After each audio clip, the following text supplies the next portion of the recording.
It starts with the image of a young boy there, playing around ignorantly and saying, "I am a mage." "You there, beast, take my magic." The little girl opposite him happily replied, "I'm the beast, and I'm going to gobble you up, Mr. Mage." Then he raised the wooden stick in his hand, taking a stance. Then the boy slammed it hard, right into the middle of the little girl's forehead. The girl winced in pain, shouting angrily, "Why did you actually hit me?" But the boy didn't feel guilty at all, boldly asserting that beasts are supposed to be defeated by mages anyway. So the girl demanded, "Then I want to be the mage too." He selfishly objected, "No way." The girl kept arguing, "That's not fair." Just then, Rebus approached from behind. He greeted them with a gentle smile. "You kids sure are energetic so early in the morning, aren't you?" The two children politely replied. The innocent boy asked Mr. Rebus, "How do you become a mage, sir?" He answered honestly, "It's not something you can just become because you want a kid. Mages are the pinnacle of humanity, reigning at the highest level of our society.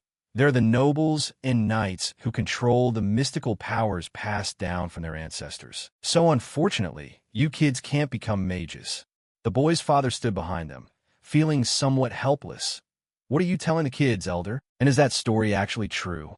Rebus asked, bewildered. "What story?" He explained bluntly. "I heard a beast has appeared." Rebus confirmed solemnly, "It's true." That made him feel anxious. "What?" Rebus quickly explained. "Last night Rob said he saw it at the edge of the village, its whole body covered in pitch-black shadows. Said it was a leopard as big as a house. But don't worry, the village chief has gone to the city to invite a mage back. I'm sure he'll get one, and the beast will be destroyed." The villagers sighed in relief. "Well, that's lucky then." Then they warned the village children. "Did you hear that, kids? You aren't allowed in the forest for the time being." Rebus picked up a branch and reminded them, "You guys be careful too. If you're not a mage, it's almost impossible to kill a beast." The boy's father asked worriedly, "Does everyone in the village know yet?" He nonchalantly confirmed, "Of course." He asked further, "What about him?" Rebus asked, confused, "Who do you mean?" He mentioned, "That guy on Hisril Hill, up on the hill where the sheep are resting." He explained to Rebus, "That shepherd, Turan." Turan was lying on the ground, looking up at the sky, surrounded by sheep. He muttered to himself, "I'm bored to death. The scenery is exactly the same. Every single day is the same." He closed his eyes and sighed in annoyance. "At this rate, I'll probably forget how to talk." Suddenly, Turan heard a scolding voice. "You useless brat." Rebus leaned on his cane and nagged. "The sun hasn't even set yet. You're so young and already being lazy and slacking off." He snapped back angrily, "You're blocking my sun, move it." This made the old man furious. "You little brat, how disrespectful." He asked helplessly, "Are you still holding a grudge about the old days?" Turan acted like it was nothing and asked back, "What old days?" "You mean the time after my mom died, when you tried to secretly turn the flock into public property?" His exposure made Rebus feel awkward, causing him to clear his throat. He sat up abruptly and asserted, "Yeah, if that's what you mean, then you're right. I'm petty as hell, and I'm not generous enough to share my mother's legacy. We aren't even close enough to ask about each other's health. So if you're here for something, say it fast, and then get lost." Rebus shouted angrily, "You brat." Turan's eyes darkened as he questioned, "What?" Rebus composed himself and reminded him, "A beast has appeared." Turan nonchalantly asked, "A beast?" Rebus gently stroked a sheep's head and announced, "Word is it's a leopard as big as a house. Rob spotted it and is out telling the villagers now." Turan commented dryly, "That's quite a big deal, isn't it?" He asked worriedly, "Aren't you scared? You're the easiest target around here, you know? I don't know what you're made of. Anyway, the village chief has gone to fetch a mage, so you'd better be careful. I only came here personally because I was worried about you." Suddenly, Turan interrupted, "Grown-ups aren't honest at all. Why don't you just say you're worried about the sheep instead of me?" Being called out, he shouted furiously, "You disrespectful little brat."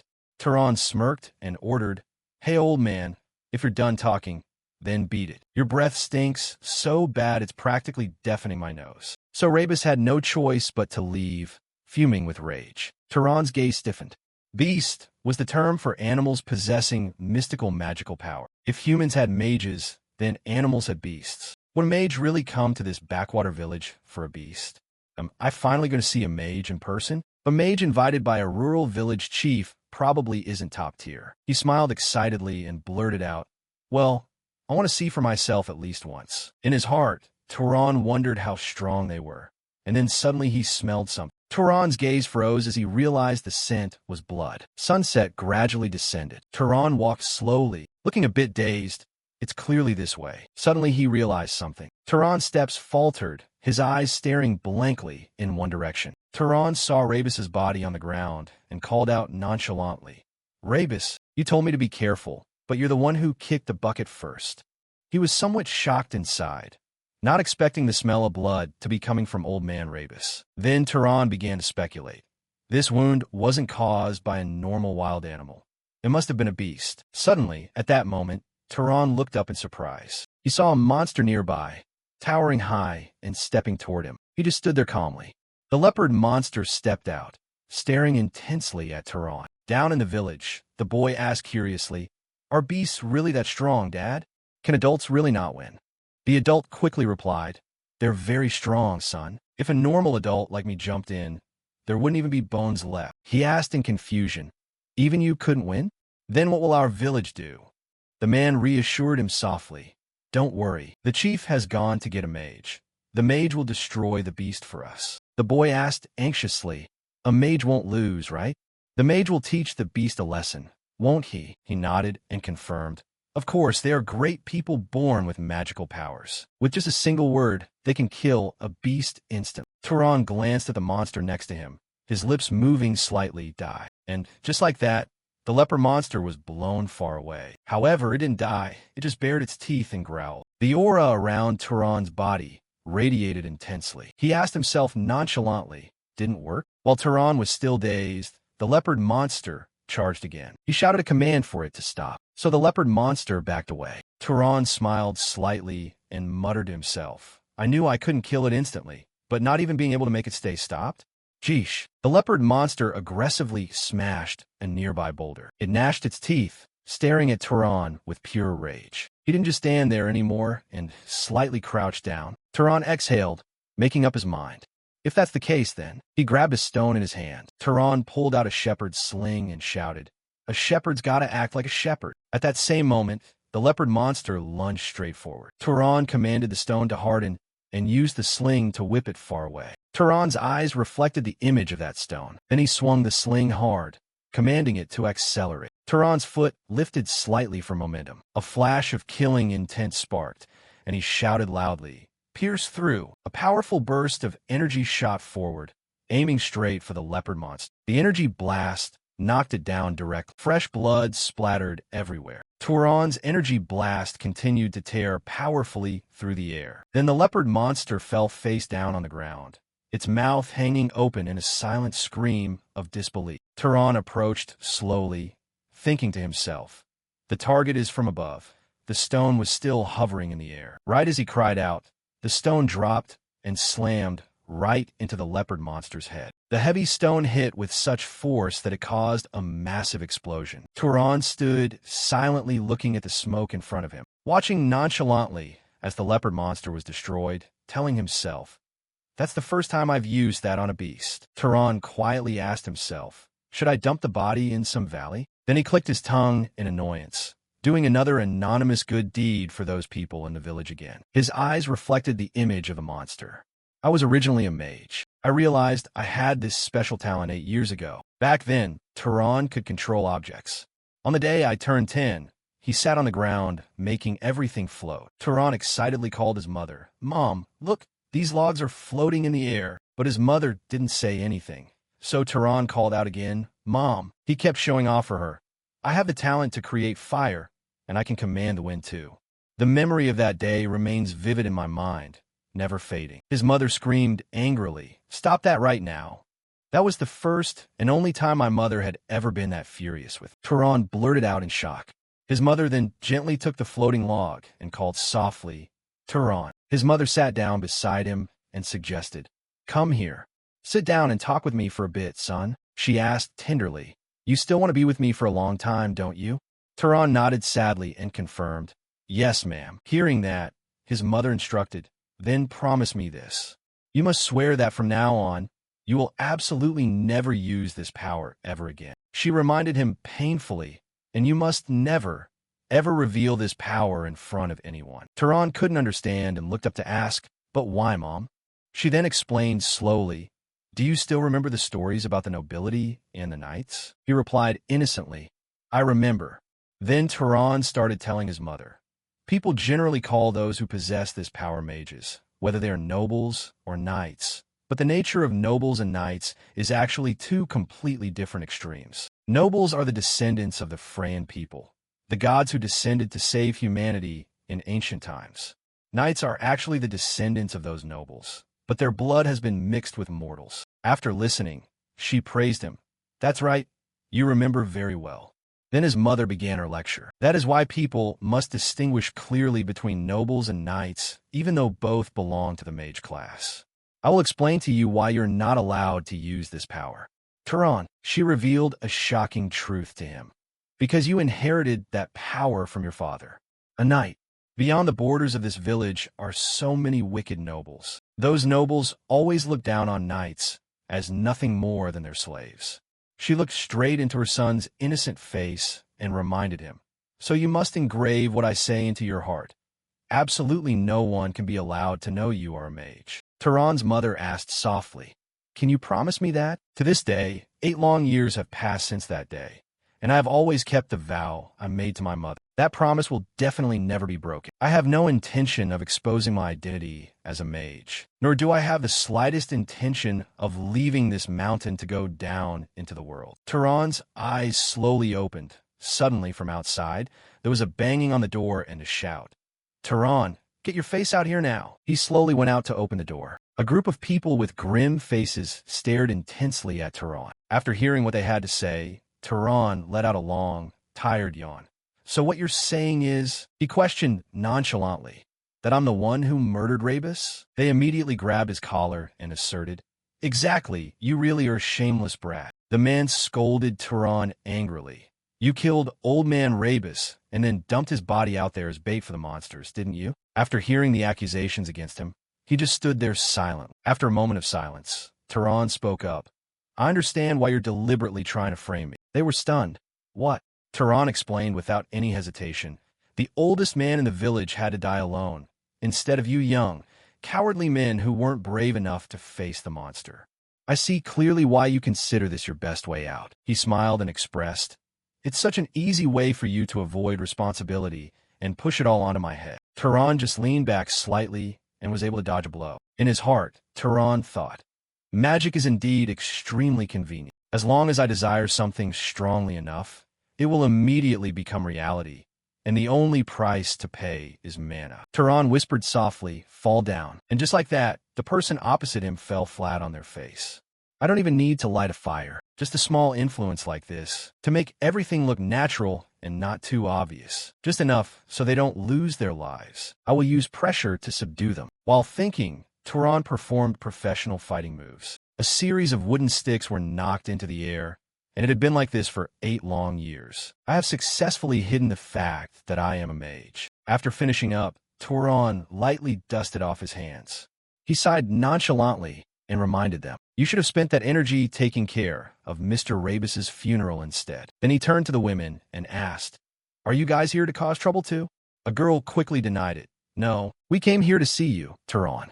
He was silent for a moment and then suggested, take this bunch of idiots down the mountain. Then Turan went inside and took off his shirt. Turan thought to himself, the neighborhood below is definitely going to be in total chaos again. They'll probably use this as an excuse to drive down prices every time I go down there to trade. Fine, I can teach them another lesson until I get a fair price. After thinking that, Turan breathed a sigh of relief. I've given them a beating they won't forget, so they probably won't dare come back again. Suddenly, he heard banging on the door again and blurted out in annoyance. Again? Are these people actually crazy? Outside, the banging continued. Turan went out and shouted angrily, whoever you are, do you really want to get? However, when he saw the tall man in front of him, he stopped short. Turan asked softly, who are you? He replied apologetically, I'm truly sorry. I thought I might be able to ask for a little help for my journey, but it seems I've come at a bad time. Turan looked up at him and assessed. A group of guests? Then he spoke. No, I'm the one who should apologize. It's just that some uninvited guests came here to stir up trouble. Turan asked himself. Mom also taught me about etiquette, but is this polite enough? I've never had a decent conversation with anyone in this remote town, so it feels really strange. Anyway, a group of guests carrying weapons appearing in this dull town of all places. Then Turan spoke. If you're looking for a place to rest, he let out a sigh. Then Turan suggested, please come inside. A table full of food was laid out. Turan said honestly, we're not very well off, so I'm afraid there's no fine dining to offer our guests. Kian replied while eating, but this is already a feast. Anyway, you surprised me a bit. Have you never met any strangers from far away? Turan nonchalantly confirmed, that's right, I was born and raised right on this hill. I've lived as a shepherd ever since, and it's very rare for this tiny town to have any tourists visit. While drinking water, his eyes suddenly froze. Turan also picked up his glass and drained it. Suddenly Kian commented, that's very interesting. He couldn't help but turn in confusion and ask, huh? He bowed his head and explained slowly, for someone who grew up here as a shepherd, you are exceptionally well-versed in polite behavior. Your parents must have raised you very strictly. Turan answered honestly, I learned those things from my mother, but she passed away a few years ago from serious illness. Kian remarked happily, she raised a son to be proud of, so I'm certain she is now resting with the gods in the heavenly palace. I want to sincerely thank you once again. Turan replied nonchalantly, I'm just living exactly as my mother taught me. Then he asked curiously, but what brought you to this remote countryside? Kian smiled and replied, I was just commissioned to handle a small matter. He asked with a bit of surprise, a small matter? So he explained, people are looking for someone capable of destroying that black leopard monster. I am a mage. Hearing this, Turan's face stiffened. He spoke softly. Then you must be the mage our village elder mentioned. He admitted nonchalantly, that would be me. So, may I take the liberty of asking you a question? Turan responded quickly, please go ahead. Kian then inquired, I clearly sense the presence of a monster around this area, yet I don't see a trace of any ferocious creatures nearby. What's even stranger is that you clearly know about the village chief and that monster. Yet you are unusually calm and haven't made any move to flee or hide. If that monster is targeting humans, its target could very well be you. Aren't you scared at all? You seem remarkably brave for a shepherd who's never set foot out of this town. Who exactly are you? An answer was spoken. A mage returning to the past. Turan innocently asked his mother, why can't I let people know I'm a mage, Mom? She replied worriedly, because of those terrible nobles out there. He kept asking curiously, terrible nobles? His mother explained sadly, if nobles were just shepherds like us, then those knights would be no different from the dogs that nobles keep in their houses. They might treat you with love like family, but they're ready to sell you off or turn you into a scapegoat whenever they feel it's necessary. I never want my child to live a life like that. Turan, you really want to stay with me, right? Turan replied innocently, yes, ma'am. Then she instructed, so remember this. No one can know my son is a mage, especially other mages. If they catch a scent, they will separate us and turn you into one of their hunting dogs, then be ready to discard you at any time. And to avoid having your identity as a mage exposed, you might even have to take someone's life with your own hands. Turan's gaze was cold and sharp. He wasn't joking at all when he mentioned that. Ultimately, things had come to this. Kian tried with difficulty to break the silence. Why are you so quiet? He also realized that Turan was being completely serious. Kian could only manage a forced laugh. Seeing that serious look on your face totally takes the fun out of my joke. Only then did Turan's facial muscles gradually relax. He let out a sigh of relief. So that was just a joke? He spoke up as a reminder. Forgive me. I've never been particularly sharp when it comes to banter. Kian also stood up and approached him. No, the fault is mine. I'm the one who should apologize for causing you such confusion. Turan laughed and explained, it's just that this is the first time I've ever heard a joke about mages, so I was a bit taken aback. Kian acted polite as well. Your reaction was so interesting that I guess I took the teasing a little too far. He held out his hand. I just realized we haven't had a formal introduction yet. It's a pleasure to meet you. Kian smiled as he introduced himself. My name is Kian, a lone traveler. Turan returned the handshake. That was very rude of me. I should have been the one to introduce myself first. He smiled. My name is Turan, just an ordinary shepherd. The two of them sat down at the table for their meal and began a friendly conversation. Turan mentioned, I just turned 18 this year.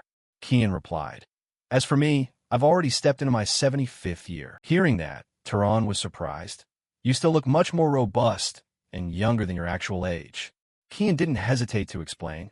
Mages usually age slowly and have longer lifespans than ordinary people. Turan asked curiously, what made someone like you choose the life of a wanderer? The question made Kian nostalgic. I decided to leave after 60 years of service to the Arabian clan. He recounted, in these twilight years, I just want the freedom to go here and there without being bound by anything.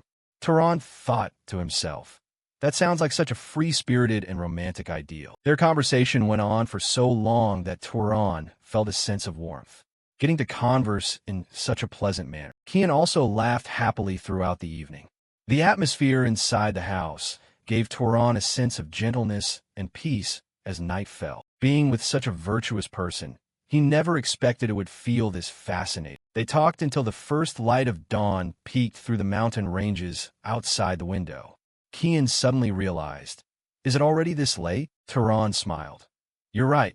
I was so caught up in our chat that I didn't even notice the sunrise starting to break. Kian pushed back a chair and stood up. It's time for me to continue my journey. He pushed a coin across the table. Take this Arabian silver piece. This is the purest silver. It's surely more than enough to pay for my meal. He pushed a coin across the table. Take this Arabian silver piece. This is the purest silver. It's surely more than enough to pay for my meal. Before leaving, he glanced back lingeringly. Who knows? Maybe I'll come back here a few more times to bother you for a bite to eat. The sky gradually brightened over the hills behind the town. The sheep contentedly grazed on the vast grassland. Turan called out loudly, gather up, everyone. Hearing the noise, the sheep raised their heads and gradually started walking toward him. Turan rarely felt as relieved as he did today. This was the first time he had ever interacted with another mage. But more importantly, how long had it been since he'd had such a comfortable conversation? He happily patted a sheep's head. That easygoing demeanor and natural sense of humor always radiated from the man's words. He was warmer than any adult Turan had ever met. At sunset the very next day, Kian appeared at Turan's door again with a wolf he had hunted slung over his shoulder. I'm back. Turan marveled. He truly is a respectable man. He completely changed his own perspective. Before, he had always thought knights were just soulless machines, constantly manipulated like tools by the arrogant nobility. Now, how was he supposed to report this to the village chief? On a trail in the forest, Kian was walking along, thinking that the land of Israel was now clear of monsters. He quietly observed his surroundings. The fallen, broken trees around him reminded Kian of something. The traces of a battle were still there, but there was no longer any scent of a monster. He stopped in front of a massive tree where the trunk had cracked from a stone being embedded in it. Could the monster have been destroyed already? Kian stared at it pensively. Who could possibly be capable of hunting it down? Or did the village chief secretly hire another mage besides me? He let out a soft sigh of relief. But regardless, it's a relief. As long as the monster is eradicated and everyone is safe, that's all that matters. A gut feeling made Kian snap his eyes open, suddenly on high alert. He quickly whipped his head around. The massive paws of a leopard monster slowly stepped forward along with a foul, black stench. Its head had completely deformed into a hideous, grotesque shape. Even so, the sheer pressure of this leopard monster's power radiated pure danger. Kian was momentarily stunned. Wait, is this a monster's race? He backed away in fear. Who could have been so irresponsible to let this happen? The leopard monster quickly raised its paw to attack Kian. Its claw strike made the ground shake violently, but Kian luckily leaped away to escape. He regained his composure and analyzed the situation. If a monster's corpse isn't absorbed or its mana purified after death, it mutates into a vengeful wraith like this. A mage who specializes in hunting monsters would never make such a basic mistake. The leopard monster continued to lung wildly at Kian. He was utterly baffled. Clearly, the one who finished this monster must have been a mage, but why did they just leave it to become a wraith? Kian wondered, did they really not know the consequences of leaving that mana source behind? No, even the greenest rookie should know such a fundamental thing. Otherwise, they wouldn't have been able to face it in the first place. A golden sphere of mana gathered in Kian's hand. Or perhaps they had some other motive. Whatever the case, I have to destroy it right now. The mana transformed into a long beam of power as Kian controlled it to attack the leopard monster. But it seemed this ultimate move couldn't inflict any damage on it at all. Kian was astonished by the leopard monster's strength. My magic has no effect at all? That means this monster's mana is far beyond my control. He suddenly panicked when he saw nothing left before him but a pool of black liquid. Where did it go? Kian struggled to deduce. Is it planning to use magic to counter magic? Where is it? From a shadow behind him, a bubbling stream of liquid emerged. The leopard monster appeared behind Kian with a fierce roar. It slashed him before Kian could dodge. His arm was heavily wounded, bleeding profusely. This wasn't an opponent an ordinary knight could withstand. It would take someone at least at the level of a low-ranking noble to have a hope of winning. Kian was knocked backward, seemingly becoming exhausted, his breathing heavy. I never expected a high-level wraith to appear in such a remote mountain village. I guess life really is full of surprises. I never expected a high-level wraith to appear in such a remote mountain village. I guess life really is full of surprises. He hung his head, his eyes dark with despair. Kian bared his teeth. But I won't go down easily. Even if I have to lose my life, I'm taking you to the grave with me. Massive mana surged into his palm. I'll pour all my remaining mana into my hand and hit it with a direct blow the moment it lunges. The leopard monster lunged at the same time. His face was filled with sheer determination. He leaped first, and the leopard monster raised its claws high. Right then, a massive surge of mana flew in from another direction. It blasted the leopard monster away just as it was about to attack Kian. Debris rained down, leaving Kian stunned. The leopard monster had been taken down, lying motionless on the ground. With just one strike, the attacker spoke up. "Are you all right?" Kian gave a soft laugh and replied, "That shepherd's joke of yours really can give someone a heart attack." He turned to see Turan calmly approaching. "Turan?" Kian was surprised. "So it turns out you are a mage." Turan admitted, "Yes, that's right." Kian instinctively asked, "Why did you hide it from me before?" The long silence left him feeling helpless. "Fine, let me ask this instead. Why did you step in to save me just now? You were more than capable of leaving without getting involved." Turan's lips moved, because late at night at Turan's house, the wolf lay motionless on the ground. He tilted his head curiously. "Why go to all this trouble?" Kian didn't understand and asked back. "What do you mean?" Turan explained. "I don't know what the village chief promised you, but I believe with your abilities, you could easily earn much more money with far less effort." Kian laughed out loud. "They really are quite pitiful people." Turan lowered his head in silence. "What's so pitiful about them?" Kian leaned back comfortably. "They live here on the border, always trembling in fear without even the most basic protection." Turan interrupted. "That's not your responsibility or your fault, is it?" Kian thought otherwise. He expressed, "A mage's calling is to be the inheritors of the god's power. That's why we should live with the pride of protecting the common folk." He closed his eyes and sighed. "Perhaps not every mage shares my ideals. Everyone has their own thoughts and their own path to walk." Thinking about that made Turan smile slightly. He replied calmly, "Doesn't everyone have the right to choose how they live?" The leopard monster regained its strength and suddenly attacked the two of them. Kian quickly regained his composure and warned, "Listen to me. This isn't something we can face." He was firm. "It's a monster you can't win against. Unless you're a noble. Hurry and inform the village chief, and help everyone evacuate immediately." The leopard monster had transformed into a pair of eerie blue eyes with a twitching body. Kian stood his ground to face it. "I'll stay here to hold it back." He looked at the leopard monster worriedly, thinking, "I'm talking tough, but I don't even know how much longer I can hold out." Turan suddenly interrupted. "It won't be a problem." He manipulated a stone by the roadside. "I believe if that last attack had hit the mark, everything would be fine." Kian was dazed. "What are you mumbling about?" Turan's calmness made him silently realize. Could he mean that last strike wasn't even his full power? A young knight living in seclusion in the mountains who has the ability to hunt a wraith that requires noble-level strength. And in reality, the veteran knight Kian pondered this deeply. What he was witnessing right now wasn't merely a chance encounter in the countryside. The countless small stones floating in the air under Turan's mana weren't the impulsive actions of a young knight wanting to break away from the noble class. They erupted all at once with Turan, making the mana around him become remarkably abundant. This scene unfolding before his eyes. He smiled.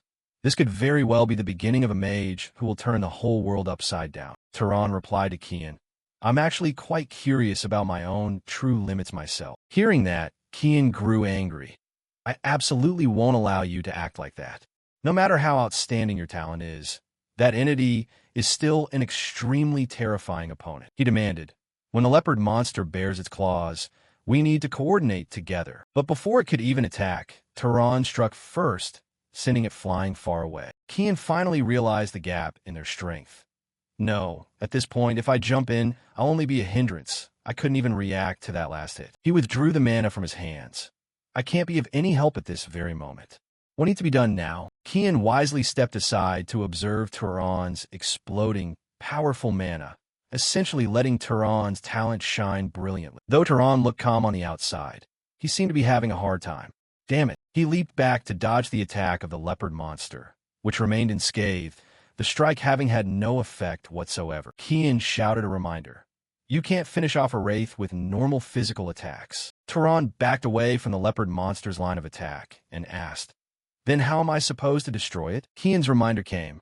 Use fire. Tehran raised his hand, his eyes glowing. Kian hesitated. Or lightning would work too. A bright red flame flew out, scorching the leopard monster's hide. Tehran frowned in confusion.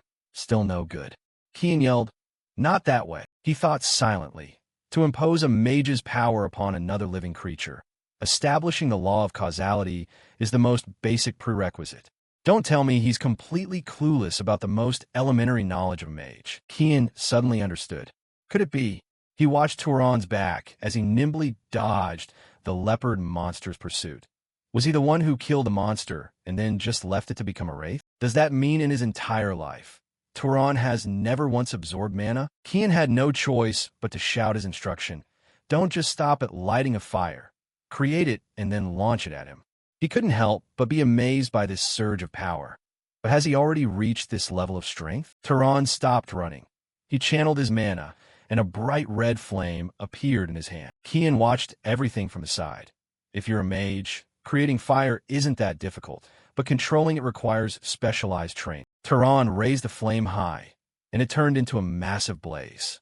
It made Kian exclaim in shock, and yet he could do it instantly? Tehran sprinted forward and threw the glowing red sphere at the leopard monster. The large flame quickly engulfed it, its body burning violently as the leopard monster rolled on the ground in agony. Kian shouted, maintain your focus. You need to constantly channel mana so the fire doesn't die out. With his thorough guidance, Tehran gradually succeeded. You have to burn away every trace of that wraith's existence. The flickering light of the fire illuminated his focused eyes. Before long, the leopard monster stopped struggling. Kian breathed a sigh of relief. We've won. He still hadn't recovered from his shock. That was truly an irrationally strong wraith entity. A wraith that would require at least noble-level strength to have a chance of fighting back. Kian's pupils contracted, and yet he was able to take it down. Tehran turned and asked Kian, is it really over? The contrasting image shook Kian to his core. A shepherd living high in the mountains could pull off such a miracle. Kian stepped closer. If you don't want to face another wraith, go ahead and absorb the mana first. Tehran asked, confused, how do I do that? Kian instructed, imagine you are taking something deep into your body. Tehran raised his hand. All right. His eyes were tightly shut as a large stream of mana flew out from the leopard monster's body. It gathered under Tehran's hand and then entered him. His eyes also shimmered with the power of the leopard monster. At that moment, Tehran could feel the surging mana flowing through every vein in his body. This new sensation left him shaken. Kian smiled and explained, you'll feel a certain unique sense of pleasure. Even seeing it with my own eyes, I still find it hard to believe. He asked again, so this really is your first time absorbing mana? Tehran clenched his fist. Yes. Kian watched his back thoughtfully. After the first awakening, the mana source will grow over the years. The best way to increase power is to destroy beasts or other mages and take their mana. He calculated. But this is Tehran's first time absorbing mana. Yet he has the ability to control magic with such proficiency. This proves his innate potential is on a completely different level. Kian finally realized, meaning this young man is... He spoke up, Tehran. He looked up, what is it? Kian bowed formally. I've been very impolite to you. May I be so bold as to ask which clan you belong to? Tehran hesitated. Kian replied respectfully, yes. Tehran looked at the bloody arm and reminded him, you should clean the blood off yourself first. After returning, Kian had also bandaged his wound. He repeated once more, please forgive my disrespect. To have someone as noble as you have to get your hands dirty with things like this. I can only sincerely apologize. Turan replied angrily. I've told you many times that I'm not anyone noble. I'm just a shepherd. I don't even know who my father is. He frowned. So please stop acting like that. Kian gave in. All right, don't look at me like that. He wondered, but why would a powerful mage like you choose to be a shepherd? I don't mean to look down on you, but this job doesn't seem to suit you at all. Turan recalled. It was my mother's wish. She told me to live like this until she passed away. Kian mused softly. Your mother's wish, huh? Turan repeated his mother's warning. Down at the foot of those mountains, there are only cunning nobles. If your identity as a mage is revealed, they will only use you and throw you away without mercy. Kian showed regret. She was indeed a wise woman. Turan was also surprised. I'm a bit shocked. I thought you'd think it was just overprotective parenting. Kian replied. Your mother wasn't entirely wrong. He bowed his head, his face somber. Mages hold great power, and great power always comes with conflict. Only 20-odd years ago, a fierce war broke out between the great clans. Kian's memory was full of tragedy. It was the battle between the Arabayan clan, which I once served with all my heart, and the great Zahar clan. No one knows how many lives were lost in that war. He recounted. Out of about 3,000 Arabayan knights at that time, over 900 were killed. Nearly a third of them fell. Turan was extremely interested in Kian's story. How bitter. All those close to me were among that fated one-third. Turan was extremely interested in Kian's story. How bitter. All those close to me were among that fated one-third. He remembered sadly my brother Denver, who always talked about opening a laundry after the smoke cleared. My teacher man, who strictly taught me because I still had so many shortcomings to learn from, and both my wife and my beloved son. All of them were killed by the Zahar clan. Only I was left as a survivor. Kian was silent. That's why your mother was right in a way. A knight's life can be extinguished more pointlessly and fragilely than even a commoner's. He reminded him. However, there's one thing she underestimated, and that is your innate talent. Turan was curious. My innate talent? Kian scratched his head. It's embarrassing to admit this in my current pathetic state, but I was actually a fairly capable knight. Yet you were able to easily destroy that bizarre wraith entity. Something even I couldn't subdue. He evaluated. Your potential isn't just limited to the level of an ordinary knight. At the very least, you've touched the noble rank. Kian glanced at Turan. And among those, you definitely belong to the upper class in terms of quality. Turan also spoke up. My mother said my father was a knight. Was that just a lie? Kian was intrigued. In a few rare cases, a child with qualities lower than a knight can be born into a noble family. Or vice versa. A child with noble qualities is born into a knight's family. Looking at it that way, I think it's best you leave this hill to venture out and explore the vast world outside. Turan was surprised. Why is that? Kian replied with goodwill. Because we humans are desperate for more talented nobles and knights. Humanity still hasn't completely dominated this world. He pensively recounted stories from the dawn of time. Other races rejected by the gods are always lurking for an opportunity to rise once more. Kian's voice grew slightly angry, and in that context, the nobles only obsess over fighting each other for power. The door opened slightly. That's why this era is starving for strong nobles with kind hearts like. Before leaving, Kian asked, above all, you aren't satisfied with this tedious life of shepherd yourself, are you? The question made Turan go silent for a moment. His back showed a hint of loneliness. What could I possibly achieve down there at the foot of the mountain? Kian didn't have a perfect explanation for that question. That depends entirely on what you want. He smiled friendly. Wealth, fame, status, family, or true friendships. Whatever it is, it's extremely hard to find in a place like this, isn't it? Kian turned his head and didn't forget to remind him. Just imagine, you could perform acts of justice like me, destroying the monsters threatening the people. He left with one final suggestion. Or become an explorer, setting foot in lands no one has ever known, or maybe even get adopted by a clan and walk the path of power. Who knows? Turan ran after Kian to the door, listening to his analysis. I think you have a point. He stood, facing Kian. It would certainly be much more interesting than herding sheep here all year round. Turan gave a wry smile. For the first time in my life, I'm actually curious about the world out there. Kian's encouragement seemed to be working. Even so, I'm also worried I'm sowing groundless expectations for you. I will always support whatever path you choose. He suddenly remembered. Oh, right. What exactly is your bloodline ability? I should have asked this from the start, but Tehran looked bewildered. What do you mean, bloodline ability? Kian bowed his head. I'm sorry. I keep forgetting you don't know much about magic. He explained.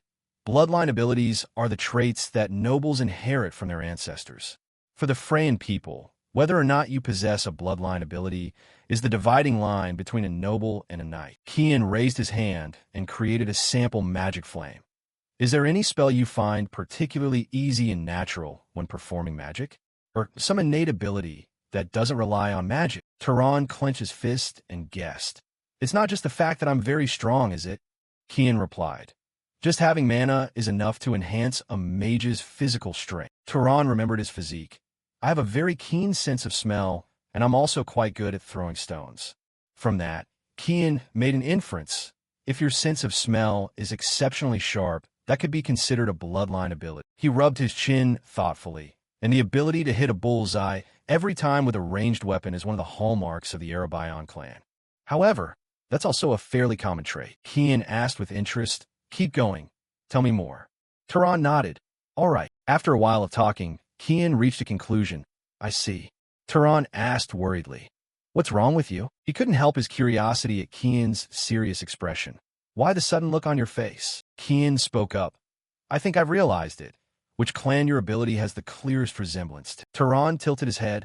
Which clan is it? Kian kept his head bowed from start to finish. A prestigious great clan. He recalled the savagery of that clan along with his own past pain. Known by the title of the Trackers or Master Hunters. The people who must bear the loss from the war are the Zahar clan. Those who faced the Arabian clan head-on years ago. Tehran was stunned, unable to believe those words. The Zahar clan. Cold sweat couldn't be held back and began to pour down his face as his eyes widened in shock, silently repeating it. The great Zahar clan. Thinking of this, Tehran swallowed hard and secretly glanced at Kian, who was silent beside him. Are you saying I share the same bloodline as your enemy? He gently pressed his lips together, his thoughts in complete disarray. What should I even say to him? Should I apologize? But those were the actions of relatives I'd never even met before, basically complete strangers to me. Suddenly, Kian called out Tehran. Hearing that, he quickly responded, Senior. Before Tehran could say anything, Kian lightly patted his shoulder in reassurance. Don't look so worried. You weren't involved in that war yourself. Even so, Tehran still felt deeply uncomfortable about it. But Kian gave a somewhat relieved smile and advised him. That's a matter for the older generation.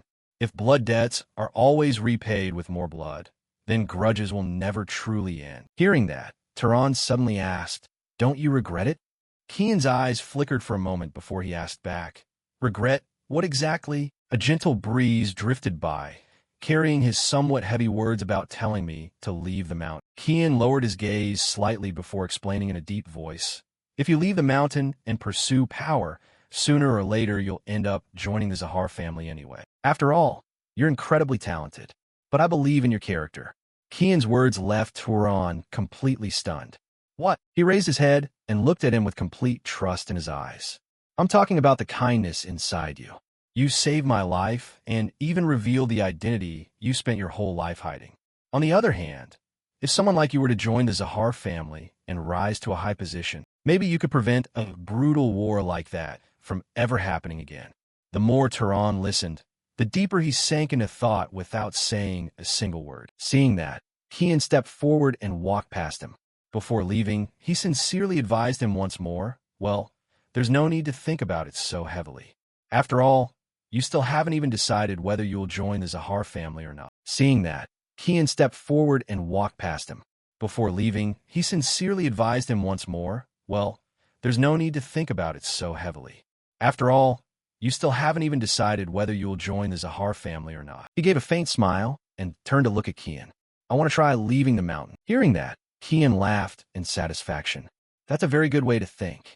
But then Tehran added, just not right now. Standing face to face with Kian, he calmly said, I'll leave the mountain after your injuries have fully healed. Those words filled Kian with gratitude. How kind of you. It's only a few scratches. You really are a good person. Sometime later, inside the warm wooden cabin. Kian spoke seriously in a deep voice. To use magic, you absolutely need mana. That's why mana is often called a master key. Sitting across from him, Tehran curiously repeated, a master key? Kian's serious voice rang out again. It's not completely omnipotent like the name suggests. But to use magic, you need an amount of mana that matches it. Tehran asked in confusion. What determines whether the mana matches the magic? He calmly continued, I'll explain that right now. As he spoke, he raised 3 fingers. The difficulty of magic is mostly determined by 3 factors. First is bloodline, second is compatibility, and third is the law of causality. Kian then explained each point to Tehran one by one. First, bloodline is determined by the blood you're born with. This applies to most nobles who aren't knights. For example, it's very difficult for you to heal my wounds with magic, right? Hearing that, he answered, that's right. An image of a distant land immediately surfaced in Kian's mind as he continued explaining. But for the Ravista bloodline from the south, that's something they can do even without training. That's the power born from bloodline itself. Tehran lowered his gaze toward his own palm before asking, what about the second factor, compatibility? Kian immediately continued. You can think of it as familiarity. It's the concept that a mage can manipulate things more easily when they love them or are already familiar with them. Hearing that, Tehran immediately understood. Like how I create fireballs as if I'm throwing stones. Seeing that, Kian stood up in satisfaction. Exactly. If you were simply creating flames normally, you probably wouldn't achieve that level of speed or destructive power. And the final factor is the most important one, causality. Even I still don't fully understand it myself. At that point, Kian suddenly asked a question. What would happen if you intentionally used mana to directly kill me? Though confused, Tehran still answered honestly. Maybe a few sparks would flash from my head. And that's it? As he spoke, Kian stretched out his hand and cast magic on the cup sitting on the table.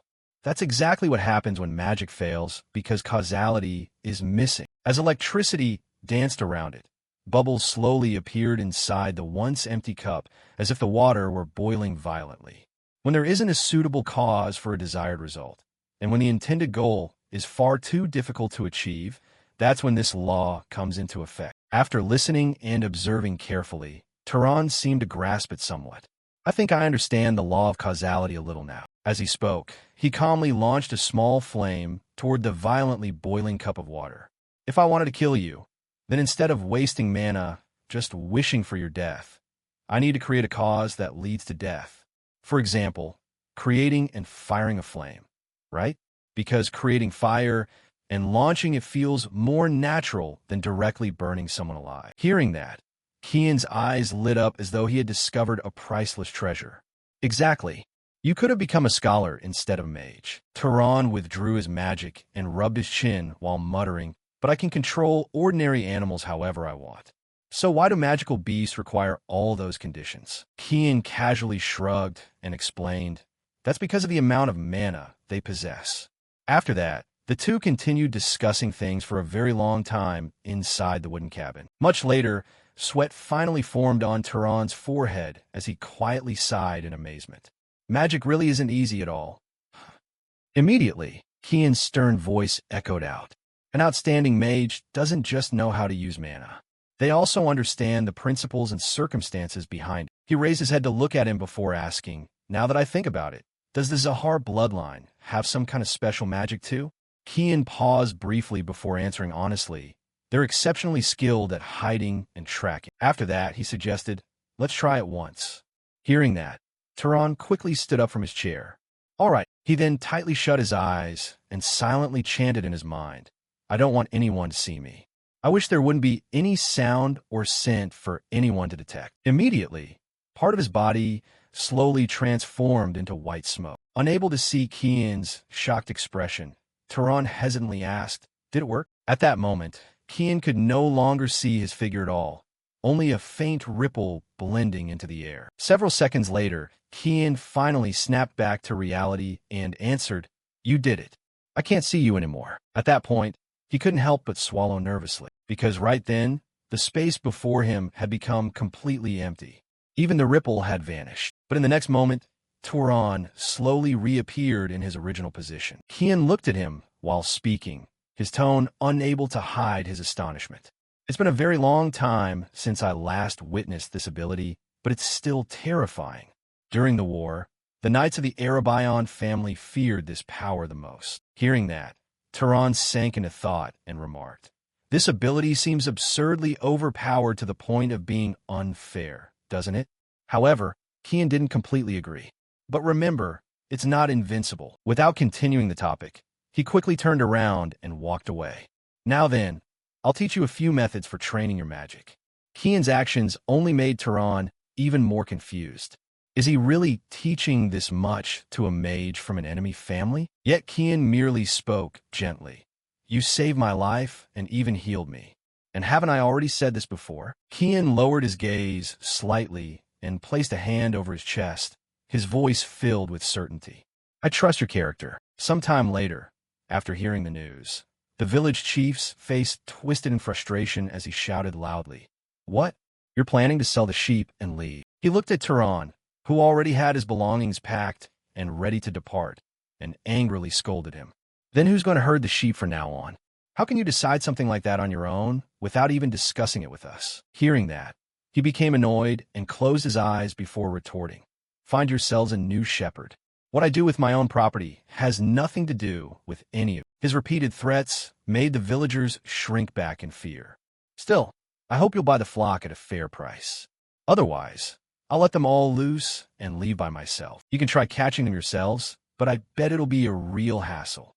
Hearing that, one of the villagers nervously called out, "Village chief." At that moment, the village chief gritted his teeth and silently calculated in his mind, "This bastard absolutely does what he says.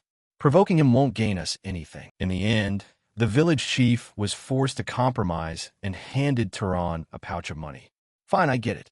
Stay or leave. Do whatever you want." After that, he left the village together with Kian. Turan suddenly remembered something and frowned slightly as he spoke.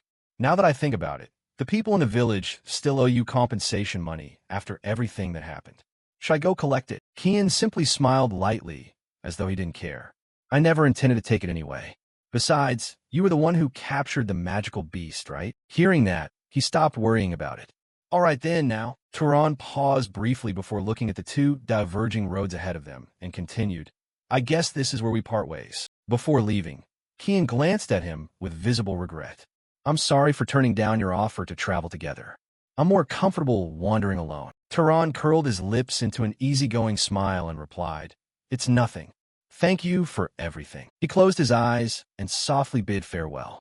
"Take care, Turan." He smiled brightly in return and promised, "Yeah, I hope the next time we meet, we'll both be smiling." And so, the boy stood there watching Kian's figure gradually disappear into the distance for a very long time. It wasn't until much later that he realized why he never wanted the man to speak to him so formally. Although he had never lacked love from his mother, deep down, the boy had always longed for the presence of a father figure. Someone who could become the ideal image of the strong man he himself wanted to grow into someday. As time passed, someone's messy footprints stretched across the sand. Everywhere around him lay a barren and desolate wasteland, with only the sound of wind whistling through gigantic rock formations. In the distance, a hooded figure slowly approached. That person was none other than Turan. Suddenly, his eyes widened as if he had discovered something. Not far from Turan, a group of people was slowly heading toward him.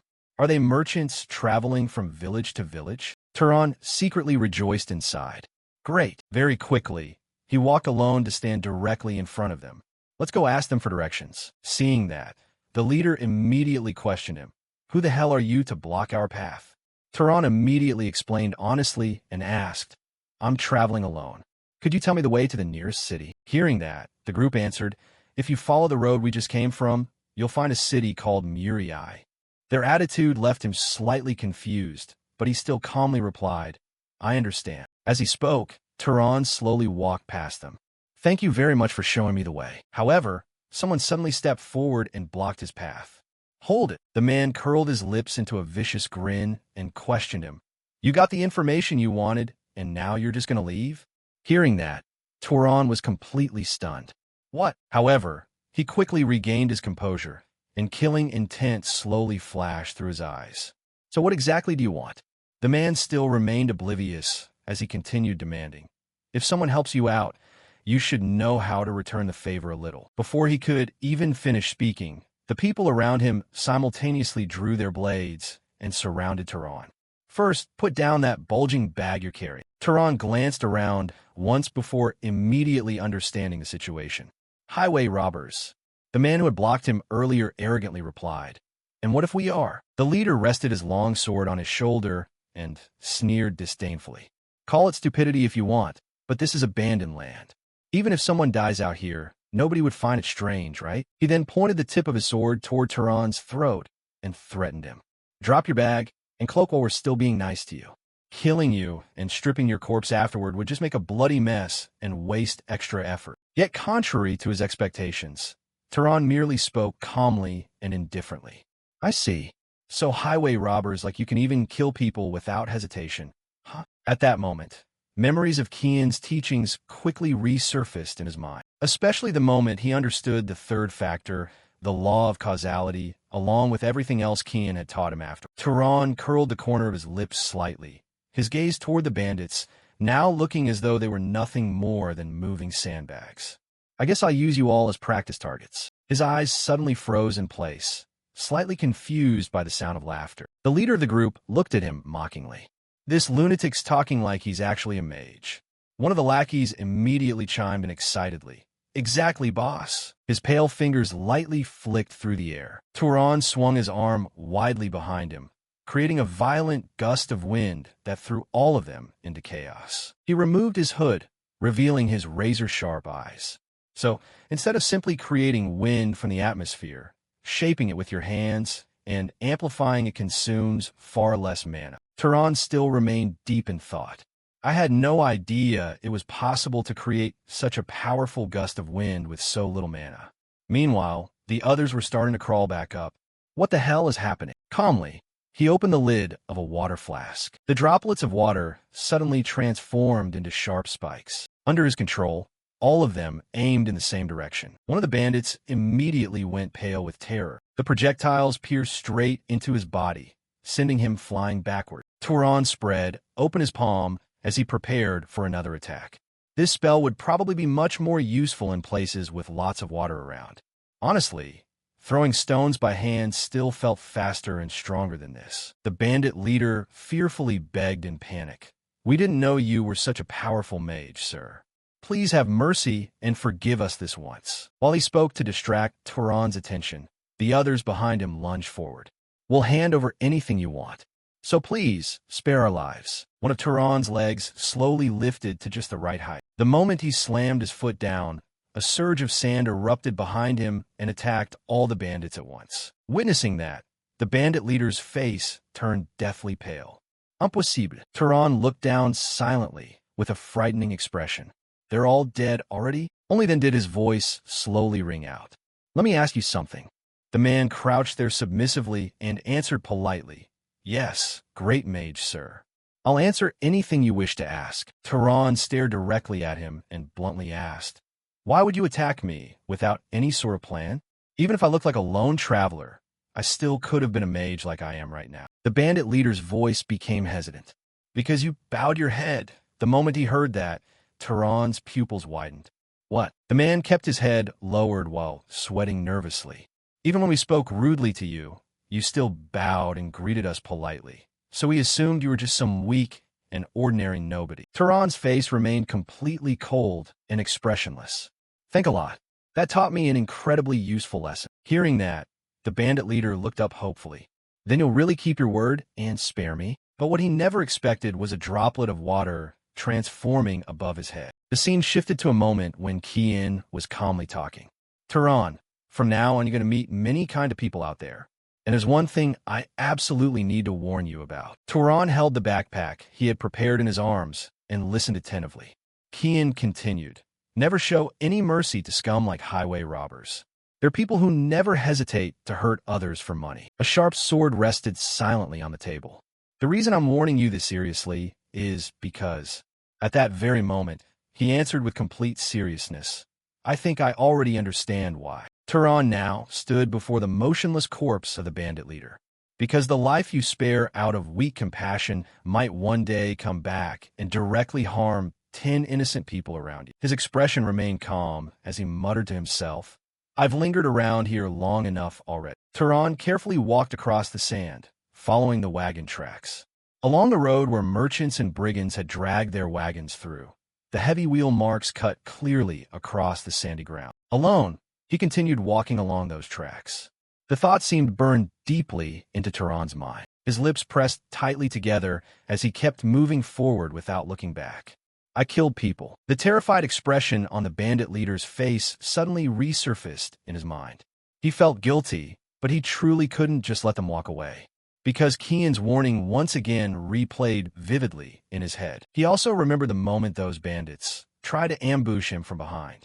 People who could so casually decide to rob and murder for their own gain would absolutely target other innocent people again whenever they want. Suddenly, his footsteps stopped at the edge of something.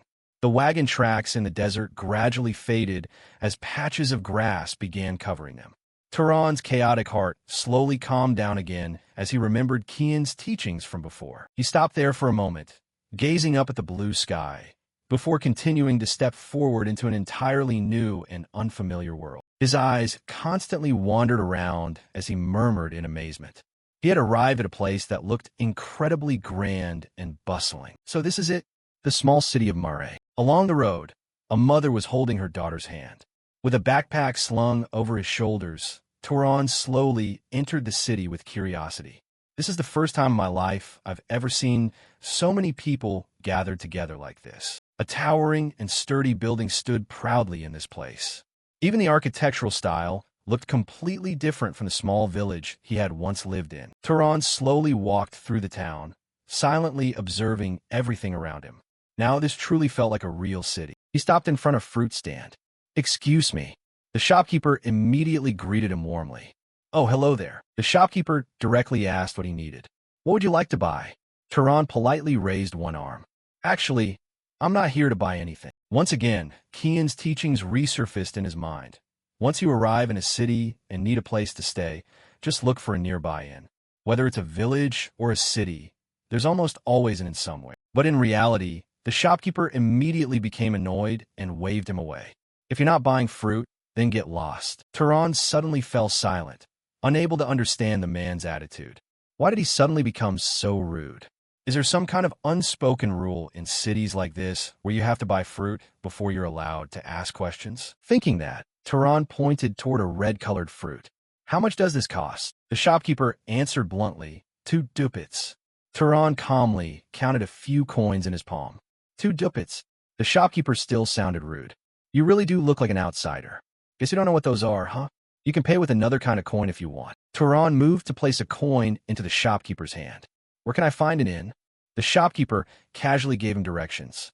Go straight down the road behind that cloak shop over there and turn left. You'll see a building with a blue roof and a wooden sign hanging outside with 3 words written on it. That's the biggest inn in the whole city. A beautiful young woman appeared inside the inn. Welcome to our inn. The inn employee, Lena. The moment she saw Tehran, she immediately complimented him in surprise. You're quite the handsome guest. He smiled in relief. How much for one night? Lena cheerfully quoted the price while greeting him. 16 ducats. As soon as he heard that, he answered, I'll take it. Tehran handed a small money pouch toward her. More importantly, there's something I really want to ask right now. Lena gently welcomed the question. What is it you'd like to ask? Without beating around the bush, Tehran directly voiced his curiosity. Are there any monsters around here with bounties on them? Lena paused slightly after hearing that. Monsters? His eyes remained determined and serious as he waited for an answer. I need to start hunting monsters and find a way to absorb as much mana from them as possible. And he also said monster hunting could earn money too. Unable to wait any longer, Tehran innocently asked, Why aren't you answering me? Lena burst out laughing as she tilted her head to the side. Sir, she raised one arm to the left. Nothing in this world is completely free, you know. Over there in the corner of the inn are sealed boxes from the city hall, right? Tehran sat down at a table while holding up a cup of water. What's that? Lena looked at him in surprise. You don't know about City Hall? You really are a country bumpkin. Tehran sat there silently, listening carefully as she explained. City Hall is where they handle all sorts of official business. The officials working there all personally hired by the lord of this city. Lena kept her eyes fixed on him as he sat there. It's probably closed already since the sun's gone down. If you want to look for monster hunting bounties, you should go to City Hall tomorrow. Standing across from him with one hand on her hip, Lena asked, "So you're a monster hunter too?" Sitting properly at the table, Tehran calmly asked back, "What's a monster hunter?" People say those with strong enough bodies can withstand the immense energy. Rumor has it that if an ordinary person manages to kill a monster, they'll definitely become a mage. You want to become a mage quickly too, right? Lena remained focused on the conversation. Of course, but anyone who actually believes that superstition is a complete idiot. Suddenly, a hand landed on Tehran's shoulder from behind. Superstition. Another man with blonde hair appeared behind him. It's true that someone can become a mage by killing monsters. I've seen it with my own eyes. And his identity was Monster Hunter Medan. Seeing him appear, Lena immediately asked with concern, "Medan, you're still alive?" Medan looked completely casual. "Already told you. I'm not dying until I become the first mage myself." Tehran raised an arm to signal toward him. Medan pulled his hand back and laughed loudly. "Oh, my apologies." Taking the opportunity, Tehran seriously asked for more information. "More importantly, could I hear more about what you just said?" Medan looked directly at him and replied about how someone could become a powerful mage through hunting monsters. Lena sat down at the table, resting her chin in boredom while listening to their conversation. Mages become stronger whenever they hunt monsters. Following the same principle, if an ordinary person manages to kill a monster, they might become a mage themselves. Medan looked toward the four men standing behind him. "All five of us are hunting monsters so we could become mages." One of them crossed his arms confidently. "Yeah, exactly." Tehran looked at them with both surprise and seriousness. "So, if that's true, does that mean one of you here is already a mage?" They immediately replied, "No way. In this city, there's only the Lord's mage and 3 others serving under him." While speaking casually, Medan laughed naturally. "But didn't you say you've hunted monsters before? With gear like yours, that stuff looks pretty expensive. Don't you even have a weapon?" Tehran pulled out an object in front of them. "Ido." The moment Medan saw it, he recognized it immediately. "A slingshot, huh? Just looking at the wear on it tells me you've definitely used it a lot." Tehran looked extremely serious during the tense conversation. "Yeah, that's true. It's perfect for launching something about the size of an egg really fast." Medan stroked his chin while carefully examining the slingshot. "With a weapon like that, you could easily hunt monsters like rabbits or foxes." Tehran looked slightly startled as he turned toward him. "Actually, we were just saying we needed another ranged attacker. Interested in hunting together with our group?" At that moment, Tehran casually answered just to end the conversation. "No," but later that night, while lying stretched out on the bed, he realized there really wasn't any proper reason for him to go hunting with them anyway. His face looked exhausted and worn out. Today was seriously a chaotic day. The backpack he carried was neatly placed beside the bed. "Even now, I still can't fully believe I actually left that village for good." Tehran raised his palm into the air and played around with a little bit of mana. "What's going to happen from now on?" Suddenly, his ears twitched after catching the sound of something. Instinctively, Tehran sat upright and stared toward the door. "Who's there?" He recalled walking along the barren road with Kian. Even while staying at an inn like this, I still shouldn't lower my guard? Kian walked beside him with one hand tucked into his pocket and firmly answered, "That's right." Kian looked toward him with a gentle smile on his face. "A city doesn't automatically guarantee safety." Hearing that, he replied, "Understood." Kian continued, carefully warning Tehran, "Then never let your guard down." He obediently followed the advice. "Got it." Tehran slowly approached the door, while one hand was already prepared with mana. The door quietly opened just enough for him to peek through. His expression didn't change at all. Lena appeared outside the door with a smile. "Lena," she softly spoke, "are you asleep yet?" And she explained her purpose a little more. "I thought the room seemed cold, so I wanted to warm it up for you." Hearing that, Tehran looked slightly surprised. "What?" Lena gave him a flirtatious look while playing with the ribbon near her chest. "What exactly do you mean by that?" She still stood shyly in front of the room. "Exactly what it sounds like." Tehran stood there with his legs apart, still not understanding what it sounds like meant. Lena began advancing closer toward him. "For a little money, I'll do anything you want." Tehran remained clear-headed and firm. What if I don't want anything? She deliberately pressed closer with her seductive figure while teasing him. Don't lie. I could tell just by looking at your face. Unexpectedly, Tehran tightly closed his eyes, looking merciful like the face of Buddha himself. Lena was left speechless in shock, only able to stand there staring with wide eyes. Kian suddenly appeared in his mind with an incredibly stern and furious expression. Absolutely not. Tehran stood there staring at his expression in confusion. Always be careful around waitresses and prostitutes, because most of them carry sexually transmitted diseases. He listened seriously to Kian's warning. Our bodies may resist disease better, so we'll probably be fine, but if you're careless and later sleep with another woman, you could spread the disease to her. Don't let lust control you and make you do something you'll regret later. Lena's face had turned red with anger as she stomped downstairs in frustration. Cities really aren't easy either, huh? From a fruit seller earlier to Lena herself. Tehran returned to lying sideways on the bed. Even getting a tiny bit of information or casual conversation costs money here.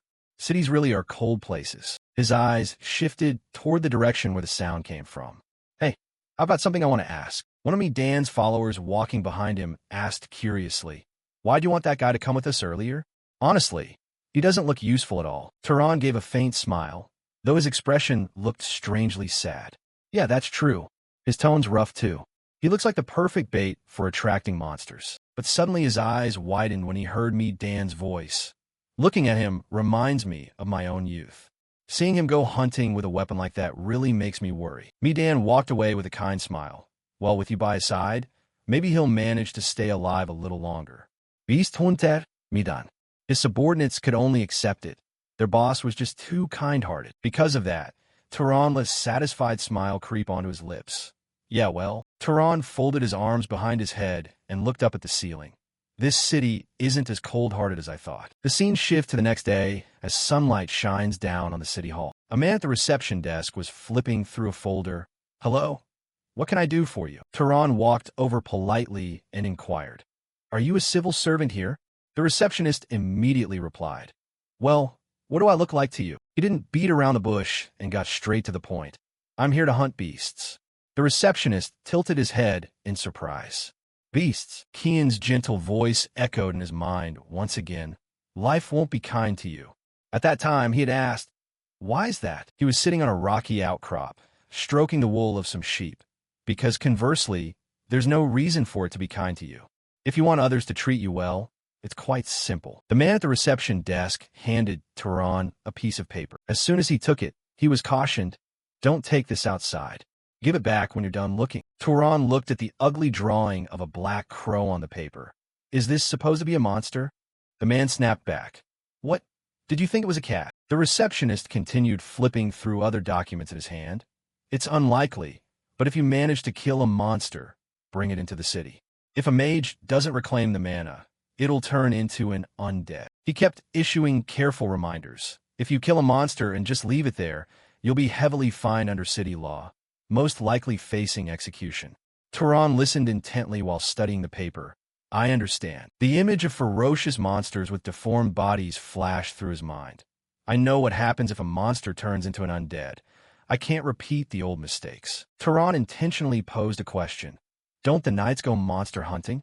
The man didn't even look up as he kept writing. You think those guys are just sitting around with nothing to do? He pushed the info sheet about the crow across the desk. A knight's role is to maintain security within the city. Tehran wanted to double-check. So, I have to hunt monsters outside the city? After getting his answer, Tehran turned to leave. That's a job for drifters like you. When a receptionist looked up while using a sponge, he realized he's gone. There's about to be another corpse outside the city walls. A milky white eye with no pupil was hidden within the jet black feathers. A black crow was gasping its last breath, having just taken a deep hit to the chest. The people at the city hall all turned pale the moment they saw it. No way. This is insane. The receptionist and two others stared intently at the crow that had been brought in. You brought it back this fast? Tehran stood quietly by as the man asked. Did you catch this by yourself? He didn't show much emotion and simply replied softly. Yes. Tehran immediately asked for what he wanted. Where do I collect the reward? A round, chubby-looking guy rushed toward the desk. We got to pay him, of course. They handed him a small pouch of money. That must have been hard work. Go get some rest. He took it and replied, "Thank you, sir." After he left, the three of them stood around the crow, discussing it. Incredible, the wings are still intact. Is it really possible to bring a crow back in this condition? The receptionist's gaze shifted, as if something had caught his attention. He saw that Turan was still there. "Oh, you haven't left yet?" Turan nonchalantly asked further. "Are there any other monsters worth hunting?" The man broke into a sweat from the surprise. What? He stood there in the sunlight, completely unscathed and relaxed. Could he really keep hunting? A banquet table full of delicacies was laid out. "This is the most expensive item on our menu, sir." Lena breathed a sigh of relief after setting down a pile of delicious dishes. "I can't believe you hunted 30 monsters in just 3 days." Turan felt it was perfectly normal. It was nothing special. Turan calmly enjoyed the meal. "You must have made a lot of money." Turan opened his eyes and stated seriously, "It's not just about the money." As Turan defeated the small monsters, he absorbed all their mana. His true goal was the mana from the monsters. Thanks to that, he had definitely become much stronger. Turan stared pensively at his palm. His mana had increased several times over compared to when he met Kian. His pupils were steady as he stared, but he felt he was nearing a limit. It would likely be difficult to get any stronger just by relying on the mana of weak monsters. Turan suddenly spoke up. "By the way," Lena startled and replied immediately, "Yes, sir." He asked out of the blue with a blank expression, "Did someone steal a bite of this?" Lena, standing right there, was certain. "You ate it all by yourself." She tilted her head and gave him a surprise compliment. "You're so thin, yet you sure can eat." The inn's cook wiped away sweat with a towel. "It's been a long time since I prepared a meal like this. I'm just glad you enjoyed it." Turan stood up from his chair and nodded in praise of the food. It was truly delicious. The cook happily promised, "I'll make it even better next time." Suddenly, a hand reached out and grabbed the hood of his cloak. Another arrogant guy appeared from behind. "Eating all this good stuff by yourself?" At first, Turan stayed silent without looking back. "Hey, Skinny, you've been making some money lately, haven't you?" Before the guy could even finish his sentence, he took a direct hit to the face, a little something to share with his gang. He staggered and stumbled backward. "You little." One of his cronies outside saw this and cursed. "You bastard." Turan tilted his head slightly. "I just wanted to share a little." The arrogant thug got angry and swung a wild punch. "Don't you get cocky with me." Turan just stood his ground and blocked the punch with his elbow. As that guy fell, another one from behind rushed in swinging a chair. He easily swatted the chair aside with his bare hands. The guy's eyes rolled up just in time to see Turan's hand in position for a forehead flick. The blow sent the man flipping backward through the air. Lena, standing on the sidelines, was gritting her teeth. "Stop." She squeezed her eyes shut in anger and screamed, "Don't you dare fight in my shop." Midan appeared and gave a polite, deep bow. "I'm sorry. I am truly, sincerely sorry." Turan stood dead silent at the sight of his bow. "I've punished both of them.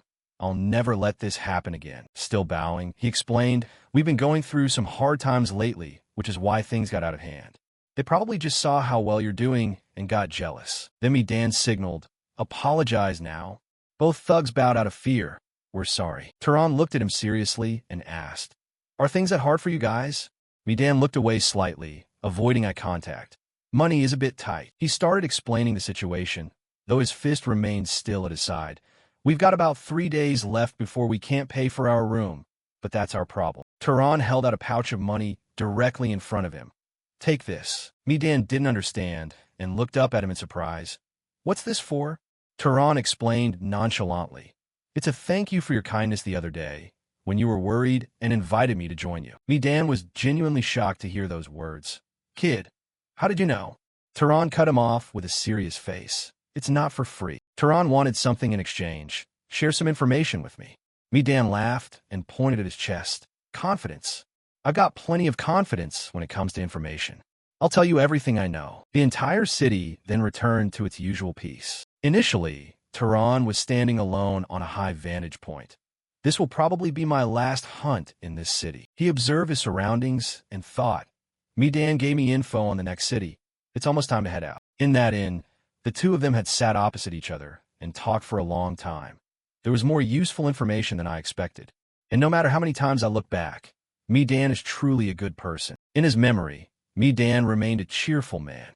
He wasn't as mature as Kian, but in return, He was a purer and kinder soul. But suddenly, his eyes filled with shock. His sharp nose was twitching, picking up a strange scent in the air. This smell is... Turan suddenly leapt deep into the forest.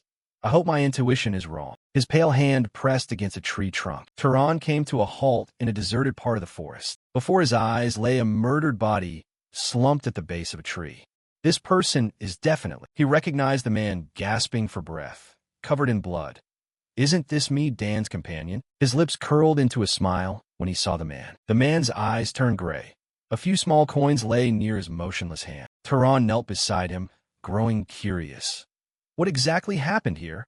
Midan. He could only fall silent as he glanced over and saw another person slumped against a nearby tree. The person there looked to be at death's door, but his mouth was still murmuring.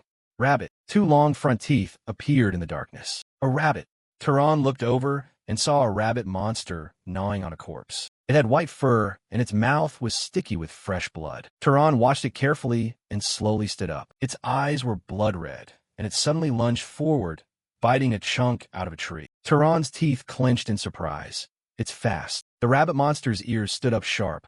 I almost got hit. Turan took out his slingshot and started spinning it continuously. He focused with wide, intense eyes. Turan swung the slingshot hard, sending several small stones flying at incredible speed toward the rabbit. It was extremely agile and managed to dodge them all. Turan watched its movements and became seriously guarded. This little guy is used to defending against projectiles. One of its feet, with 3 sharp claws, was tensing up. It lunged toward where he was standing with incredible speed. Its blood-red pupils were locked onto a single target. It was as if it vanished into thin air. Nothing was left in that spot. The rabbit monster landed after missing its target. Turan took the opportunity from behind, having already prepared a small, sharp knife. A single thrust directly under its neck made it howl in pain. Turan quickly retreated, backing away. His body moved back toward a tree, but he seemed to be fading away. The rabbit monster spun around and immediately attacked that tree. Its face looked ferocious as it repeatedly slashed with its claws. Its eyes glowed a fierce red, slashing everywhere it jumped. White smoke suddenly rose from within the forest. The rabbit monster stood amidst the fallen trees and screamed at the sky. Blood dripped from its body onto the ground bit by bit. Its ears drooped, and its tongue lolled out past its teeth. His black boots reappeared on the ground. Turan returned when he saw the rabbit monster's corpse lying flat on the earth. As was his habit, he reached his palm out toward it. His face was cold as he absorbed all the mana from the rabbit monster's body. A blue light flickered in his eyes. The amount of mana I absorbed is significantly more than that first leper monster. His gaze softened back to normal. No way. The man leaning against the tree trunk spoke in a raspy whisper. Are you a mage? Turan didn't hide it and replied immediately. Yeah, I am. The man was still curious. Why on earth would you reveal your identity? Turan didn't hide it and replied immediately. Yeah, I am. The man was still curious. Why on earth would you reveal your identity? Even me, Dan, was lying in a pool of blood with soulless eyes. Big brother. In his memory, Turan still remembered me, Dan's smiling face. There's a big city nearby called Orem. They have a place there called the library. At that time, Turan was quite surprised by the mention of a library. He had stated, I heard they have thousands of books there. Me, Dan had said something that caught him off guard. You start getting interested the moment you hear about books, don't you? He asked seriously. Was it that obvious? Me, Dan picked up the cup on the table with a gentle smile. But I heard not just anyone can enter that library. Taking the chance, Turan asked, So, what do I have to do to get in? Me, Dan didn't hesitate to give him the info. Apparently, only mages are allowed inside. Hearing that, Turan rubbed his chin thoughtfully. I see. Even in that forest, his mind was still on that conversation. I've decided. What have you decided? Now Turan stood before 3 handmade graves. I'm going to that city of Orem you mentioned. His face looked a bit sad and his eyes were glistening. Me, Dan. Then he could only leave with one last word. I hope you find happiness in that place. The scene shifts to Turan standing quietly in a long line. His face was a bit smudged, having just arrived at the new city. I was amazed just seeing the small city of Murray. Thinking back on it now, it's embarrassing. This was a noble and bustling city far beyond that. The great city of Orem. He followed the crowd, stepping bit by bit through the city gates. I didn't expect so many people to want to enter the city. His eyes caught some soldiers guarding the gate. Are they filtering out wanted criminals? Turan slowly approached as his turn came. As expected of a major city, the organizational system is much more professional. Suddenly, a voice interrupted his thoughts. Halt. Turan didn't understand and looked around blankly. Is something wrong? The gate guard, with an arrogant look on his face, pointed directly at him. You're not allowed in. Turan listened while reaching out to touch his own clothes. I've never seen anyone with such filthy clothes in my life. You'd better go over there and dust yourself off before coming in. Inside the city, there was a skyscraper surrounded by various types of trees. A tiny Turan stood at the base, looking up in awe. This is the library me Dan talked about. He couldn't stop marveling in his head. It's truly majestic. It must have been built with magic. Turan carefully approached the gate to ask, Excuse me, I have a question. The guard at the library gate replied sternly, Yes. He stepped closer and made his request. I'd like to enter. Kenya stated the requirement. This library is for mages only. Turan immediately asserted himself. I am a mage. The soldier didn't believe him and stepped forward to investigate. What? He furrowed his brows and scolded him. You dare to pose as a mage? Are you trying to get killed? We really get all kinds of crazies here. Kenya deliberately waved his hand as if to shoo Turan away. A guy like you being a mage is just ridiculous. Before his hand could even touch Turan, it suddenly turned a glowing red. The memory of Kian returned once more. Mages can recognize each other. They can sense each other's mana and know if the other person is stronger. His gaze suddenly became very sharp. Just by sensing through the man's palm, his eyes glared a blood red. The man was affected, struggling to keep one eye open as the pressure knocked him backward onto the ground. Are you all right, sir?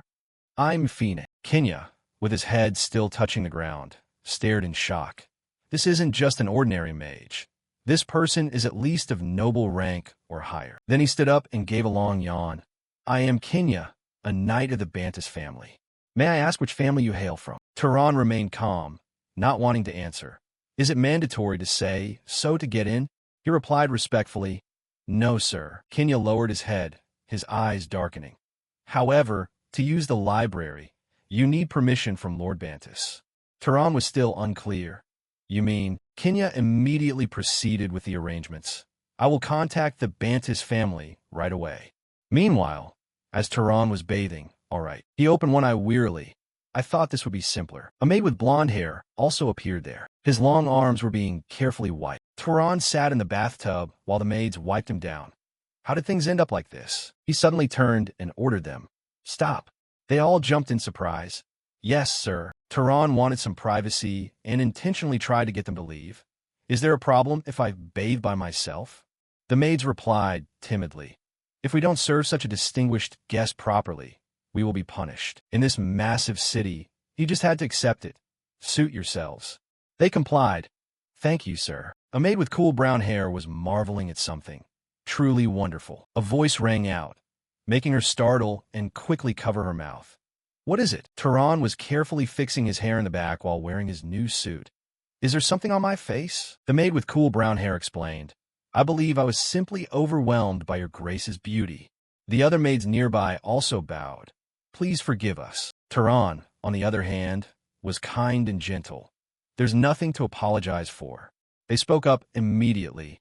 Please don't be so humble with us, sir. His gaze suddenly shifted toward a sound. What was that? From another direction, a person with pink hair was entering the room. Azella appeared with a sharp gaze and a mysterious look on her face. Is this the guest who arrived, looking like a beggar? She smirked mockingly. After a bath and a change of clothes, you look just like a prince. Turan took note of her words. Lady, that beggar comment was a bit much. He introduced himself. I am Turan. She did the same. I am Azella. She wanted to know more about his identity. What is your family name? Turan carefully and tactfully declined. I have reasons I cannot disclose. Azella lightly stroked her chin. Is that so? That's a shame. A mysterious smile suddenly bloomed on her face. This guy want to hide his identity? Let's poke and prod a little. No sooner said than done. She released a burst of mana that radiated around her body. Her face looked excited as she aimed it at Turan. Show me. What is your mana like? Turan's eyes widened as an invisible pressure bore down from all sides. so heavy that he immediately realized this was no joke, but a genuine challenge. His eyes immediately shifted to a brilliant blue. His own mana exploded outward, filling the space to counter her. The air became thick and heavy, nearly suffocating. Azella's bodyguard immediately rushed forward to shield the maids behind them. As the two forces collided violently, the entire room shook as if it were about to crack open. Then Tehran let out a long breath, and the pressure vanished the moment Azella lowered her hands, which were visibly trembling. Oh my! Outwardly, she remained composed, but her gaze was deep as she looked at him and spoke. Hey, guest, do you want to marry me? Time seemed to stand still.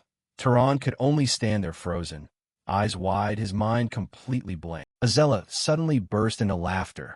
What's with that reaction? I was just kidding. She leaned over with a playful smile and continued. But you should really think about it seriously. The seat beside me is currently vacant. Having said that, she turned and left, leaving the room suddenly and strangely quiet. Tehran remained where he was, his eyes briefly glancing down at his hands. Only now did he realize that his own hands were shaking in waves. He thought to himself, she is at least on par with me. Is this level of power common around here? This great city suddenly became much more dangerous in his eyes. A short while later, in the city lord's office, a man sitting on a high chair observed him calmly and spoke. Welcome, young noble. I assume you already know my name? Rug Bantis, the Lord of Orem. Tehran replied briefly. I am Tehran. The Lord blinked, his voice shifting slightly. Tehran, how straightforward. So, you want to enter the library, correct? A lot of people come here because of strange rumors. So let me be clear up front. Inside, you won't find ancient forbidden magic, secret methods to boost mana, hidden treasures, or any shortcuts. Tehran replied without hesitation. I don't need those things, so you don't have to worry. After a moment of silence, the Lord nodded. If you still want to enter, I won't stop you. After all, there is nothing inside related to my family's secrets. He glanced outside and said, It's late now. Why don't you rest today and come back tomorrow? Tehran replied politely. I won't forget your kindness. The next day, the tower soared straight up as if trying to pierce the sky. The guards respectfully stepped aside and announced, Access card confirmed.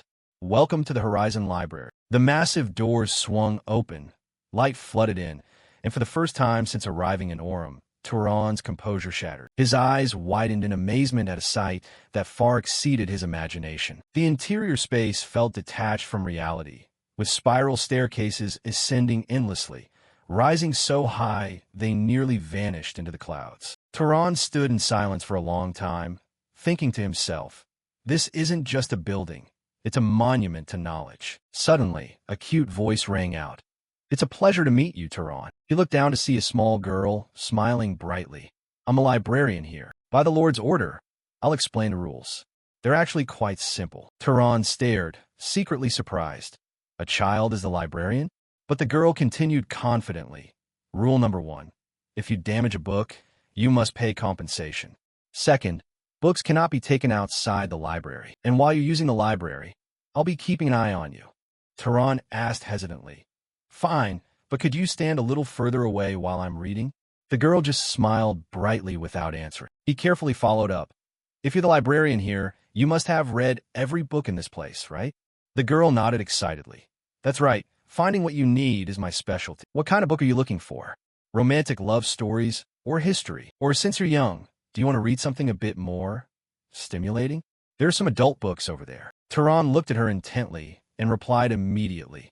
I just want to learn more about the basic knowledge of this world. The girl set a stack of books on the table. Many books here are hundreds of years old and aren't quite what you're looking for. But this section should help you out a bit. Thanks a lot, kid. No problem. Tehran carefully picked up a book, his fingers tracing the cover. He thought to himself, this is the first time he's held knowledge instead of a weapon. No battlefield, no blood, just paper and ink. How extraordinary is that? The following days passed like a dream. Tehran established a daily routine, waking up, heading to the Horizon Library, and reading until the sun went down. The following days passed like a dream. Tehran established a daily routine, waking up, heading to the Horizon Library, and reading until the sun went down. From geography and races to mage rituals, manufacturing methods, ancient monsters, and ruins of the old empire. Piece by piece, the void of ignorance around him began to take shape, The world became clearer, sharper, and more real through every page. One day, the Lord summoned him and offered praise. I hear you've been making good use of the library. Turan replied briefly, yes. The Lord's voice dropped an octave. You understand that letting you use the library and treating you like a noble is quite a favor, don't you? Now is the time. I'd like to receive something in return. Turan replied immediately. Please, go ahead. The Lord spoke of a monster in the north attacking merchants. The 4 knights we sent were all eaten by it, and currently the family can only mobilize 2 noble rank fighters. If you join them to form a party of 3, it will be much safer. Turan kept a calm exterior, thinking, protecting others is what a mage should do. I agree. A doubt flickered in his mind. Mages usually don't get mixed up in these kinds of things. The Lord emphasized further. The northern road is a vital trade route. It's been blocked for 10 days now, so it must be cleared as soon as possible. Hearing this made Turan suddenly realize, 10 days ago? So it was even before I set foot here. Turns out that's the reason he let me into the library so easily. On the journey north, Azella walked between Turan and Marvin, with a formation of knights following behind. She clicked her tongue softly in admiration. My father certainly knows what he's doing, to the point of mobilizing even a guest to hunt monsters. She glanced sideways, half joking, half serious. Is it because we're not that trustworthy? Turan thought. Knowledge is never free. It's just wrapped up more beautifully. Azella turned to look at him. Oh, I didn't mean to imply anything about you. Guest, I'm just saying father is overdoing. Marvin burst out laughing. Calling the Lord overdoing it isn't exactly right, sis. Azella rolled her eyes. Drop it. Don't you start defending him. Marvin stepped up to Turan and gave a slight bow. Our first formal meeting, isn't it? I'm Marvin Voltas. Looking forward to working with you. Turan replied succinctly. Me too. As the group continued toward the spot where the magical beast appeared, Azella boredly kicked obstacles out of her way. I just want to get this over with quickly so I can go home and rest. Marvin slowly approached him and asked, Hey Turan, do you have any feelings for my sister? Turan was startled by the question. Huh? Nothing like that at all. Marvin smiled suggestively. Well, that's a relief. Up ahead, a knight called for a halt, pointing to a carriage destroyed by the monster. The group quickly moved to inspect the area. Is it that monster? Likely so. We've strictly prohibited travel to the north, so the victim must have been attacked while heading south from the northern direction. Turan observed everything pensively and carefully. A handprint left on the wooden structure gave him a clue. The monster we're looking for is very likely a monkey. Azella was surprised. A monkey? You have to look at the handprints here. It seems it attacked the merchant caravan and then headed back into the forest. I think if we follow the remaining tracks, we can hunt it down. Azella frowned. Tracking? I'm not very well versed in that kind of magic. How about you, Marvin? I'm not great at it either. Is there anyone among the knights? Turan stepped forward and interrupted. Let me give it a try. Azella smiled teasingly. Oh, could it be you belong to a lineage with that ability? It's just that I've used it so much it's become second nature. He carefully sniffed the discarded cloth and activated his tracking sense. Turan's eyes widened as a trail of blue energy appeared, stretching into the forest. Follow this way. They followed it to a lake. Turan remarked. The trail breaks off in this area. It must have used something, Azella asked in amazement. A beast actually knows how to hide itself to avoid being tracked. No, it's likely just acting on instinct. Suddenly, the scent became unusually pungent. He turned around and shouted to those behind him. A massive gorilla lunged out from the bushes. It let out a threatening roar before charging into attack. However, contrary to the knight's expectations, it didn't engage in close combat, but scooped up a handful of rubble and hurled. The knights' faces turned pale with panic. Oh no, watch out. The powerful stone throw easily swept aside the knights in the front. Turan jumped to the side, dodging everything. But when he looked at Azella and Marvin, he froze because both were using the knights as meat shields for themselves. Azella tossed a soldier behind her like a broken shield. Thoughts from the past flashed through Turan's mind. Mother really wasn't wrong. Azella shouted a command. All of you attack. The knights still standing quickly charged, but the gorilla turned and fled instead of continuing the fight. Azella and Marvin gave chase immediately, but their speed clearly couldn't match it. Hurry, don't let it get away. Suddenly, from behind, a stone sliced through the air with a whistling sound, hurtling toward the monster. It passed precisely through the crowded line of people, exactly like a bullet fired from a sniper rifle. It pierced the gorilla's chest with ease, taking down the beast without him even breaking a sweat. Both turned back to look at him with faces mixed with astonishment and alarm. In that dusty area, there stood Turan, swinging his crude slingshot with absolute focus. He tilted his head slightly with a gentle smile, as if it were no trouble at all. The gorilla collapsed, gasping for breath in painful spurts. Azella immediately unleashed the finishing blow. "Take this." A fire snake quickly coiled around her arm. It lunged at the gorilla before her and engulfed everything in a violent blaze. The entire area exploded. A massive pillar of fire reached toward the sky with its terrifying heat. From a distance, Turan watched silently and realized that was the bloodline power of the fire guardian of the Voltas house. As the dust gradually settled, the knights breathed a sigh of relief. Azella stretched out, a smile half proud and half excited on her lips.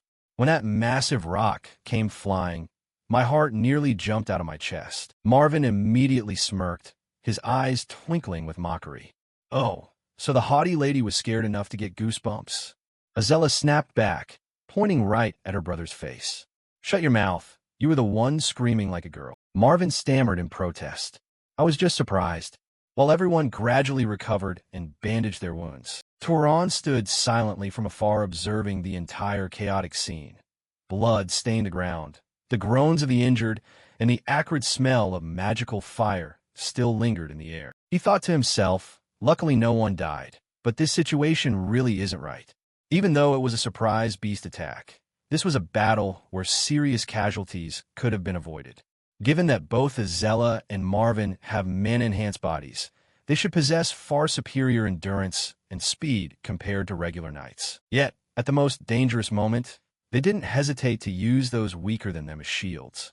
That act was cold-hearted and completely opposite to the noble image he had once imagined. A feeling of unease crept into Turan's chest, but he only gave a slight shake of his head when Marvin noticed his gaze and asked, "Is something wrong?"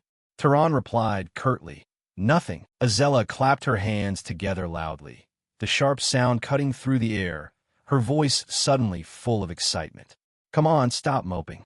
The most important thing now is absorbing the mana from this monster's corpse." The three of them stepped toward the smoking, massive corpse and reached out their hands simultaneously. Streams of pale blue light immediately radiated from the beast, carrying a flow of pure energy back into their bodies. Turan felt every wave of warm mana flood his meridians, exactly like what he had read in the books. Even with several people absorbing at once, the growth efficiency didn't drop. The theory was perfectly correct. Just a few minutes later, Azella groaned in frustration and pulled her hand back. "Damn it, I hit the limit again. This stupid growth limit." Marvin also sighed, shaking his head. "I'm full too." Azella clicked her tongue, glancing at Turan with a look of both admiration and envy. "Now I understand why Father insisted on him coming along. His magic skills are truly impressive. His mana capacity is on par with mine, yet he hasn't even touched the growth limit. He's a total monster." On the long road back, Marvin suddenly spoke up with a sincere tone. "Thinking back, if it weren't for you today, we definitely would have failed miserably. From tracking the trail and figuring out it washed itself to erase the scent, to that fatal slingshot shot that knocked it off balance. It's all thanks to you." Turan shook his head slightly, his voice humble. "It was just luck, nothing special. If there's any regret, it's that I reacted a beat too slow. I didn't expect the monster to have the ability to search for and detect enemies from afar." Marvin's eyes widened. "Searching ability?" "That's right," Turan explained slowly. "Based on what I've read, some monsters awaken special abilities based on prominent physical features. This one had unusually large hands and deformed, large eyes. No doubt those features allowed it to throw rocks with terrifying force and observe targets from a great distance in the dense forest." Marvin's jaw dropped as he looked at Turan like he was looking at a different kind of monster. "You analyzed all that in a split second?" Turan shrugged, his voice calm. "I just happened to read about it in the monster encyclopedia in the library." Marvin immediately made a face. "That library place for snobs? Nobody wants to go there. I once tried to check it out of curiosity, but the books were all incomprehensible. I didn't even get halfway through one before I left." Turan smiled slightly. Next time you two should ask the librarian. She'll find you books that are easier to understand. Azella blinked blankly. Librarian? Is there actually someone like that in that godforsaken library? The scene shifts to the moment Turan enters the Horizon Library after returning from the hunt. A clear, cheerful voice suddenly rang out. Welcome back, Turan. He immediately froze, a slight smile appearing on his lips. I've made a big mistake. In this city, no knight or commoner would dare call a noble by their name alone like that. They always use lord, guest, or sir. More importantly, the small girl standing before him didn't look like an ordinary librarian at all. Turan asked directly, his voice colder than intended. How do you know my name? The girl blinked in surprise. Oh, that. She sat on the table and giggled. Are you just now realizing it? I knew it.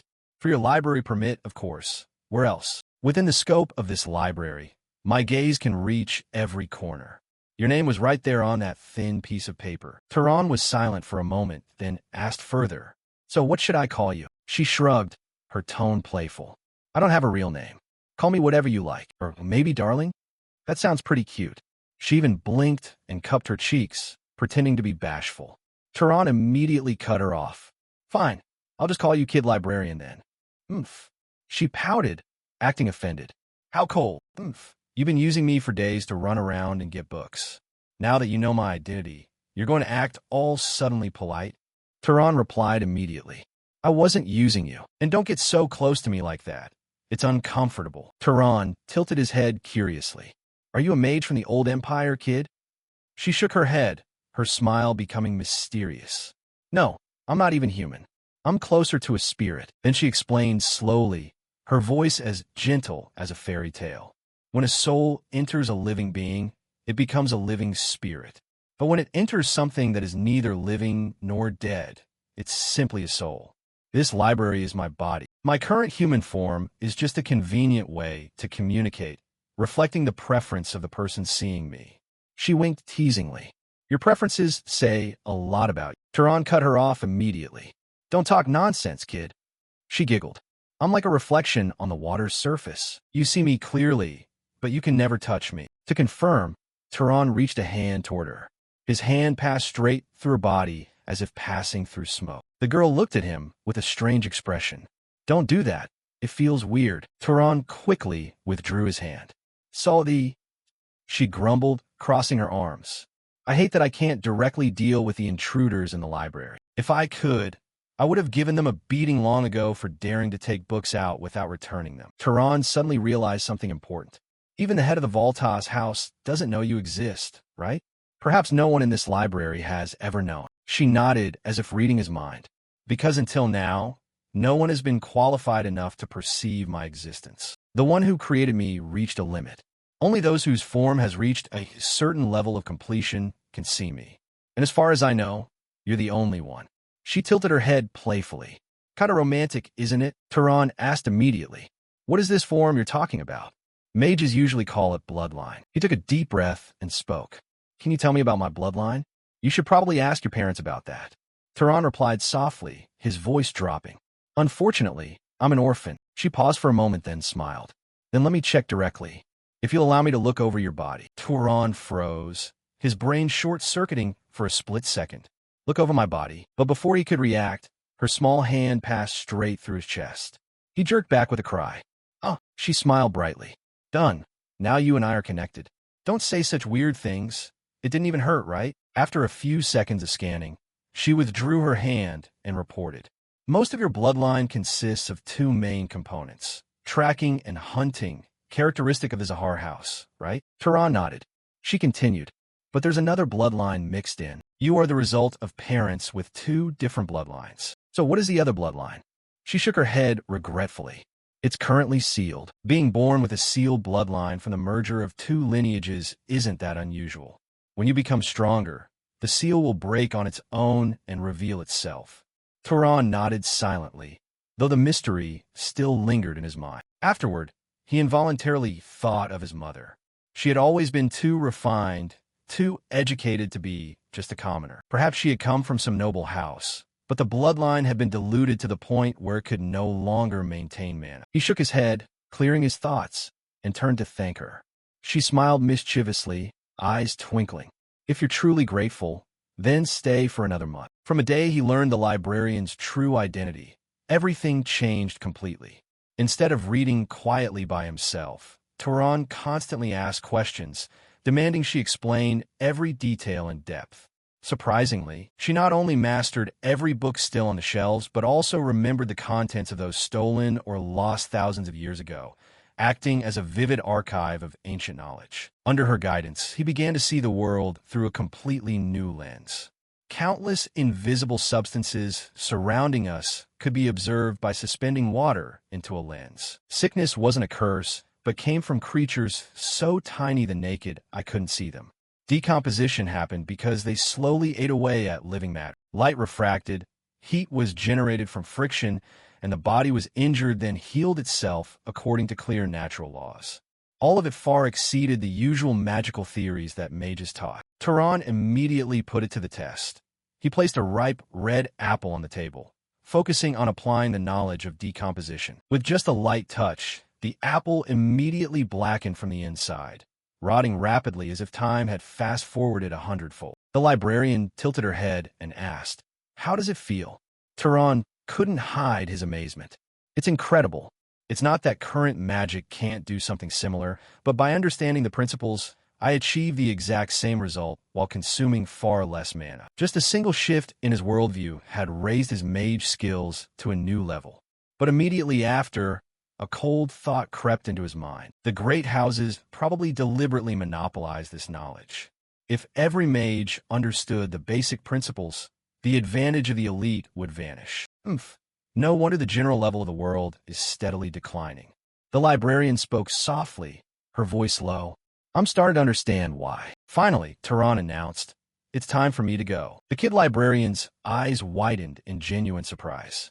He explained, it seemed the owner of this place had started dropping hints for him to leave. Suddenly, she lunged forward in a panic, shouting, "Don't leave me behind." But her body passed straight through him, and she tumbled onto the floor. Turan asked calmly, "Can you leave the library?" She sat on the floor, head bowed. "I can't." "Then stay here forever. Cook, tell stories, whatever works." Turan shook his head. "I can't do that." She pouted, knowing full well he wouldn't stay. Before he stepped out the door, she offered some advice. "This land is full of ruins of the gods. Ancient heritages are scattered everywhere. If you search, you might encounter spirits who know even more than I do." Turan turned back and smiled. "I promise to come back and visit you every now and then." She shrugged, pretending to be indifferent. "Whatever." But her eyes were glistening. She was clearly just trying to hide her emotions. Turan gave a reassuring smile. "Besides, there are still countless books here I haven't finished reading." Leaving the city of Orem, Turan walked alone on a long, winding road. From the continental map found in the library, he knew the Zahar House territory lay to the east, amidst a vast and harsh desert. That would be his next destination. If he went there, perhaps Turan would find clues about his parents. The sun gradually set, dyeing the sky in brilliant shades of orange mixed with deep red. After walking for a while, Turan stopped in a quiet corner, sat down, and breathed steadily, telling himself, "There's no need to rush. If those clues were gone, they would have vanished 18 years ago. If they still exist, they won't disappear just because I'm a little late." The next day, Turan set out again.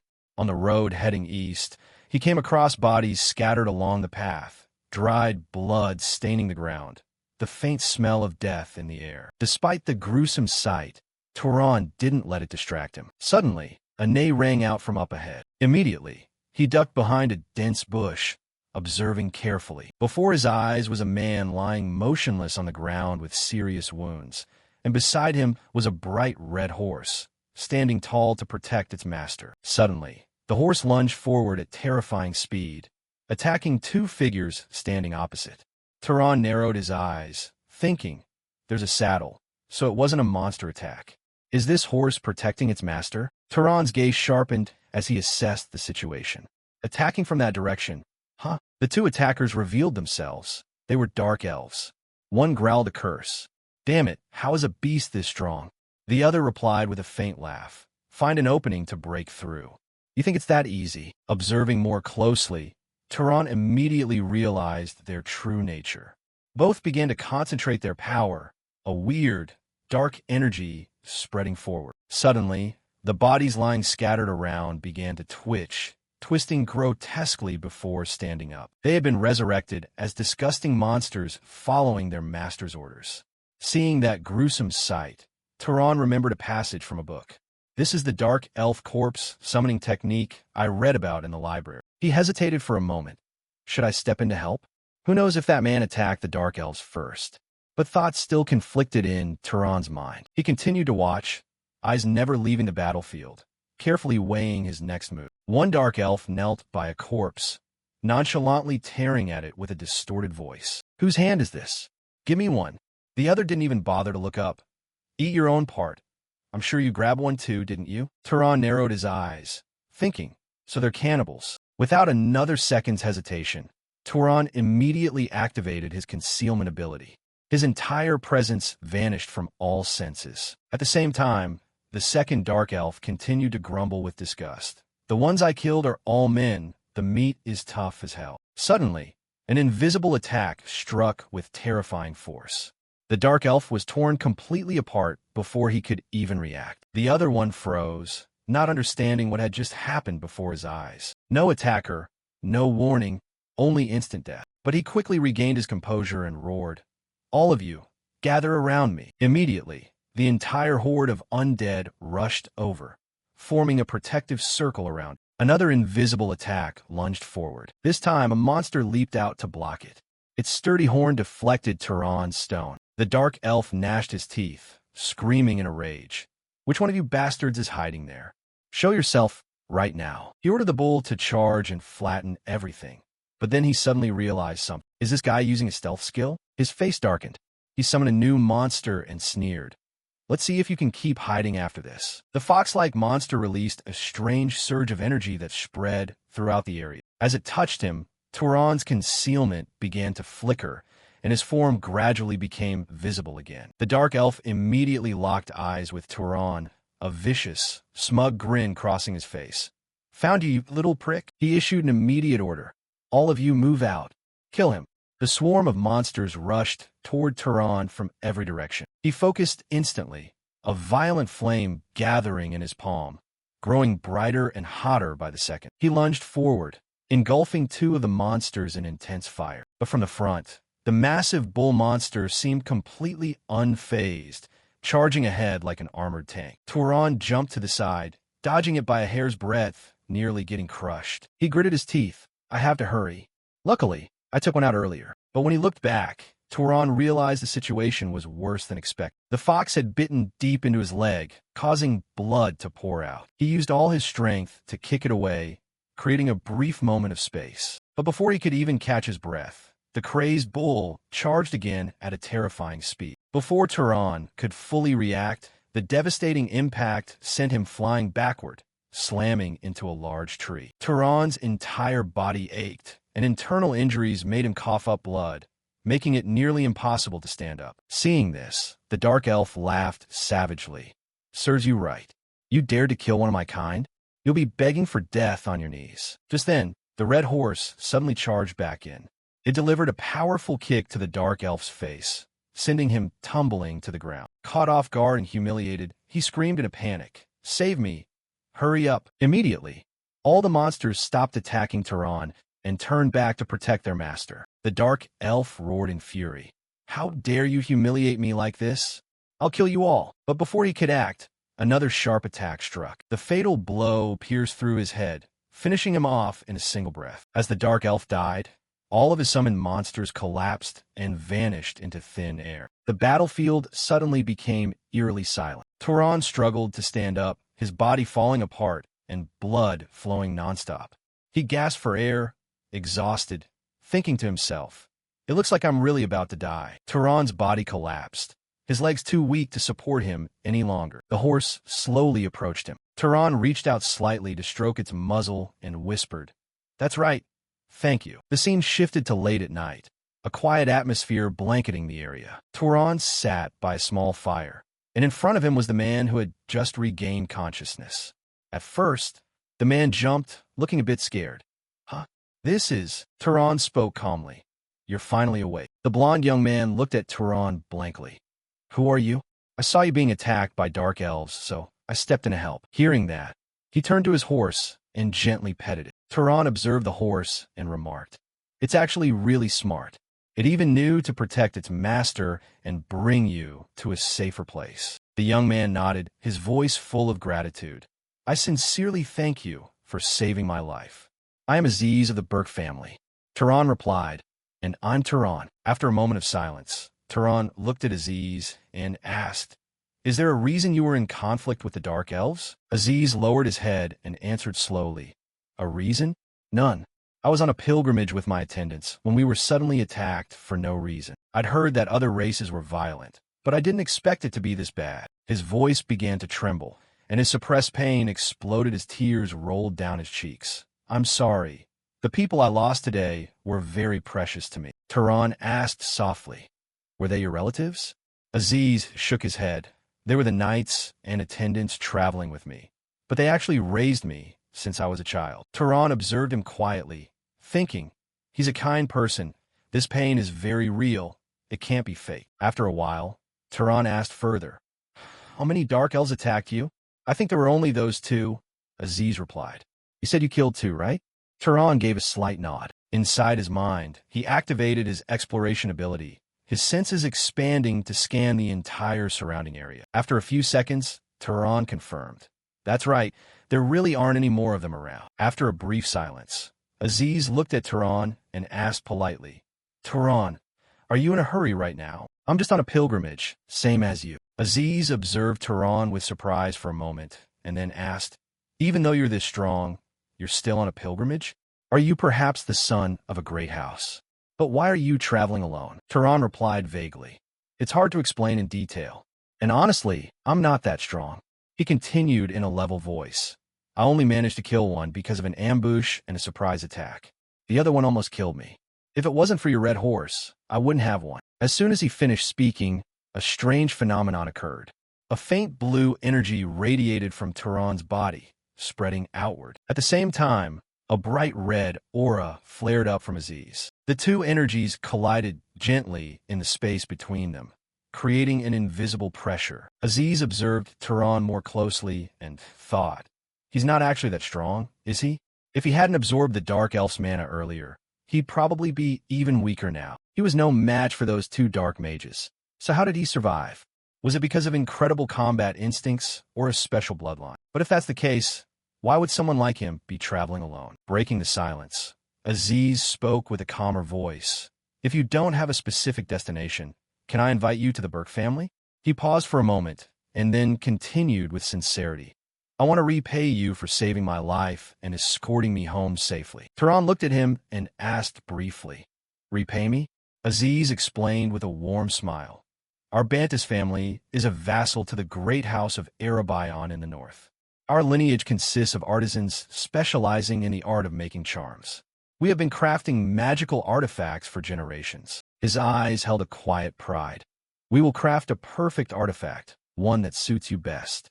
Turan sat quietly listening to every word, silently weighing the offer put before him. Turan and Aziz quickly buried those who had fallen. He looked at his comrades and felt sad, as if the curtain had finally fallen on the whole ordeal. "Deep down, I truly want to bring them all back home. That must be beyond my current abilities, right?" Aziz turned to look at Turan. "I'm very grateful to you." "Turan, what are you thanking me for?" "Thank you for not mocking me. To be a noble and shed tears over the sacrifice of subordinates, it must seem like a very pitiful sight to you. Why would that be considered pathetic?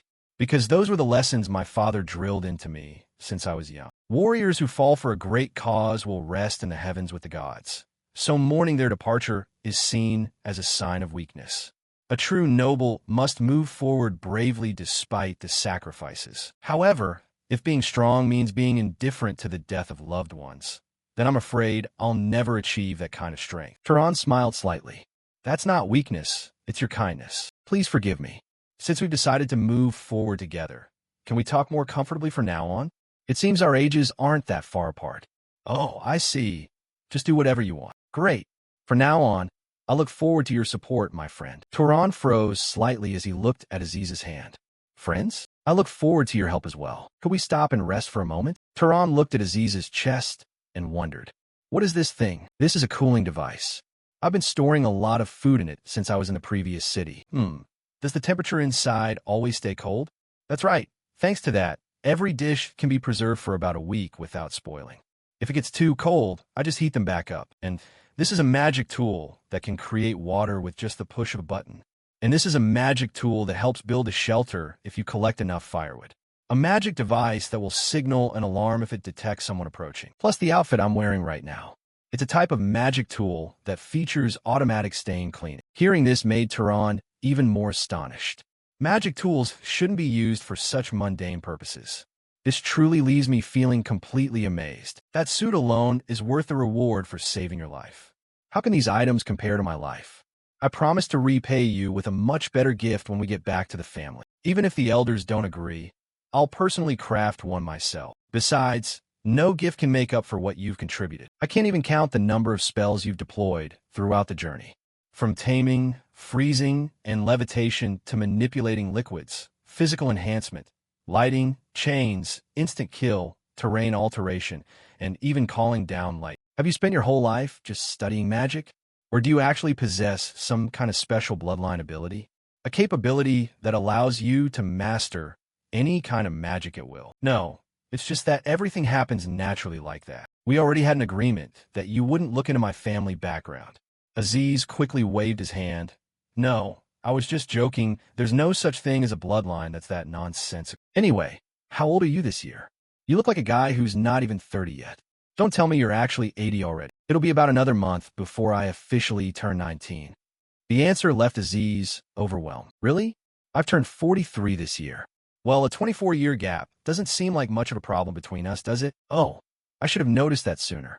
Especially when you told me about taking down those two necromancers with that insane level of mana. Who would have thought two such geniuses could exist in the world at the same time? Who are the two people you're talking about? Well, although she hasn't reached your level yet, or maybe she's equivalent. Either way, that person's bloodline truly can't be underestimated. After all, I know another genius roughly your age, and that's my cousin Misa. Could you ask that person to craft a magic tool for me? Aziz shook his head. Unfortunately, no. She doesn't belong to my branch of the family, but to the main family. If she's a member of the main family, then could it be? Exactly. She is the princess of the great house of Arabian. It's very likely she will take over as the head of the great house in the near future. Unlike common mage families, the leader of a great house doesn't easily pass down power to their direct descendants. Because in a great house, there are always dozens of relatives of the same age, and among that crowd, there's always someone stronger than the leader's chosen child. Even so, among the leader's children, Misa possesses the most outstanding natural talent. In just 10 short years since her mana awakening, Misa has mastered all of the Arabian bloodline magic along with every type of combat magic. As a result, she has all the support even though she's only 21 right now.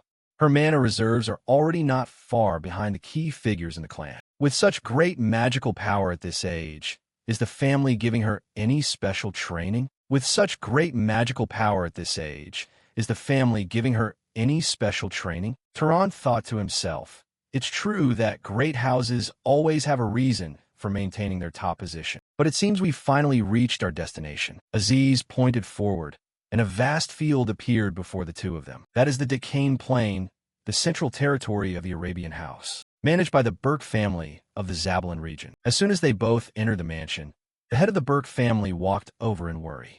Aziz, my son, what terrible thing has happened to you? Aziz ran over to hug her, crying. Mom! In the back, Tehran was very surprised by this scene. He's actually 43 years old. Another man walked over and spoke. Aziz, pay a little more attention to your demeanor and dignity. At the very least, you should call her lady properly, shouldn't you? The real issue isn't the title, is it? I sincerely apologize. He stood up straight and turned toward Tehran. Oh, let me introduce you. This is Tehran, a new friend I made in the South. He is the benefactor who disregarded danger to save my life when I was close to death.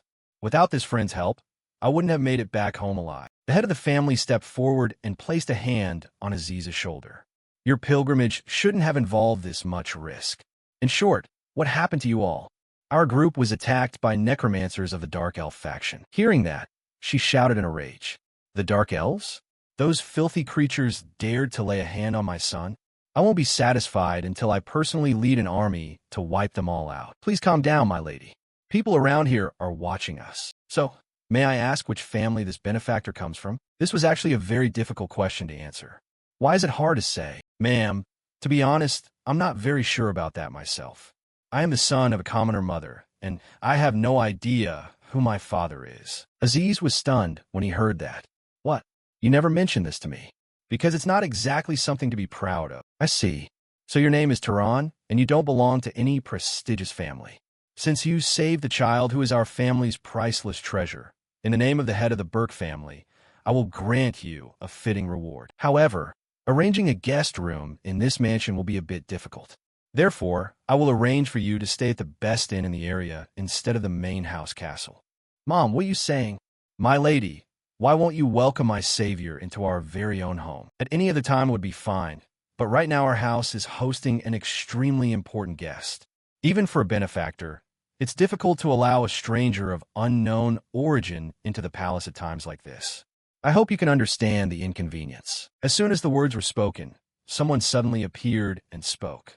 Doing that on my account is really unnecessary. I don't believe someone who risked their life to save Aziz would suddenly want to assassinate me. From the doorway of the room, a girl with black hair appeared. Her face was pale, and her eyes were cold. Aziz turned to ask, Maisa, is that you? Why did you suddenly show up here? Was that woman the princess of the Arabian house? She looks more like a walking corpse than a noble princess, doesn't she? It hasn't been long since I almost lost my life at the hands of those Gaha scum. That's why I had to come here, to take temporary refuge. An assassination plot right at the main estate? With such a strict security system, there's no way it could be. There must be a high probability that a traitor has appeared from within. There are plenty of people in the family who find her to be an eyesore. Anyway, I'm exhausted, so I'll go back to my room to rest first. Good night, everyone. After she left, the head of the family turned to the servant. Prepare the second-class guest room for VIPs to welcome Tehran. And so, a peaceful night passed. Tehran woke up on a soft bed. He quickly changed and stepped out into the hallway, staring intently at the lamp on the wall. Suddenly, Aziz's voice rang out. Hey Tehran, you're up early. What are you doing standing out here in the hallway all by yourself? He pointed to the lamp and said, That object accidentally caught my attention. That thing? Oh, you mean that magic lamp? She used to make these while practicing her spells when she was a kid. Do you want one? There are plenty left in the storage. I don't think I really need it that much. Suddenly, a horrific sound rang out, making him freeze. A terrifying bolt of lightning struck right outside the window. Tehran quickly turned his face toward the source of the light. Aziz explained calmly. Looks like Maisa is practicing magic again. She's always so hardworking. That's the bloodline magic of the Arabian family, isn't it? That's right. It's called the Storm Bloodline. I've never hated my own blood, but that kind of power really makes others envious. It looks as majestic as a god. Tehran's eyes narrowed, thinking, I'm starting to get curious about it myself. I wonder how much power the next successor of the Arabian house will possess. Do you want to come with me and take a look? Even though I'm curious, I'm afraid it wouldn't be good if someone suspected like me got too close. Aziz smiled slightly. What's there to worry about? You're not an assassin, and I've already vouched for you. Honestly, I'm very curious to see who between you and Maisa is actually more talented. I'm guessing this is the real reason you want me to come along. Aziz didn't deny it, but flatly accepted. To be honest, a few years ago, I sparred with Maisa, and I've been holding on to that resentment ever since. I really want to see her taste defeat just once. The two of them quickly ran outside. Aziz shouted from afar, Sister Maisa? She turned back to look at him and replied, Aziz? And who's this traveling with you? My lady, I am Tehran. Oh, I remember now, the one named Tehran. So what wind blew you two all the way out here? Aziz scratched his head and explained, It's nothing big, we just saw you practicing and wanted to join in. We've tried this before, remember? She scratched her chin, remembering. Oh, I remember very well. That time it took you a whole week to do it, while it only took me the second try. After that failure, you burst into tears and ran away. Sister, don't say everything like that. Tehran couldn't help but laugh when he heard that. I'm sorry about that. Aziz sighed helplessly. Are you planning on mocking me too? Anyway, Tehran here is one of the most talented people in magic I've ever met. His abilities are truly nonsensical, just like a monster. How about you two try to compete in a match? Misa was slightly surprised. You want to spar with me? She stared intently at Turan. The sky above suddenly darkened as lightning tore through the air. The sky above suddenly darkened as lightning tore through the air. Misa's body was gradually covered by violent mana, finally turning into an overwhelming force, just like a powerful god. That surge of energy easily made Turan dizzy and tremble. His eyes were full of despair. A few minutes later, when the sky cleared, Turan stood opposite Misa, gasping for breath, sweat soaking his pale face. Clearly, the power gap was immeasurable. Misa narrowed her eyes slightly and spoke.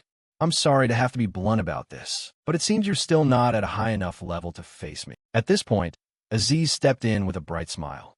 In terms of pure mana, he's definitely no match for you. But what's really amazing about him is his ability to learn magic. Aziz placed a hand on Turan's shoulder and declared, "He is a genius like none I've ever seen in my life." Aziz looked at Misa and asked, "Even you might not have reached that level of genius, right, Misa?" Misa replied, "Since you praise him so much, let me check it for myself." Turan looked back at her and suggested a new way to compete. Then each of us will perform a type of magic that the other probably doesn't know. Whoever performs it faster wins. Aziz turned to Misa. That's a good idea. What do you think? Misa replied, I heard that Turan doesn't even know what his hereditary bloodline magic is, right? If I use innate magic, it won't be fair, so I won't use it in this match. She continued, in that case, I'll go ahead and start first. Misa stepped into the middle of the training ground and lightly tapped her foot on the stone surface. A small sprout suddenly pierced through the ground. Turan and Aziz watched as the sapling grew at an incredible rate, turning into giant vines that wrapped around the entire training ground. Aziz cried out in a panic as the vines wrapped tightly around him and lifted him into the air. He was hung upside down, while Misa looked at Turan and said, This is magic that creates and manipulates plants. Can you do it? Let me down, I'm getting really dizzy. But Misa ignored him and said with a slight laugh, Just hang there for a while. It's quite a sight to see. Turan observed the vines and thought about the principles of magic. Fire magic is just a combustion phenomenon. Water magic is just gathering tiny, invisible moisture molecules from the air. These vines are the same.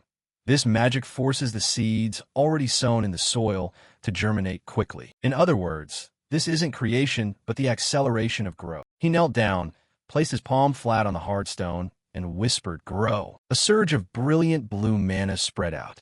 In an instant, a series of blue vines exploded from the ground, wrapping around Turan perfectly according to his will. Misa looked at the scene with an astonished face. You just relied on the words grow and discovered the true nature of this magic yourself, didn't you? Have you ever seen this magic anywhere before?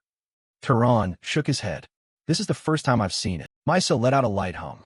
It turns out the praise Aziz gave today was actually true. That rarely happens.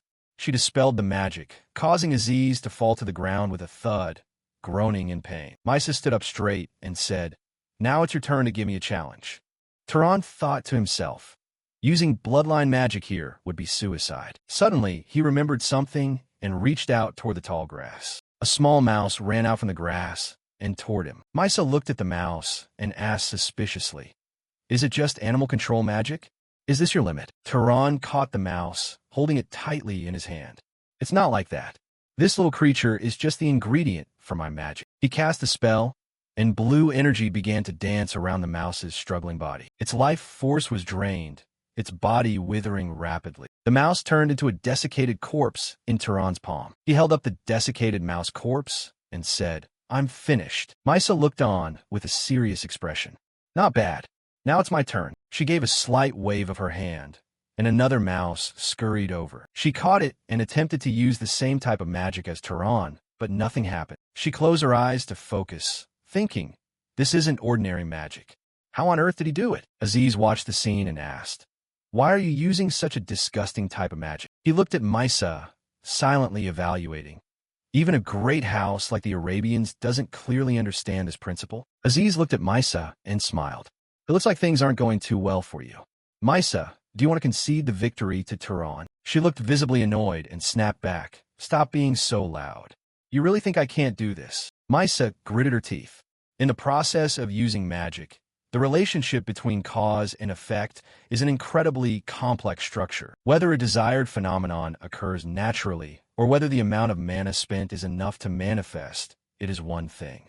But most importantly, it's the ability to empathize with the source that leads to that phenomenon. That is the key requirement that determines the success rate of the casting as well as the level of magical energy consumption. One method to compensate for flaws in the principle when using magic is to cram in a massive amount of mana, using quantity to make up for inefficiency. Just a little more time, she whispered.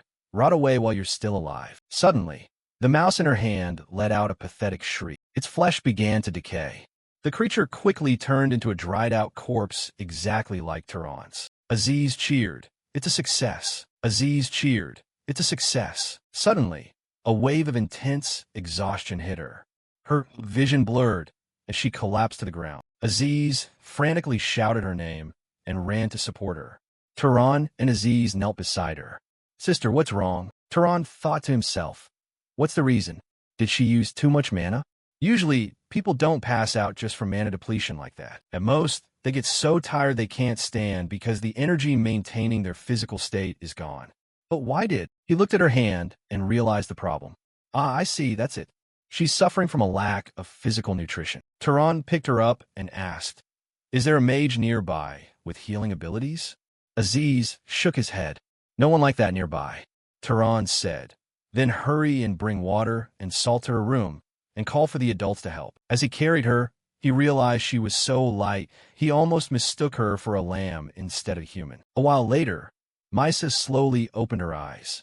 Aziz's mother rushed into the bedroom, shouting in concern. Maisa, are you awake?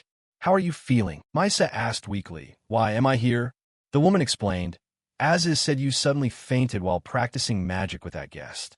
Is that what happened? Maisa fell silent as she recalled everything. The woman worried. Did that man do something to you? Maisa shook her head. No, it wasn't his fault.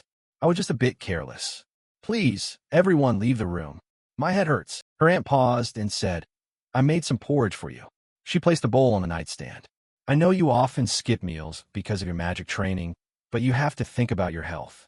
Try to eat a little. Having said her piece, she sighed and left the room. Maisa watched her go and whispered, Thanks. She looked at the porridge, lifted it, and took a spoonful, but a horrific memory suddenly flooded back. Her mother and sister being attacked, crying and begging her to save them because they believed she could do it. Maisa groaned in pain, her hand trembling until the bowl dropped and shattered on the floor. She tried to calm herself, but this torment continued almost endlessly. Meanwhile, Tehran was taken down to the family dungeon and found himself standing before a shrine to the goddess. He looked at the massive winged statue under the golden light of the dungeon. A guard dressed in black drew his sword and said, Both the door and the walls are incredibly sturdy, not a single crack.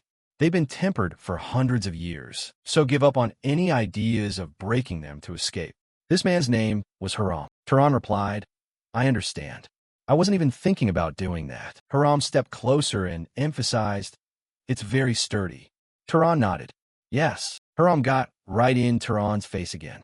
Extremely sturdy. Tehran thought to himself, Is he trying to show off to me? Suddenly, Haram swung his long sword with agile precision. Tehran followed the movement, unable to hide his curiosity. What are you doing? Haram replied, I am practicing. Haram moved his body rhythmically, performing a series of strikes and footwork. Every slash he unleashed was perfectly precise, the sign of a seasoned swordsman. Tehran observed closely. There wasn't a single wasted motion. Every movement was the minimum preparation for the next power strike. Tehran wondered, Is this the efficiency of a truly trained body? Haram stopped and suddenly stared intently at Tehran. Oh, I'm sorry. Was I bothering you? Not at all. Oh, I'm sorry. Was I bothering you? Not at all. He was flustered but quickly answered. I think it's truly incredible. Haram took a step back and gave a slight smile. I see. He slowly raised his sword and explained. Most nobles consider martial arts pointless because it's much easier for them to use magic for long-range attacks.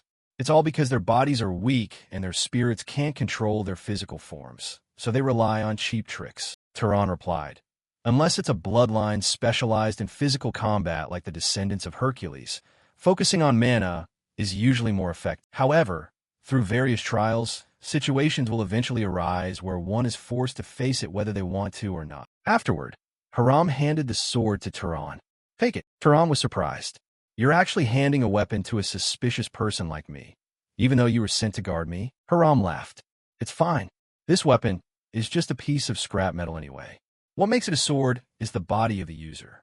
With your weak body, you couldn't even cut me. Tehran gripped the sword, thinking, with this sword, what can I actually do? Haram watched him intently. Watch this. Tehran's entire body erupted in a brilliant blue aura and powerful mana. An intimidating strength radiated as he held the sword and looked straight at Haram. Haram immediately shouted, "Wrong.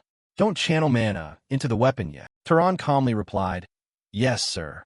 Immediately, he withdrew all the energy, making the blue aura vanish as if it had never been there. Haram stepped closer and directly corrected Tehran's posture. He placed a hand on his shoulder, nudging his center of gravity forward and saying, "Put more weight on your front leg. Press down so the ground takes the force for you." He observed Tehran's arm and frowned.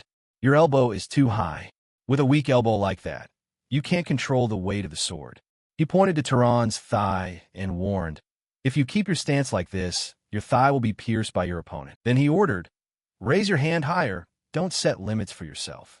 Tehran immediately responded clearly, "Yes, sir." Haram nodded slightly, looking satisfied. "Good. Repeat it 10 more times." He continued to remind him, "Don't stop breathing. Send the breath directly into your muscles." The experienced guard stood by watching, silently judging Tehran's body to be an ideal vessel. If given the chance, he wanted to fully exploit the potential of this physique. Haram explained sternly, "Mana is just a small trick. Mages often mistakenly believe their physical abilities are a given, but those are just the minimum functions the body naturally has. A properly trained body can tear apart a battlefield without using mana. You need to understand that difference." Tehran was out of breath from the intensity of the training, but still replied, "I'll keep that in mind." Just then, the heavy doors of the temple opened. Aziz's mother entered the room with a serious face. She bowed deeply and said, "Please forgive me. I have done the unforgivable to the family's benefactor." Tehran remained calm and replied, "I am the one who should apologize. I assume the young lady isn't hurt. For a guest to behave like that was truly improper." The head of the family spoke. "Maisa wants to apologize to you directly. Do you have some free time?" Afterward, Tehran met Maisa alone in a large parlor. She stood by the window, her gaze slightly awkward. "This situation is a mess. I heard you were held in the temple because of me. Sorry for causing unnecessary drama." Tehran stepped closer and said, "It was necessary. I'm just glad you're safe." Maisa looked straight at him and asked, "Yesterday's magic, especially that type that made the animal rot, is that an unannounced bloodline magic?" The mana consumption was nonsensically high. "Did you lie to me?" Tehran shook his head. "No. If you understand the principle behind it, you can use it much more easily as well." Maisa gave a soft huff. "If you don't reveal the method, there's no proof it's not bloodline magic, right?" Tehran replied, "I don't particularly care about winning or losing." Maisa looked confused. "What do you mean? If it ends like this, the reputation of an Arabian princess like me will suffer," she suggested.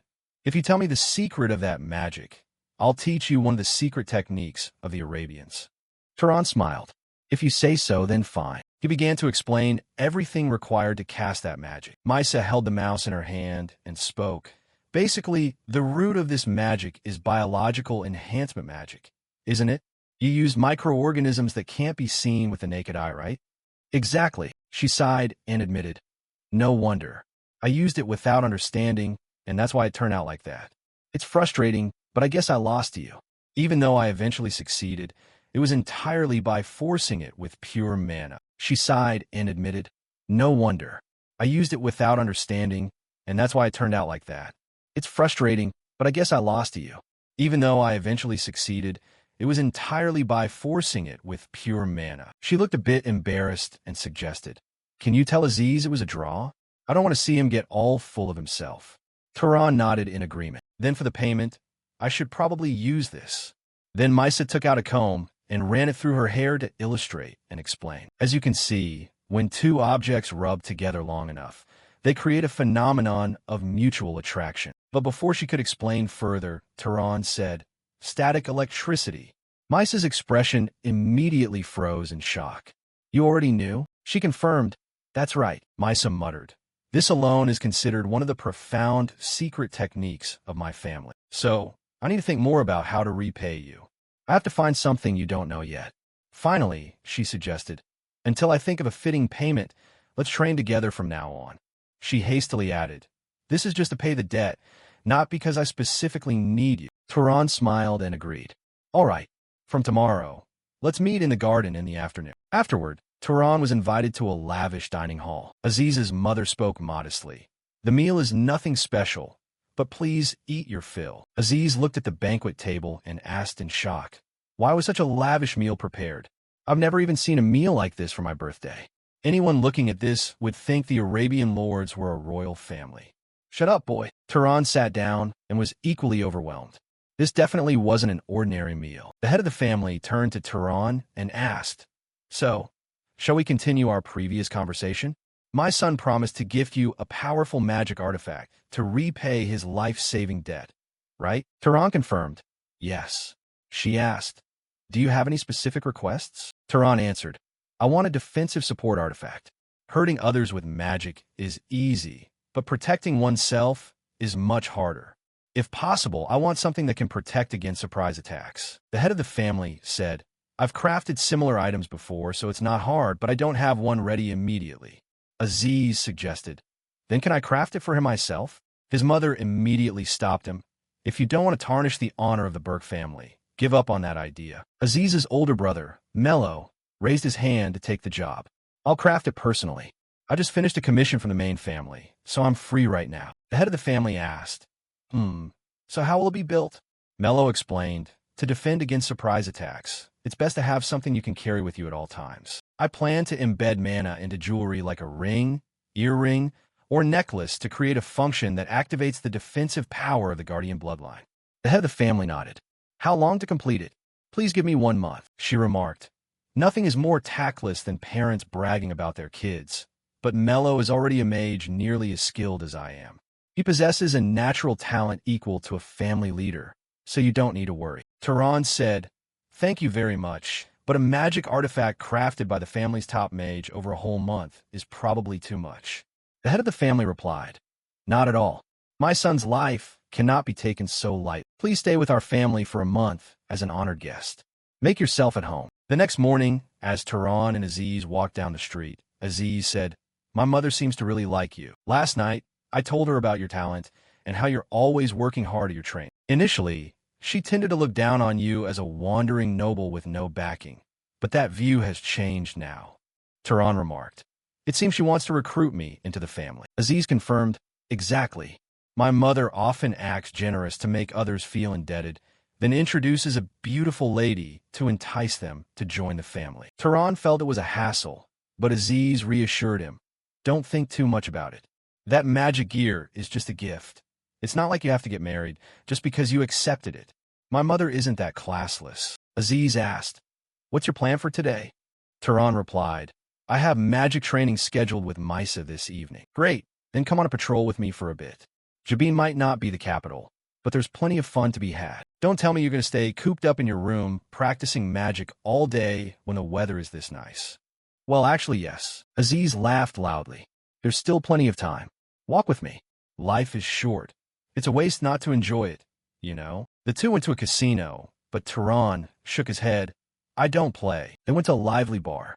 Aziz drank, but Tehran still shook his head. The two continued wandering around. While passing through the market, Tehran suddenly stopped in front of a large poster. He stared at the face of the person drawn on it, thinking to himself, "Is this the person I know? Don't tell me that's the famous Knight Corn." Afterward, the two went to see a play. The play told the story of the Knight Corn defeating enemies in the desert with the help of the gods. When the play ended, Tehran applauded enthusiastically and said, "That was great." Early the next morning, Tehran opened his eyes to find Haram standing there, staring at him intently. Haram asked, "Has your body rested enough?" "Yes."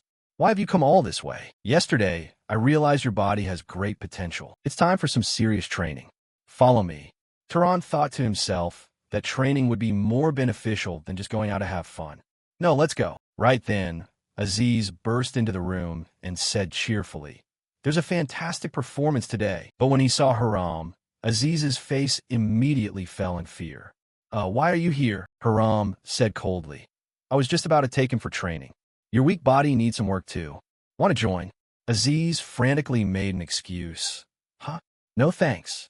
I just got back, and my body hasn't recovered yet.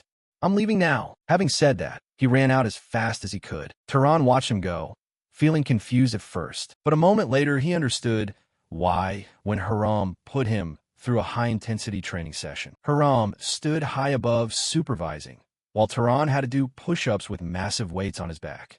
"Don't listen to the complaints of your body. One more time." Tehran groaned in pain, but Haram remained strict. "If you give in to just a bit of pain, it means your mind is being controlled by the weakness of your body. Keep going one more time." After finishing the final rep, Tehran collapsed on the floor, gasping for air, his face pale with exhaustion. Haram looked at him and asked, "Tired?" "Very tired." Haram smiled and explained, "You should feel lucky that you're a mage. For a mage, training once is enough." "Is it different if you're not a mage?" "Of course. An ordinary person's body will get weaker over time, even if it's tempered, so they have to train continuously to maintain it. But a mage will use mana to keep their body in peak condition." Suddenly Haram gave a meaningful smile. "All right, I'm sure you've rested enough, haven't you?" Tehran's face went pale instantly. "No, I just started resting." "You've rested enough. Your body can't lie. Now I'll teach you how to use a weapon in combat." Tehran screamed in despair as the training continued at an even higher intensity. The following days at the Burke family were incredibly busy. Every morning, Tehran trained with Haram in a special area where body weight was multiplied many times. Just one wrong step and his whole body could be crushed into the floor. In the evening, he returned to the mansion to practice magic with Misa. She taught him how to generate electricity through finger friction, making yellow sparks of lightning flash between his hands. Before he knew it, 3 weeks had passed. Tehran tried to fire a bolt of lightning at a target, but kept missing. Misa, standing behind him, commented, "It seems you're having more trouble than expected." Tehran gave a wry smile. "Maybe it's because I'm not an Arabian." Misa admitted, "Even I find it hard to guide you, because I never thought about controlling magic this way. I just fire it and it hits." Just then, a man appeared and called for Princess Misa. He turned to Tehran and looked at him wonderingly. Misa frowned and asked urgently, "What is it? Speak quickly." "I said that during the recovery phase, members of the main family are forbidden from bothering me." "Yes, but the patriarch has summoned you." "What for?" "If it's a stupid reason, I won't let it slide." The man reported frantically.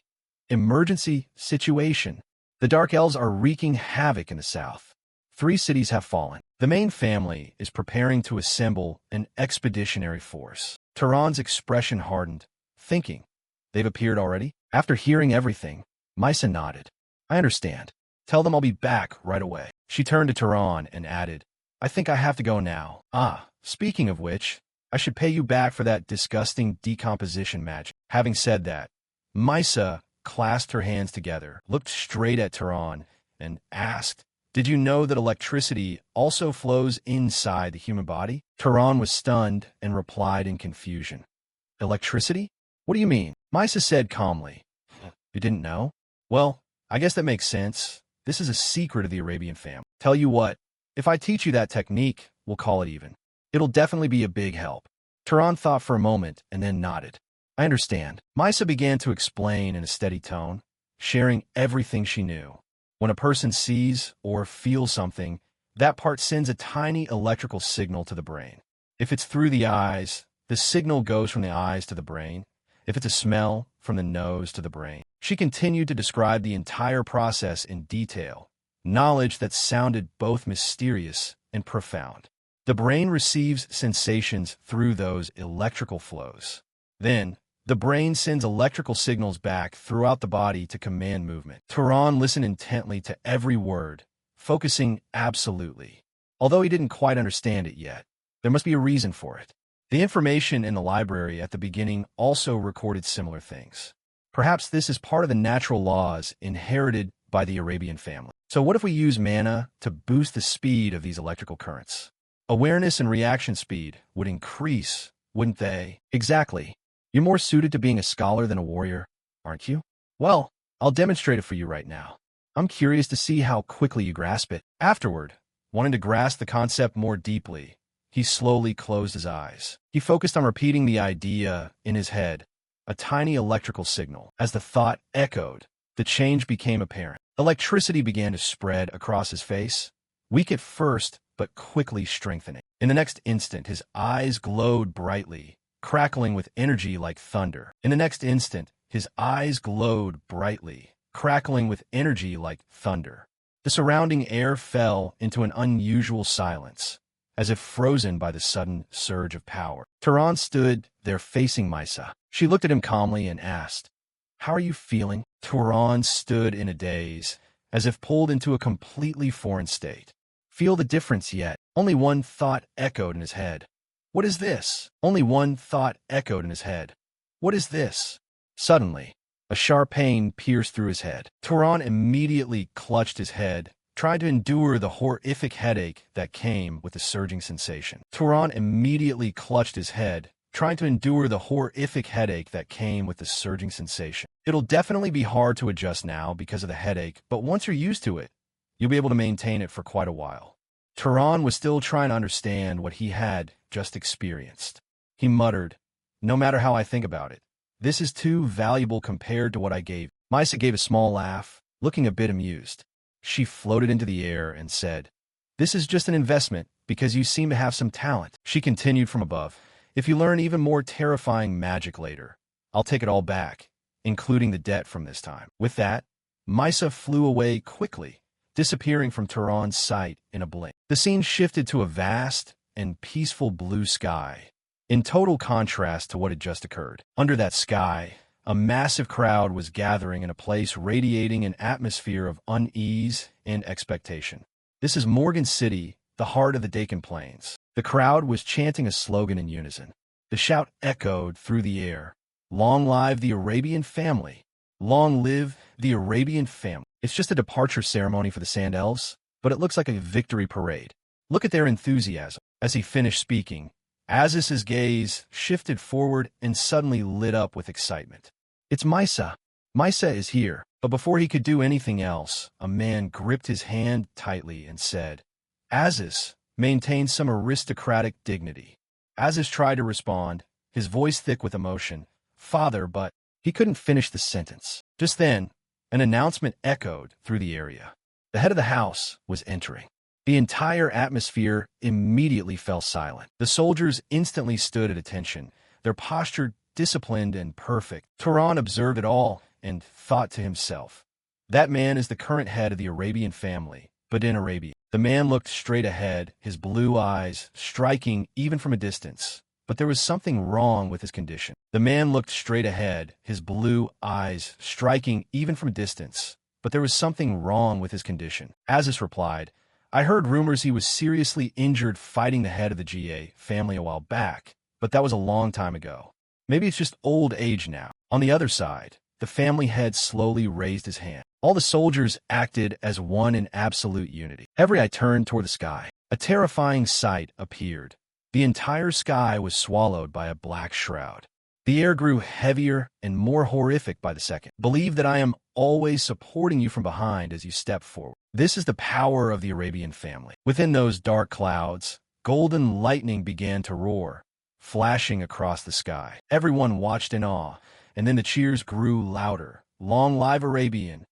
Lord of Thunder, protect your descendants." Tehran witnessed the overwhelming display before him and thought, "This is the power of the Arabians." Even with his body in such poor condition, he easily covered the entire area. This is the absolute peak of magic that a human can achieve. One day, I will reach that ultimate realm as well. The scene shifted elsewhere. Someone reached out, holding a bracelet, and said, "Here, take this." He explained, "Just wearing it will boost your stamina a bit. If you channel mana into it, the boost will be even higher. At its limit, it can reach a level equivalent to an elite bloodline guardian noble, but consumes a lot of mana, so it's best not to maintain it for too long." Tehran looked at the item with visible amazement. This was truly an incredible treasure. Something like this surely wasn't common, even among the great families. It was an exceptionally well-crafted item. At that moment, Aziz's mother spoke up. She looked at Tehran and asked, Tehran, are you interested in joining our family? This was something she had mentioned before. Tehran replied without hesitation, I'm very grateful for the offer, but I think that would be very difficult. She nodded calmly. I see. I've heard everything from Aziz, that you have a lot to do, so it will be hard for you to settle in one place. Just consider this the lingering regret of an old woman. Tehran said sincerely, I will never forget the hospitality I received from everyone. Lord Aziz and the family will always be my friends. She looked at Tehran gently. Yes, that is enough. Not long after, Tehran began his departure. As he stepped outside, both the instructor and Aziz came out to see him off. The instructor approached and tossed him a weapon. Keep it. It was a magic tool. It didn't have any major functions, but it was very durable and the blade was quite sharp. Tehran caught it and thanked him sincerely. Thank you, sir. He put it into his storage space, then turned to the instructor and respectfully called out, Master. The instructor just smiled with satisfaction and walked away without another word. Aziz stayed behind. He stepped up and handed Tehran a set of clothes.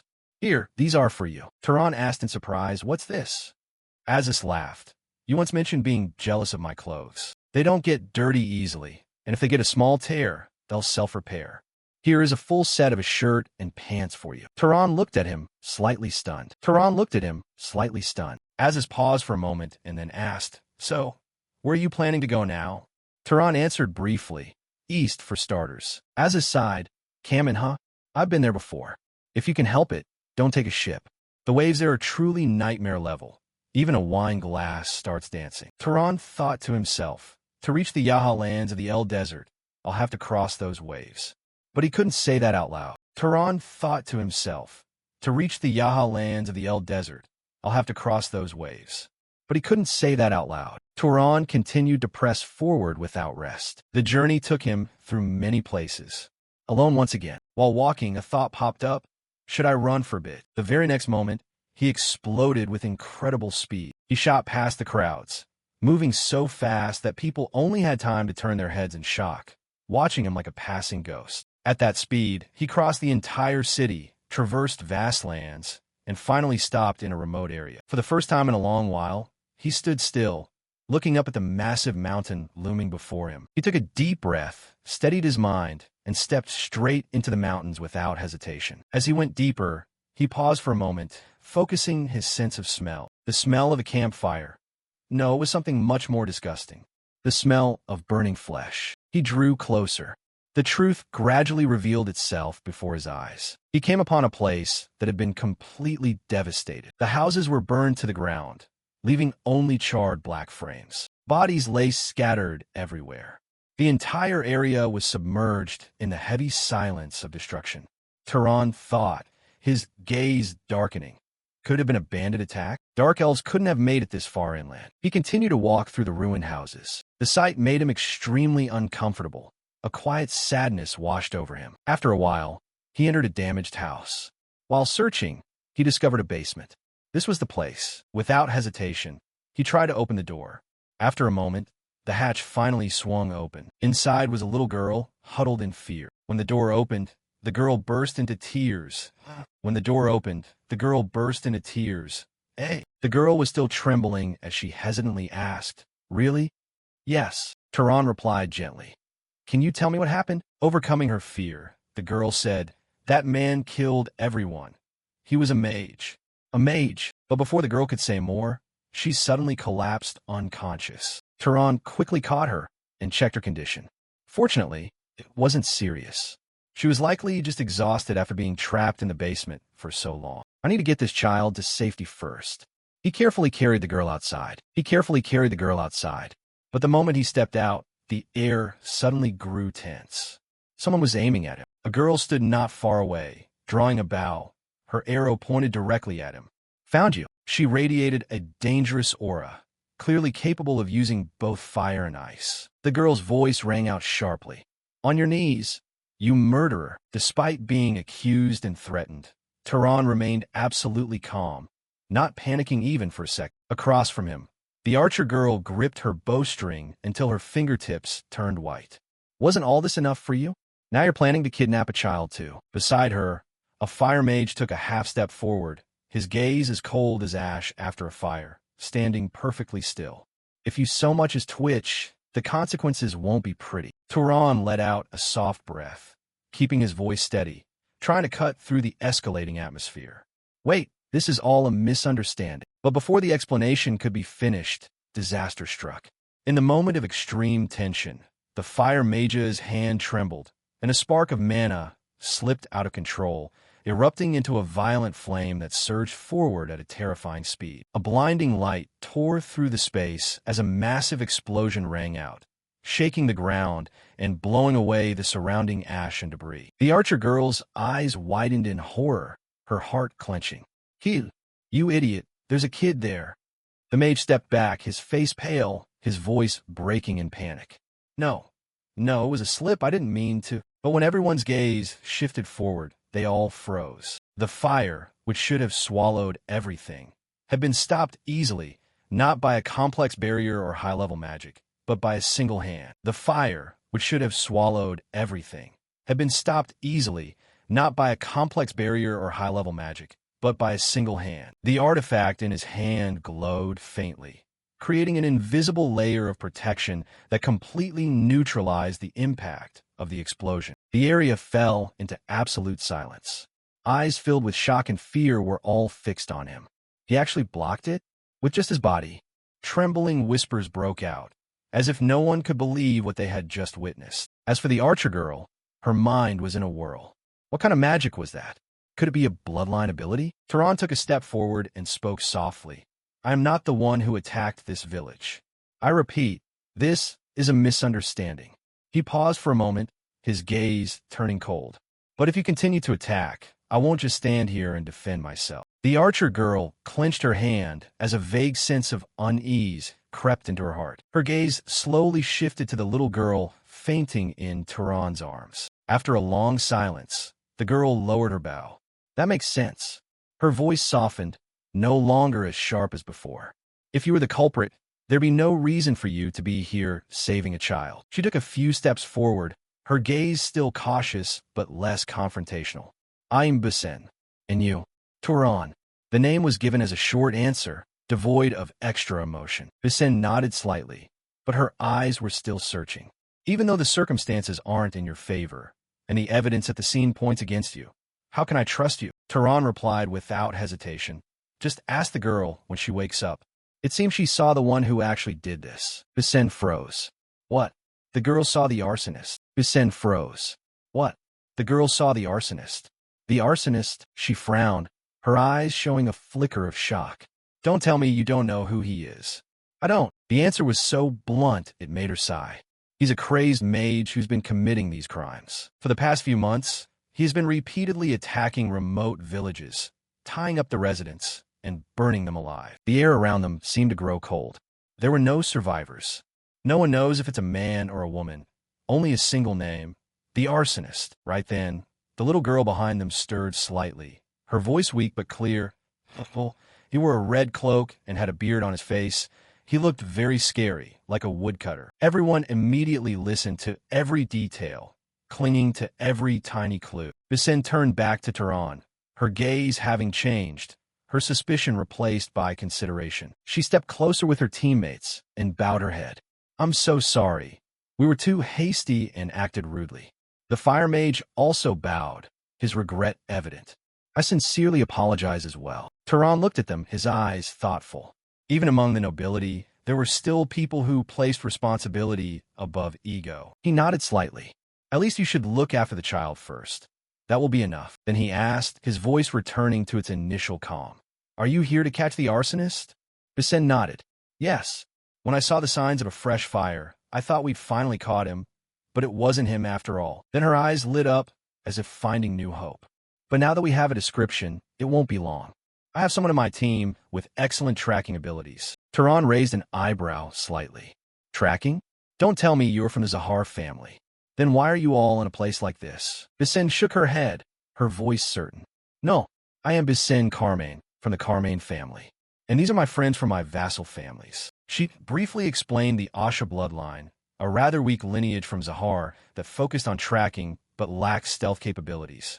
In the family, They call it the primal bloodline. Suddenly, her gaze became more serious than ever.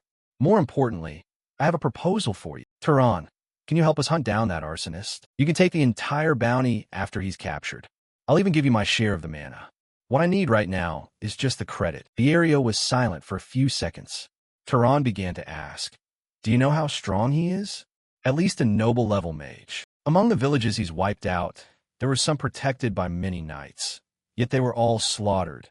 Not a single one left. In Tehran's mind, a thought began to form. Someone who can kill many knights?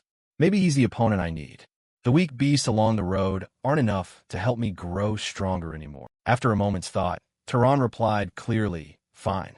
A brief smile appeared on Basen's lips, but Tehran immediately added, first, get the child to safety. After things temporarily settled down, the group quickly left the ruined village, where the burnt smell of ash and death still lingered. They took the girl to a nearby settlement and found an honest-looking man to entrust her to. Tehran didn't say much, just quietly handed over a pouch of money, his voice deep but firm. This is enough to raise the child until she's an adult. The man nodded hastily, his eyes lighting up at the money in front of him. Of course, leave it to me. But as soon as the man took the pouch, Tehran's eyes narrowed in warning. In a few years, I'll be coming back to check. So you'd better think carefully about what you do. The man's body trembled strangely, terrified by the threat. The scene quickly shifted back to the burned village. The wind blew through the collapsed roofs, carrying a layer of fine ash that floated in the air. The Asha tracker stepped forward, her eyes focused. Every gesture was careful, as if she were touching invisible traces left behind. How is it? We need to look a bit more. Her voice was soft but certain. Let's go. Bisen immediately asked. Which direction? Asha turned and began to lead the way. Her footsteps were decisive as she tried to track the faint scent remaining in the air. Tehran observed from behind, a hint of curiosity in his eyes. Specifically, how are you tracking him? Asha didn't turn back, responding flatly as if it were the most normal thing in the world. First, I'll find a man's footprints. When we get to the main road, I'll follow the lingering smell of ash. She paused for a beat. If he hasn't changed his clothes, the ash will definitely still be on him. Tehran nodded slightly, thinking to himself, quite professional. Was the only reason he hadn't been found before just a lack of basic information? Suddenly, Asha stopped, and the air seemed to halt with her movement. Found it. The group began to speed up, following close behind her. Wait, Asha, slow down a bit. The scenery gradually changed. The flat dirt roads gave way to rugged terrain with jagged rocks. Finally, they stopped in front of a pitch-black cave, like a giant mouth gaping open to swallow the light. Bisen turned back, her voice low. Tehran, come with me. The rest of you, stay close behind. The two of them headed inside. In their hands were light orbs that illuminated the path ahead. Their shadows stretched across the rock walls, distorted and flickering like watching spirits. Their shadows stretched across the rock walls, distorted and flickering like watching spirits. Asha stood behind, hesitant, as if sensing something was wrong. There's one person. The answer made the air even heavier. Each footstep echoed in the cave, like an invisible warning. And then, as they reached the end of the cave, they finally saw him. The mage stood there among bright torches. His gaze was strangely calm. He smiled faintly with his distorted face, which was covered in burned scars. What wind brings you all to such a remote place? Tehran didn't respond. He just asked briefly, is it him?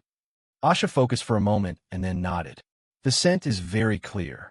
It's him. Immediately, Bisen raised her bow, her eyes turning sharp. I'll confirm it. Are you the one who has been kidnapping and burning villagers alive recently? The mage tilted his head, feigning confusion. I'm not sure what you're talking about. But before he could finish, his hand moved to launch a preemptive strike. Flames erupted violently, and a horrific explosion shook the entire cave. The pressure knocked several knights backward. But amidst that wave of fire, Tehran and Bisen stood still as if nothing had happened. An invisible shield had appeared, completely neutralizing the attack force. The mage froze for a moment at the sight. That single instant was more than enough for a counterattack. Bisen's arrow shot forward, so precise it was almost impossible to dodge. It struck him right in the leg, causing blood to spray out. The mage slumped to one knee, but his eyes flashed with madness. Without hesitation, he activated another of his abilities. The ground shook and massive stone blocks rose up, coalescing into giant, twisted, heavy arms, as if the earth itself were coming to life. Turan frowned slightly. Earth manipulation?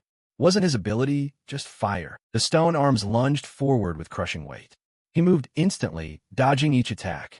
Every strike made the ground crack. Turan spun in midair, pulling out his legendary slingshot to counterattack. The arsonist pointed his remaining arm toward him, but before he could cast his magic, one of the stone arms was smashed and completely severed. But Turan didn't stop. He continued to charge forward. Mana continued to surge. This time, it was a completely different energy. Electricity began to dance around his hand. Blue-white sparks flashed, carrying destructive power. A lightning bolt struck his body. The mage let out a pathetic scream. His body convulsed violently before he collapsed to the ground. The magic taught by Misa had worked. Bisin struggled to crawl out from the dirt and rocks. She looked toward Turan and the arsonist, where the man had fallen unconscious after taking the full hit. She walked over to his side and spoke. "Is it over?" "Maybe. I'll handle him. You go check on the others." Without waiting for a response, he scattered some seeds onto the ground. They sprouted instantly, growing at an absurd speed into thick vines that tightly bound the mage's body, locking down every movement. Turan stepped closer, his gaze cold. "I've locked his vision and movement. That's it." Turan pulled a knife from his pouch and spoke. "Wake up." As soon as he regained consciousness, the arsonist tried to use more mana to escape. Turan immediately pressed the knife blade to his throat. "If you dare use even a drop of mana, I'll kill you on the spot." The mage trembled, his voice breaking. "Who are you? How did you find me?" "It doesn't matter. You're the arsonist, right?" Only the sound of breathing and silence filled the quiet space. There was no answer. Seeing this, Turan directly stabbed the knife into his thigh. The blade pierced through his knee painfully. "Aya," Turan asked, his voice dropping as deep as an abyss. "Answer me. Why would a stray noble like you burn civilians alive?" In his heart, he had only one conclusion.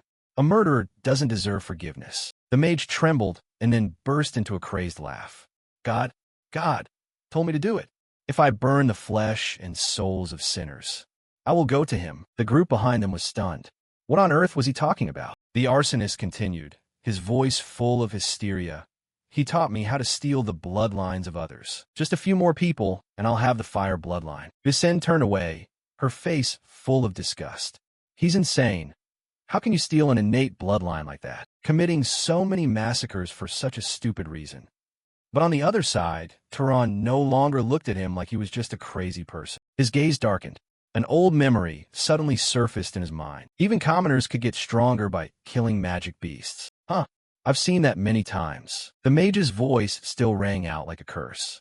"Just a few more people, and I'll have the power." The air became suffocatingly heavy. In that moment, a thought slowly formed in Turan's mind. These weren't just the words of a madman. Perhaps I've accidentally stumbled upon the secret of this world. Without a moment's hesitation, Turan immediately swung his knife and finished off the crazed mage. His lifeless body slumped to the ground before everyone's eyes, blood splattering. That horrific sight made several people in Turan's group feel uneasy, their hearts filled with discomfort. A man whose condition had worsened saw that he was surrounded by people asking questions. He tried to explain in a trembling voice. "Killing someone who was already tied up and couldn't resist, it's a bit too cruel, like we're just slaughtering." Hearing that, Bisin immediately spoke up to stop him. "Don't say such stupid things. We all almost died here, yet you're showing compassion for him. Besides, when you think about the number of people that bastard killed, skinning him alive would still be too merciful." After that, Turan quietly turned around and picked up a book lying on the ground. He slowly opened the book page by page and began to read it. This much was certainly enough to prove that he was indeed the arsonist. Flipping through the pages, he muttered, "I've never seen these combination formulas before.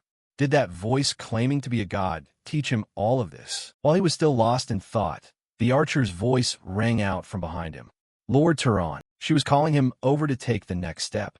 "Let's begin the absorption." Not long after, the entire group began to absorb the mana in their own individual ways. A stream of blue magic power filled the dark cave. Time passed quickly, and the scene shifted to a man speaking with an admiring tone.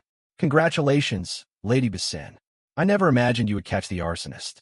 A new star has truly emerged in the Carmane house. Vicen stepped forward to receive the reward and calmly replied, "You flatter me, sir." Afterward, she turned to Tehran and said, "We plan to wander for a while longer, hunting monsters and train." Handing a heavy bag of money to Tehran, she continued, "What about you? What do you plan to do next?" Handing a heavy bag of money to Tehran, she continued, "What about you? What do you plan to do next?" "Oh, I see." She lowered her voice a bit and whispered, "Regarding what I said yesterday about what that madman told us, will you keep it a secret?" Tehran nodded, his voice steady. "Yes, I won't go around talking about it. Whether it's true or not, that information is enough to cause massive chaos." Vicen nodded slightly, smiled, and said goodbye. "All right, see you next time." With that, everyone went their separate ways. Watching them leave, Tehran thought to himself, since there is no absolute proof yet, there is no need to mention it. He continued his journey alone, as the air around him gradually became muggy and scorching hot. It was clear that he was entering a desert region. After a long stretch of travel, Tehran muttered, "The air is getting more and more humid." He gently flicked his fingers, observing the changes in his abilities. The power of fire had decreased significantly, while the amount of mana consumed had increased. Using fire magic in this area is going to be quite a hassle, but he stopped immediately after. In his other hand, a large orb of water quickly formed with ease. Looking at it, Tehran came to a conclusion. This type has become much easier. That means I'm almost where I need to be. Before Tehran's eyes, a vast port city gradually appeared, with ships bobbing on the deep blue sea under a brilliant sun. The town grew even more bustling with a flow of people passing back and forth. Inside a tavern, a group of sailors was chatting boisterously. One man asked, "Are you guys planning to weigh anchor tomorrow?" The sailor wearing an eye patch replied, "That's right, heading back to that damn terrifying desert again. Those mermen along the way kept throwing spears at our ship. Last time, the bottom of the hull was shot full of holes like a honeycomb." Another man asked in surprise, "Was it really that serious?" An old man sitting nearby grumbled with irritation, "And those damn pirates too." The one-eyed sailor lamented, "If this keeps up, instead of earning a sailor's wage, we'll have to save up for our own funeral costs. I really need a good night to come along." Just then, Tehran walked up, stopped in front of the group, and asked directly, "Excuse me, are you all heading toward the Emerald Desert?" The one-eyed man looked at him and replied curtly, "We're departing tomorrow, but the ship is fully loaded with cargo. There's no room for any passengers and definitely no room for an extra barrel of wine. Taking one person means leaving behind a barrel of wine, and that goes against my principles." Seeing the man's hesitation, Tehran calmly placed his hand on a cup. "Hey, what do you think you're doing?" But before anyone could understand, the cup was suddenly covered by a strange and overwhelming layer of ice. But before anyone could understand, the cup was suddenly covered by a strange and overwhelming layer of ice. The men nearby immediately stood up, their voices full of respect. "Please forgive us, sir. We didn't expect a great night to come to such a remote place." Tehran waved his hand dismissively. "Just speak comfortably with me. I'm actually the one here looking for work." The men nearby immediately stood up, their voices full of respect. "Please forgive us, sir. We didn't expect a great night to come to such a remote place." Tehran waved his hand dismissively. "Just speak comfortably with me. I'm actually the one here looking for work. I'm not a passenger, but a hireling. If the ship is attacked by pirates or mermen, I'll step in to help. Consider that my fare." The one-eyed man let out an honest sigh. "It seems you've already heard. Our ship is very poor. We don't even have a salary or a room befitting a knight status." Tehran remained unperturbed. "I don't care about the salary or the conditions. My only goal is to reach Enra." The one-eyed man stood up abruptly and laughed loudly. "Really? All right, it's a deal then. You can board the ship with us immediately." And so, Tehran was welcomed aboard and began his journey. The scene shifted to a place in complete chaos, with many houses burning fiercely and flames reaching high into the sky. A brutal attack from the Dark Elf tribe was underway. The people tried to fight back, but they were clearly falling into a disadvantage. A crazed Dark Elf charged forward, screaming at the top of his lungs. The knight quickly swung the sword in his hand and sliced through the elf's body. But immediately after, other elves surged forward in a relentless attack. The young knight struggled to hold them off. As soon as one was cut down, another took his place. The situation grew increasingly desperate. Their numbers were almost endless, and each one was filled with insane bloodlust. The knight's face showed clear anxiety.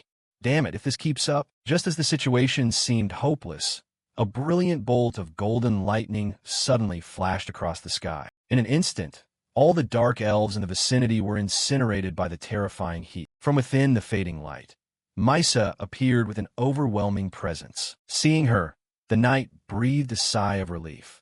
"Thank you, milady." Mysa looked at him calmly but firmly. "Return to your unit." He immediately replied, "Yes, milady," and dashed back into the battlefield without hesitation. Mysa stood there, her demeanor calm, yet full of authority. Just then, a man approached from behind and asked worriedly, "Mysa, are you hurt anywhere?" This was Vice Captain Cadram of the Arabion family. When Mysa shook her head slightly to indicate she was fine, he continued, "Don't push yourself too hard. Your life is worth much more than the lives of several knights combined." However, Mysa didn't care about herself, her voice firm. "I'm fine. More importantly, how was the battle going?" Cadram replied, "Not bad. At this rate, this area will be reclaimed soon, though we still haven't found the tunnel." Hearing this, Mysa replied in a sharp tone, "Notify me when you find it. I will go there personally." Watching her walk away, her uncle could not hide his irritation. He muttered with annoyance, "My brother has raised this child far too permissive. If this continues, she'll end up exactly like her mother and her younger brother." The scene shifted back to the ship sailing on the vast ocean. Turan stood quietly in a corner, looking out at the endless ocean before him. As the sea breeze blew past, he sank deep into thought. Even if I reach that land, I won't know where to start looking for clues. I don't even know my father's current condition. If I rush in blindly without a plan, who knows what might happen? The only clues I have are a few old items and a portrait of my mother. I don't know how long it will take to find information about her with just these things. Right then, someone tapped his shoulder from behind. It was the one-eyed captain. His tone was light. "Sir Knight, if you keep staring like that, you're going to burn a hole through the bottom of the sea. What's on your mind?" Turan snapped out of it and replied calmly, "I was just thinking about how vast the sea is." He laughed softly. "It is vast indeed, absolutely boundless. I hear people from the mainland get seasick just by looking at it. Can you handle it?" "I'm Fina," he continued cheerfully. "By the way, I hear you're learning the ropes of sailing from our assistant. A noble knight, learning everything from tying knots to pulling sails. He's quite excited because you're picking it up so fast." Turan smiled slightly. "I just thought learning more would be beneficial, and it's actually more interesting than I expected." At that moment, a sailor shouted, "Time to eat." The captain turned back and clapped his hands. "Come on, eat before working. Everyone to the galley." All the sailors gathered together and began their meal. As Turan sat with them, an old man approached and said, "It's not as good as food on land, but at least we have these pickles. If it weren't for them, we'd all have died of gum disease long ago." Turan asked curiously, "Gum disease?" The old man nodded and explained, "That's right, the disease that makes your gums bleed constantly until you die, but eating sour food can cure it. Fruit spoils easily at sea, so pickles are the best option. Even though the taste is terrible, we have to make do." After listening, Turan said sincerely, "That's fascinating. Where did you learn this from?" The old man shrugged. "I'm sure someone discovered it, and it slowly spread. I heard that before people knew this, they even used to eat mermen raw." Turan was slightly surprised. "Oh." Just then, the sailor on the crow's nest suddenly shouted, "Medium-sized ship at 2 o'clock." Someone immediately asked in a panic, "Is it pirates?" The lookout narrowed his eyes, peering into the distance. "I don't know. I don't see any family crest flying." The old man nearby muttered with a worried look, "I have a bad feeling. It's probably pirates. The weather is too nice today, no rain, everything is going too smoothly." Without hesitation, the captain's voice rang out sharply, "Prepare for battle immediately." All the sailors instantly jumped into position, grabbing their weapons with rising spirits. The old man asked the one-eyed captain nervously, "Captain, what should we do now? Should we turn back and run? They're a bit faster than us. If the chase goes on too long, they'll catch up. If the wind is favorable, maybe we can reach a nearby island before they catch us." The captain didn't answer immediately but turned to Turan. "What do you think of this situation?" Turan replied calmly, "As long as they don't have any knights or nobles on their side, it won't be a problem." Hearing that, The captain clenched his jaw and ordered, "All right, turn the ship around. We'll face them." All the sailors erupted with spirit, shouting Turan's name, their fear replaced by a fierce determination to fight the enemy. At the same time, on the pirate ship opposite them, they were fully armed, waiting and staring at them. "Hey, stop the ship and hand over all your money if you want to live," Turan asked softly. "If we surrender, will they really spare us?" The first mate laughed bitterly, "Cutting off our legs and throwing us into the sea. Does that count as sparing us?" Turan nodded slightly. "Just as I thought." With that, he stepped forward without hesitation and jumped onto the pirate ship. The pirates recoiled in shock, screaming in panic. "What? Who is this guy? What are you all just standing there for? Everyone, charge and kill him." But before they could react, countless sharp ice shards were created from the water of the vast surrounding sea. The shards surged forward like a rain of bullets that could not be stopped, piercing through the pirates' bodies like thin pieces of paper. The pirates fell one by one, unable to resist even a little. Seeing them collapse, Turan said coldly, "If these are the kind of people they are, I don't need to show any mercy." After countless pirates had been killed, the remaining ones turned their hateful gazes toward Turan simultaneously. Among them, fear began to spread visibly. One man stepped forward, shouting loudly to his comrades, "Don't be afraid, you idiots. If we don't kill him, we're dead for sure." That shout seemed to clear away all hesitation. Driven into a corner, all the surviving pirates charged at once like a flood. But Turan still stood his ground, his gaze cold and calm, as if it were all just child's play. Right then, a thin stream of water appeared in front of Turan and shot forward. Before the pirates could touch Turan, that stream of water transformed into a sharp ice sword in his hand. With a single clean sweep, the pirates in front of him were sliced in half instantly. From the rear, a roar rang out.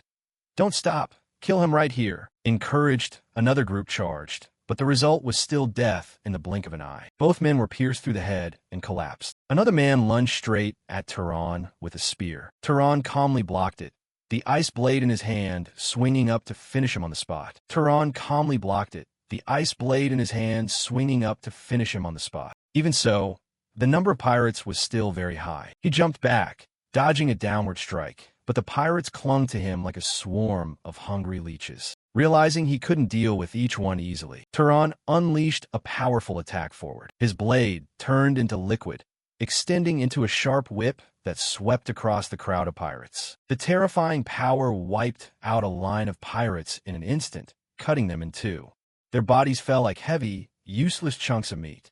Amidst the chaos, a pirate faking death from behind suddenly jumped up and grabbed Turan tightly. He raised a knife with the intention of stabbing Turan's neck. Die. But at that very moment, a grim reality hit him. Two other pirates lunged forward immediately, their sword and spear thrusting straight at him, thinking they had won. But no, the knife in his hand couldn't even pierce Turan's neck. Turan's eyes were now filled with killing intent as he glanced back coldly. The pirate was confused and could not believe it. Why won't the knife go through? But before he could understand what was happening, Turan made his move. In a split second, Turan killed both the man holding him from behind and the two men charging from the front. It all happened too fast for anyone to react. Turan's strikes were sharp, precise, and almost impossible to follow with the naked eye. Fresh blood splattered all over Turan, dyeing him red from head to toe. However, the more he was covered in blood, the more he exuded a cold and terrifying aura. His face remained deathly calm, and the aura from his whole body made anyone who looked at him tremble with fear. The scene of the massacre was now left with only painful screams that eventually fell silent. From Turan's body, a horrific killing intent radiated out, so heavy that even the surrounding air became suffocated. At this point, the sailors from the other ship began throwing ropes to board. When they stepped on deck and witnessed the scene, the captain couldn't help but say, "You really cleaned up quite thoroughly. Are you planning on taking up cleaning as a side job?" "Cleaned it so well that my sailors have nothing left to do. Truly terrifying. Long live the knight." All the sailors immediately cheered along, their voices full of excitement and admiration. "Long live the knight. You bastards, you got what you deserve." A sailor stepped forward and spoke respectfully. "Sir Knight, you should go see the ship's doctor first." Turan shook his head calmly. "No need. I'm not injured at all. All of this is pirate blood." A while later, The sailors reported details about the ship they had just seized. The captain took Turan into the cabin and explained clearly. This ship was originally a merchant vessel from Ibiza that went missing a few years ago. The pirates had repainted it and used it for their crimes. Typical for those scoundrels. Since you handled the whole thing alone, ownership of this ship belongs entirely to you. Congratulations, you're the new captain. Turan didn't show joy or excitement upon hearing this. Is that so? He just looked at the captain and asked directly, his voice almost indifferent. So what am I supposed to do with it? The captain smiled and offered a few options. One is you take it back to Ibiza and return it to the original owner. After some pleasantries, you'll receive a handsome reward. But the paperwork with those officials will definitely be a huge hassle. It would probably take 1 or 2 months. In my opinion, the best way is for you to sell it in the North Sea archipelago. They really need ships there, and naturally, selling to the person who needs it most will get you a higher price. However, to sail a large ship like this, I'd have to use my own sailors to man it. Turan thought for a moment and then nodded. I can't sail it alone anyway. If I use your men, I will pay them fairly. The captain laughed loudly with satisfaction. You're a sensible man. If you give the sailors a portion of the profit as a service fee, I'll take care of everything. Turan made a direct offer. Then I'll leave the entire sail to you. Can you take 20%? The captain smiled radiantly. Huh. How could I refuse such a bargain? I know a lot of people there. I'll definitely get a good price. Just then, a sailor rushed in, shouting, Captain, there's a merman. The captain jumped up in surprise. What? Even the mermen are attacking us. No, sir. The pirates caught a merman and are keeping it locked in the hold. Both the captain and Turan were surprised. Without hesitation, they immediately went down to the lower deck. So that valuable merchandise is in there. Yes, I just heard the report. I haven't seen it with my own eyes yet. Well done, Lord Turan. Do you want to take a look at the merchandise? Sure. Tell me, do mermen really sell for that much? Well, if it's a beautiful mermaid, then yes, absolute. Those filthy rich old nobles on land really love this stuff. After all, anything that seems mysterious piques their curiosity. They rumor that mermen have a deadly charm. The whole door slowly opened. This way, please. Turan froze, observing intently. Before them was a very young merman, tightly bound. The captain sighed. What a shame. It turns out to be a male. This is going to drop the price significantly. Those rich folks have no interest in a merman unless he's from a legendary royal lineage that can transform. The merman immediately barked in anger. How dare you look down on me? I am Armani, the 47th prince of North Estade. Show some respect, you savages. Turan turned to the captain. Is this kid really a prince? The captain shrugged. He looks the part, but he could be making it up. The captain stepped forward, curious. So, can you turn into a fish, Mr. Merman Prince?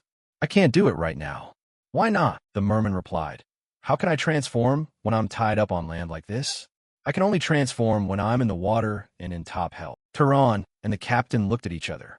He was looking for an excuse to trick them and escape. So, what do you plan to do with him? I heard mermen often eat humans, right? That's true. Then just kill him and be done with it. Everyone said he's not worth a penny anyway. If he's a real prince, that would be interesting.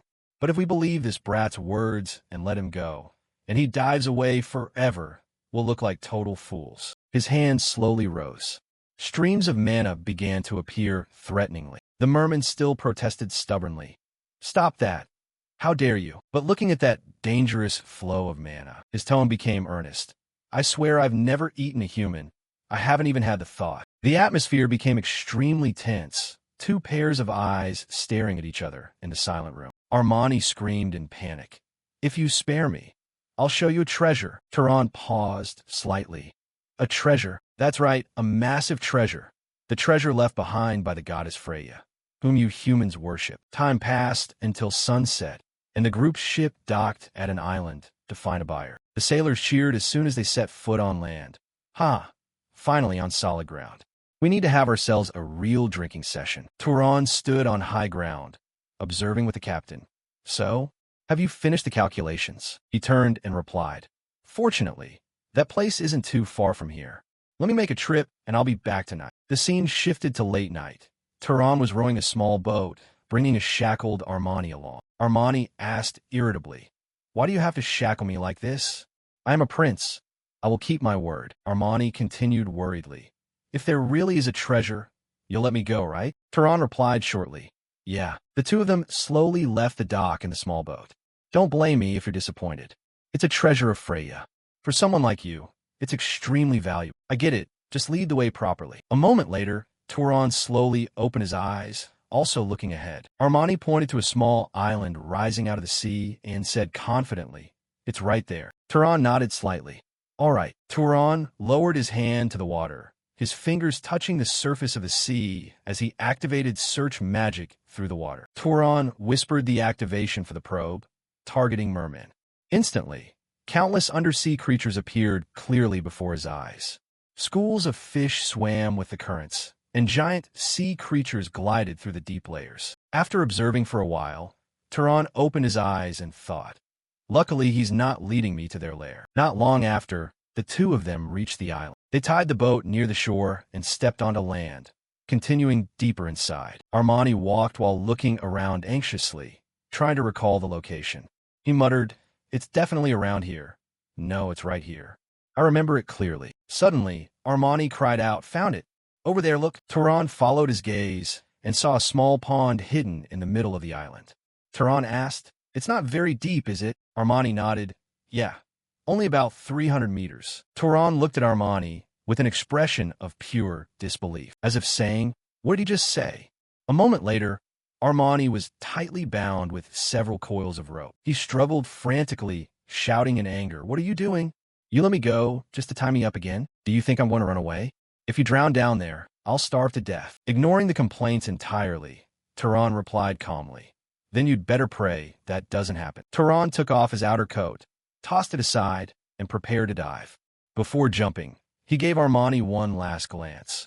Wait here. Instantly, Turan disappeared beneath the surface, leaving only shifting bubbles as he plunged into the water. Deep beneath the surface, Turan slowly descended into the darkness, whispering to himself to see what was truly hidden down there. The surrounding water grew increasingly dark and mysterious. As he dove deeper, Turan saw ancient statues and ruins resembling giant, crumbled serpents. Suddenly, Turan's eyes locked onto something massive.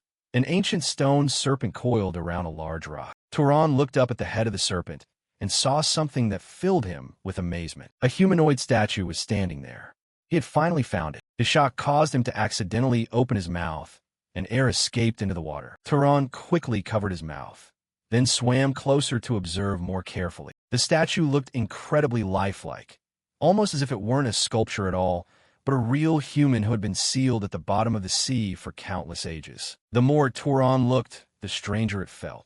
Is this truly the body of a living person? The body remained perfectly intact, neither turning into a spectral form nor rotting away. Suddenly, Turan spotted something near the statue's waist, an object emitting a faint golden light, catching his attention. It was an object resembling a mystical compass. This was undoubtedly the treasure Armani had mentioned. A while later, Turan breached the surface and returned to shore, his breathing slightly heavy. Seeing Turan safe, Armani cheered excitedly. Did you find it? You found it, didn't you? Turan nodded calmly. For now, yes. At that exact moment, the water around Armani began to gather. Turan paused, observing intently. The flows of energy running through the merman's body were clearly visible before his eyes. He looked down at the compass in his hand and thought, So that's it? Now I can sense the life and energy within. Turan quietly used his magic to tear apart all the ropes and chains binding the merman. Stunned, Armani looked at Turan in shock and spoke. I didn't expect you to let me go so easily. I thought you'd take the treasure and then sell me to someone else. Turan replied with a composed face. I gave my word. I return what I receive. Since you led the way without deceiving me, I will keep my promise. Armani was overjoyed, his voice trembling. Thank you. You are a kind-hearted demon. If there is a war with humans in the future, I'll tell my father to spare you. Putting his clothes back on, Turan smirked. Stop talking nonsense. Armani didn't respond, quietly moving toward the sea before jumping straight into the water. As he touched the water, his body began to transform, revealing the true form of a sea creature. Turan watched the scene and thought to himself, it turns out he wasn't lying about being a prince. The next morning, on the ship anchored near the island, the atmosphere was far from peaceful. The next morning, On the ship anchored near the island, the atmosphere was far from peaceful. The sounds of painful groans echoed everywhere. The old man punishing them didn't stop shouting. Now, everyone repeat after me. We will never be late again. Resistance means death. Having just returned to the ship, Turan witnessed the brutal scene and asked a sailor, "What's going on?" The man gave a bitter smile. "They're punishing those who were late yesterday. Not just late, but they caused trouble at the harbor tavern. This is the result of ignoring the captain's warning." Turan quietly observed the flow of internal energy within each person. Most were blue, but suddenly Turan noticed one individual with a brilliant red internal energy. Turan analyzed it silently and realized they were exhausted. "Where's the captain?" He went onto the island to find a buyer for this ship. The scene shifted to where the captain was negotiating with a man. When Turan appeared, the captain smiled and introduced him. "You're here. Turan, how did the deal go?" He explained calmly. "Let me introduce you first. This is Captain Samuel, the man who agreed to buy the ship." Samuel greeted him politely. "A pleasure to meet you. 1,000 gold coins. We've agreed on a lump sum payment." After hearing this, Turan said calmly, "The price isn't bad, but there's a problem." "A problem? Carrying that much gold is very inconvenient. Can I receive magic artifacts or holy relics of equivalent value instead?" Samuel shook his head. "Things that precious aren't found here. You'll have to go to Komad for that." Hearing the name, Turan softly repeated, "Komad." Samuel nodded. "That is the second city of the territory ruled by the Armani family. They have the bloodline of beast tamers there. With this amount of money, you should buy yourself a spirit beast." Hearing that reminded him of his friend's horse. Turan thought, a beast that can understand speech would be very useful for the journey ahead. Back on the ship, the atmosphere had lightened. The sailors were chatting happily. This trip was a real bargain. Those pirates turned into a bag of money for us in an instant. Isn't that because Lord Turan was with us? Suddenly, a panicked shout rang out. "Black clouds ahead! A massive storm! Everyone prepare!" The entire ship immediately fell into chaos. The old man roared, "Lower the sails now! Move the cargo inside, quickly! If you don't want to become fish bait, give it your all." Amidst the violent storm, giant waves slammed repeatedly against the hull, turning everything upside down. Several sailors carrying cargo were knocked down by a wave, nearly falling into the sea. But at the critical moment, they suddenly stopped in midair. All the goods and the men hung suspended in space, then slowly flew back onto the ship. Turan had used his magical power to save all their lives. He calmly ordered, "Get down to the lower deck, quickly." Understood. Afterward, Turan used his abilities to retract all the open sails, moving all the cargo into the hold safely in the blink of an eye. Everyone retreated inside. Giant waves, like towering walls of water, crashed down. The sea had become ferocious, as if wanting to swallow everything. Amidst the fierce storm, the ship was hammered by waves, swaying as if it might break apart at any second. All the sailors huddled in the lower deck, everyone shivering from the cold. Turan then entered the cabin. Seeing Turan, everyone's eyes lit up with gratitude. "Thank you, sir. Thank you for saving us." Turan looked around, his voice calm but authoritative. "Is anyone injured?" The sailors shook their heads vigorously, though it was clear everyone was suffering. The captain also came down to the hold, his voice hoarse with exhaustion. "Thank you, Lord Turan. If the sails hadn't been lowered in time, we would have sunk. Will we survive this storm?" The captain looked at everyone shivering from the cold and said calmly, "Now, we can only rely on this ship and the navigator's skill." More importantly, the sailors were sitting on the floor, trembling from the freezing cold. Seeing this, Turan didn't hesitate to speak up. "Everyone, gather around me." The captain startled, asking worriedly, "Are you planning to light a fire on a narrow wooden boat like this? That's dangerous. I only need to control it so it doesn't spread." In the next moment, Turan flicked his fingers, and a massive fireball appeared before everyone's eyes. The flame did not spread or cause a fire. Instead, it was perfectly controlled, radiating a gentle warmth throughout the cabin. The warm heat chased away the biting cold that was gnawing at the sailors' bodies. Everyone's eyes widened in amazement, and they rushed to warm themselves around the magical fire, looking as happy as if they had been brought back to life. The captain stood stunned at the sight. "I have never heard of magic so refined." He looked at Tehran and the warm glow enveloping the ship, finally understanding the profound meaning of the saying the elders always reminded him of. Humans serve mages, and mages will rule over humans, but at the same time, they shall also protect them. The scene shifts to a panoramic view of Komad, the largest city in the northern Emerald Desert, where a fleet of ships docks within sun-drenched buildings that stretch across the sandy horizon. Citizens are busy hauling cargo, and the entire city bustles with activity as Tehran steps off the ship. The captain approaches and hands him a heavy pouch of money, explaining it is a small token of appreciation and asking him to accept it. Surprised by its weight, Tehran firmly refuses, reminding the captain that they were just helping each other out. The one-eyed captain shakes his head, saying the entire crew chipped in from the proceeds of selling the pirate ship, and if Tehran doesn't take it, God will be angry with them. Seeing the man's sincerity, Tehran agrees to take the gold, telling the crew that if they ever cross paths again, he'll treat everyone to a proper meal. The captain bows, declaring that such an invitation is a great honor. As the merchant ship prepares to set sail again, the sailors line the railing, genuinely shouting down to Tehran that they'll miss him and promising never to forget what he did for them. The captain and an old sailor offer their final goodbyes as the ship drifts away. Tehran watches the ship depart with a look of pure joy. He turns his attention to the bustling streets of the desert city, where the air is thick with the scent of spices and the dry heat of the emerald sands. Strolling through the marketplace, Tehran carefully observes every single detail, not missing a single thing around him. Suddenly stopping, he activates his newly acquired power to scan the crowd. Ordinary people with little to no mana light up with tiny, flickering blue flames. But then Tehran spots someone covered entirely in a blazing blue aura, proving he is a knight.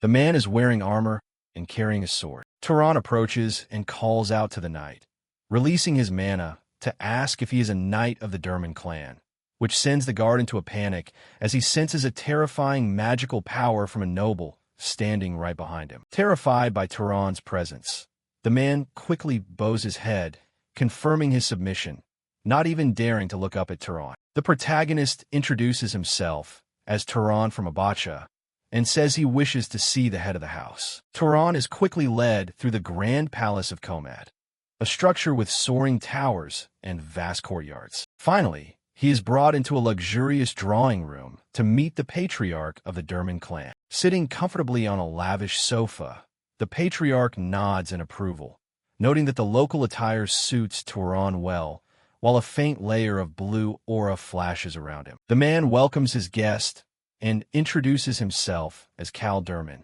the head of the clan. As the two sit across from each other, Cal stares intently at Tehran's face as if he has met him somewhere before. This peculiar reaction does not escape Tehran's notice. Cal asks for Tehran's family name, prompting the protagonist to introduce himself as Tehran Brahms and declare that he comes from the fallen guardian bloodline. He explains that having heard of the clan's stellar reputation, he came to buy a monster for his journey.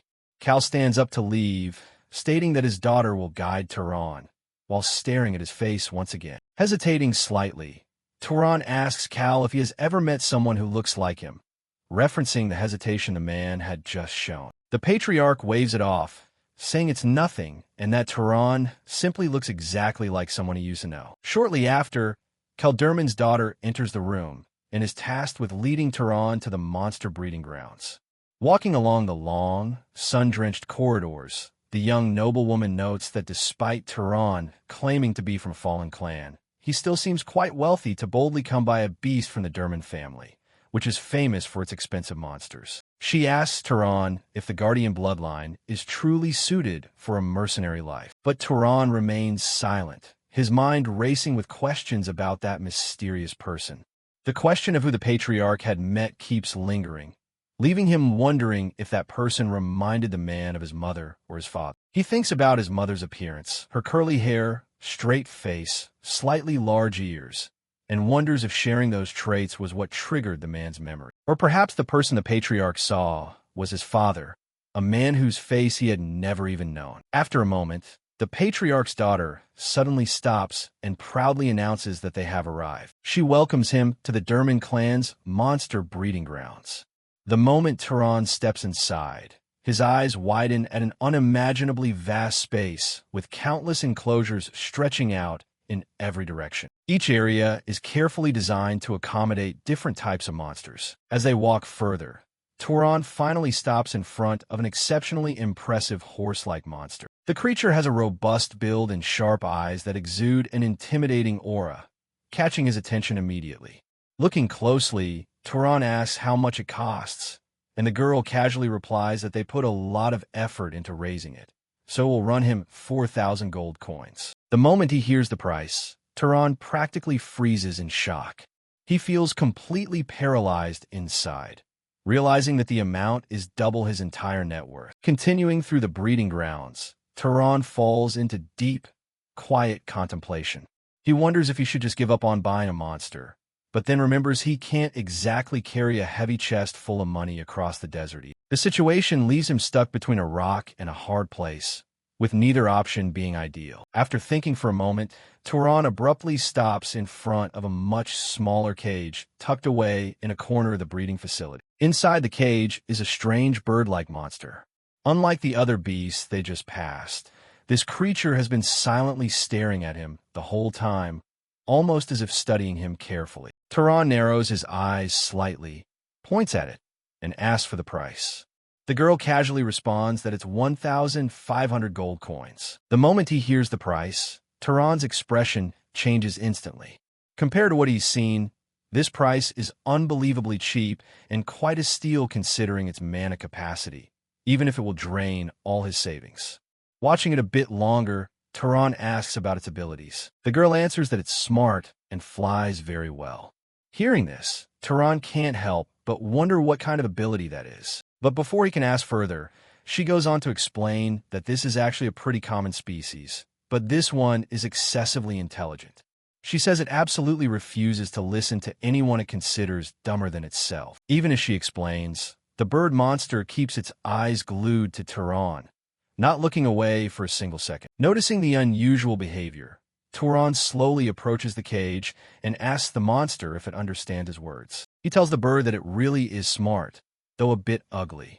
Hearing this, the bird shakes its head in anger. Having said that, Turan remarks that it definitely understands everything. The girl sighs helplessly, confirming that they even tried teaching it to read, but it refused to learn. She admits she doesn't know if it didn't want to or simply couldn't. Still, she sounds disappointed as she looks at the monster, calling it a waste. She mentions that it possesses incredible power for its size, and they fed it plenty of monster meat while raising it, adding that its value would be much higher if it actually listened to people. At that moment, Turan suddenly looks directly at the bird monster and asks if there's anything it wants.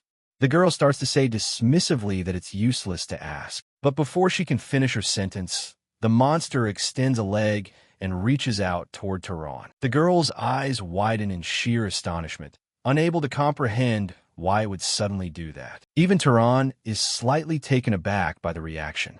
Looking at the monster, he asks if it wants to come with him. He says he's nobody special and asks if there's a specific reason. Then he asks the bird if it will learn to read if he buys it. The monster nods in agreement. A moment later, Kelderman appears. He immediately activates his magic and declares the ritual complete, stating that the two are now bonded. The iron chains and magical bindings around the bird monster instantly vanish, and freed from its cage, the creature approaches Turan without a shred of hesitation, as if it had viewed him as its true master all along. Witnessing this, even Kelderman looks surprised. Stepping closer, he says it's amazing how well it listens to Turan and tells him to take good care of it. Now, the strange bird monster stands quietly by his side, as if it has finally found the person it had been waiting for all along. Turan nods in acknowledgement and says he will do just that. After a brief silence, Cal suddenly speaks up with a slightly more serious expression. He says he can let this matter slide, but asks Turan if he has any connection to Talus. The moment he hears the name, Turan's eyes widen slightly in surprise as he repeats it. However, right after asking, Cal shakes his head and tells Turan to just forget what he just asked. Though the conversation seems to end there, Turan's mind falls into utter disarray. The fact that the man immediately thought of that person upon seeing his face makes the situation all the more suspicious. After a moment of silence, Turan finally decides to ask directly. He requests permission from the patriarch to ask a question, and Cal calmly nods for him to speak. Without hesitation, Turan pulls out a portrait and shows it to him, asking if he knows a woman named Mage. Cal stares intently at the portrait for a moment and then replies immediately that he doesn't know her. He nods, saying that if she were such a beauty, there is no way he would forget her. Hearing the answer, Turan quietly lowers the portrait and says he understands. He then asks everyone to give him a brief moment. Before anyone can question his intent, the bird monster suddenly spreads its wings and takes flight. Seeing the unexpected action, Cal frowns slightly and asks what he's doing. Turan replies that since he paid and the transaction is complete, it's only natural to check if everything is in working order. The next moment, he tightly grabs hold of the monster's leg. The giant bird instantly lifts him high into the air and dashes forward at a terrifying speed. The wind rushes past Turan as they glide through the vast skies of the Durman clan. After a while, the scene shifts again. Turan is now entering a room to have a meal. A servant standing nearby bows respectfully, wishing the master an enjoyable meal. At this point, Cal's daughter approaches and asks how the flight went.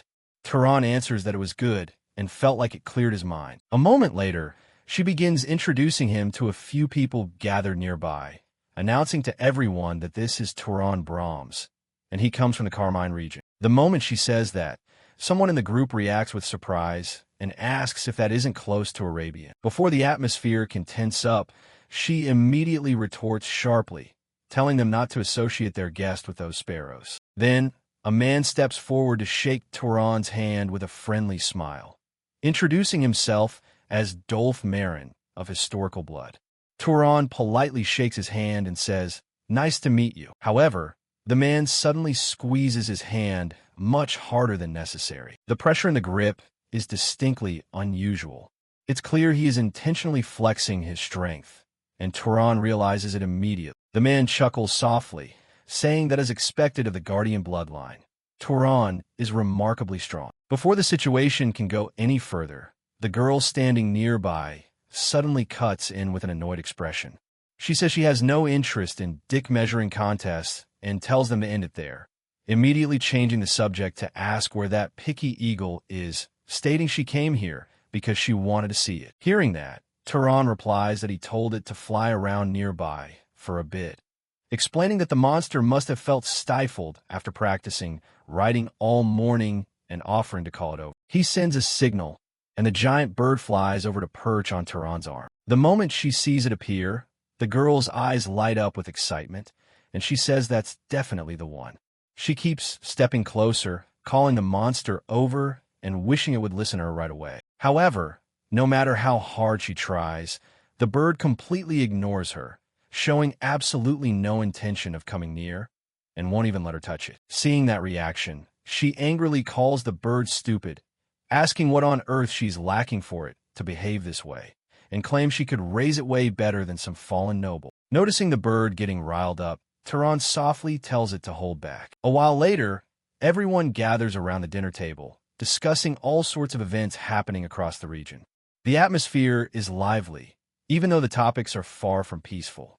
One person remarks that things have been noisy lately because of the Dark Elf tribe to the west. Another mentions the Arabian Expeditionary Force, noting rumors that the commander is that skinny fellow, Misa. The moment her name is mentioned, a woman sitting nearby says with pure hostility that she hopes Misa gets assassinated this time. Despite making such an extreme statement, she doesn't stop there, adding that it would be wonderful if that bitch died, calling her a bag of bones who might as well drop dead. She claims Misa looks disgusting and feels sorry for whoever has to take her as a wife. Turan doesn't react, simply keeping his head down and continuing to eat. The conversation around the table flows naturally despite those cruel words. She adds that the Arabians have it easy since they already have a successor, though they still don't know whether it will be Ramon, Alma, or Perga. She hopes Talus will make a clear decision soon. The moment that name comes up again, Turan instantly goes on high alert, determined not to miss the opportunity. He asks Cal's daughter what kind of person Talus is. She explains that he's the patriarch's younger brother and currently serves as the second vice commander of Zahar, calmly adding that he is actually the true leader of the clan. Hearing this makes Turan's thoughts even more complicated, especially since Cal Derman himself had abruptly asked about his relationship with Talus upon seeing his face. He realizes his father might be a much grander figure than he had ever imagined. The weight of this realization presses heavily on him as the scene shifts to late afternoon that same day. Turan sits on a wooden bench in a quiet courtyard in Komad, while the picky eagle uses its sharp beak to scratch words into the sand. This leaves him wondering if Patriarch Cal had seen the face of the Zahar vice commander when looking at it. And if that man truly is his father, then if he turns out to be even a minor stain on his reputation, he will be crushed like an ant the moment he is discovered. Lost in thought, Turan looks up and notices something strange as the bird carefully writes out the line, "It is a black eagle," and adds the question, "Did I write well?" even though it wrote the word good as good. Turan watches the bird silently for a moment before telling it that he didn't ask it to copy that part, while pointing out its spelling error. He then asks the eagle if it has thought a name for itself yet. The bird stops and shakes its head side to side. It pecks at the sand again, writing the words, "Not yet," prompting Turan to ask if "not yet" is supposed to be its name. The eagle keeps pecking at the ground while Turan crosses his arms and leans back, asking the bird why it chose him as its master. The bird looks up and writes, "Turan is good," adding that his inside fits the bird perfect. Turan leans in closer, stroking the bird again and saying he guesses it meant to write good, while declaring that the rest is riddled with mistakes and requires more study. Looking at the bird, Turan wonders if the phrase "his inside fits perfectly" is due to his unique bloodline, a mixed heritage between Zahar and another clan. His train of thought is interrupted as the rude man approaches from a distance, mentioning a hunting trip to stretch their legs and asking if Turan wants to come along. But the young man remains seated and replies that he will be leaving today. The man acts friendly, saying he's a bit disappointed because Turan should have told him sooner, as he thought the two of them were close. But the young man remains seated and replies that he will be leaving today. Dolph waves his hand dismissively as he turns away, telling Turan to let him know if he changes his mind. Turan watches Dolph leave and notices that he gave up far too easily, which makes him feel suspicious. Later in the day, Turan prepares to leave the city, but he seems slightly annoyed as he tells the group of armored knights that there's no need to see him off. Even so, they step forward to explain that this is an order from Patriarch Cal to escort him safely right up to the city walls. Before leaving the city completely, Turan drops by a local library filled with scrolls and books, telling the attendant that he wants a desert guidebook and some religious scriptures. A moment later, he receives the books, places a few coins on the table, and says this amount should be enough. The attendant bows, calling him master. Shortly after, Turan stands outside the library, intently reading his book while the picky eagle perches on his shoulder. He flips through the book by Britzo Zahar and notes the backing of the main clan. Though the map might be incomplete, the information inside should prove useful. As he walks, he senses something and looks up. Instantly using his power to check for tails, he discovers a mage stealthily lurking nearby to avoid drawing attention. But Turan does nothing. Finally, Turan arrives at the massive city gates. As he steps outside the city walls, the guards bow to him. Turan steps through the threshold and enters the vast desert as the sun begins to set, looking out over the endless dunes and telling himself he will take his time. Even the bird agrees with him as night falls over the desert and the sky turns a deep blue. An owl perches on a dead tree branch amidst the sand dunes. Turan is seen walking across the sand with his luggage on his back. Finally, he stops and speaks into the darkness. "Dolph, come on out." Dolph Marin steps out from behind a dune with a confident smirk on his face, asking how Turan knew he was there. Turan asks Dolph why he walked this entire long distance instead of riding his new pet. Dolph laughs out loud and says he just thought it would be dangerous for a young guy to travel alone, which is why he did it, while nodding that the desert is indeed full of perils. Turan gives him a cold stare and asks directly if he is after his mana. Dolph stops in his tracks, cracking his knuckles loudly, asking Turan how he dared to come out here alone knowing that,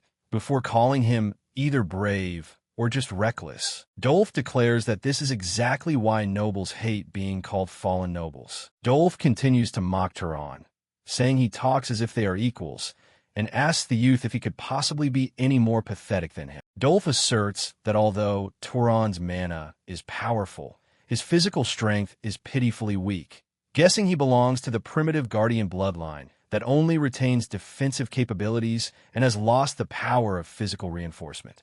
He claims it's a waste for a body like his to possess so much power, then demands that he hand it over quietly. His lack of physical capability combined with abundant mana makes Turan an attractive prey. Turan looks up at the sky and tells the eagle to take flight. Dolph watches the bird fly into the night, while Turan says it's a pity because the one who thought the other looked appetizing was actually him. Turan's body begins to vanish as he activates his magic. Dolph sneers and mocks invisibility magic, calling it a cheap trick used by night scouts that only hides the form while leaving the presence completely exposed. Dolph laughs out loud and tells Turan not to bother running, claiming that breaking invisibility magic is mere child's play. However, his expression suddenly changes as he looks around the empty desert. Turan's presence has completely vanished. Not a single footprint, no scent, and not a single sound. Dolph's eyes widen, wondering if Turan could actually be a real Zahar. Suddenly, a massive blast of blue energy explodes against Dolph's chest, knocking him backward with a painful scream. He coughs violently and asks what that was, looking at a stone on the ground and wondering if he had really just been attacked by a rock. But before he can do anything, another stone hits him dead on, making him groan as blood splatters. Dolph gasps for breath, struggling to stand firm.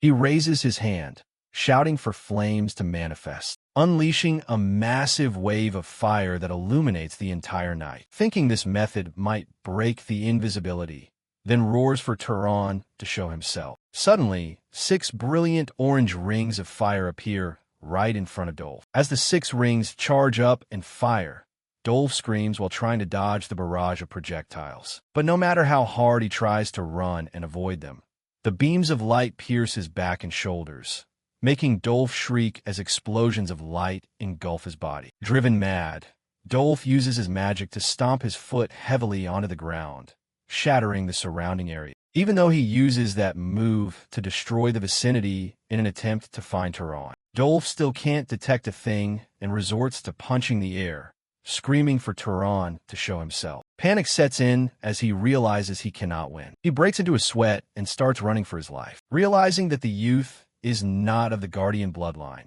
and that fighting a Zahar mage at night in the middle of the desert is pure suicide. He dashes across the sand, thinking that unless Turan possesses a body-reinforcing bloodline like his, there is no way he could keep up. Suddenly, he hears the flapping of wings overhead.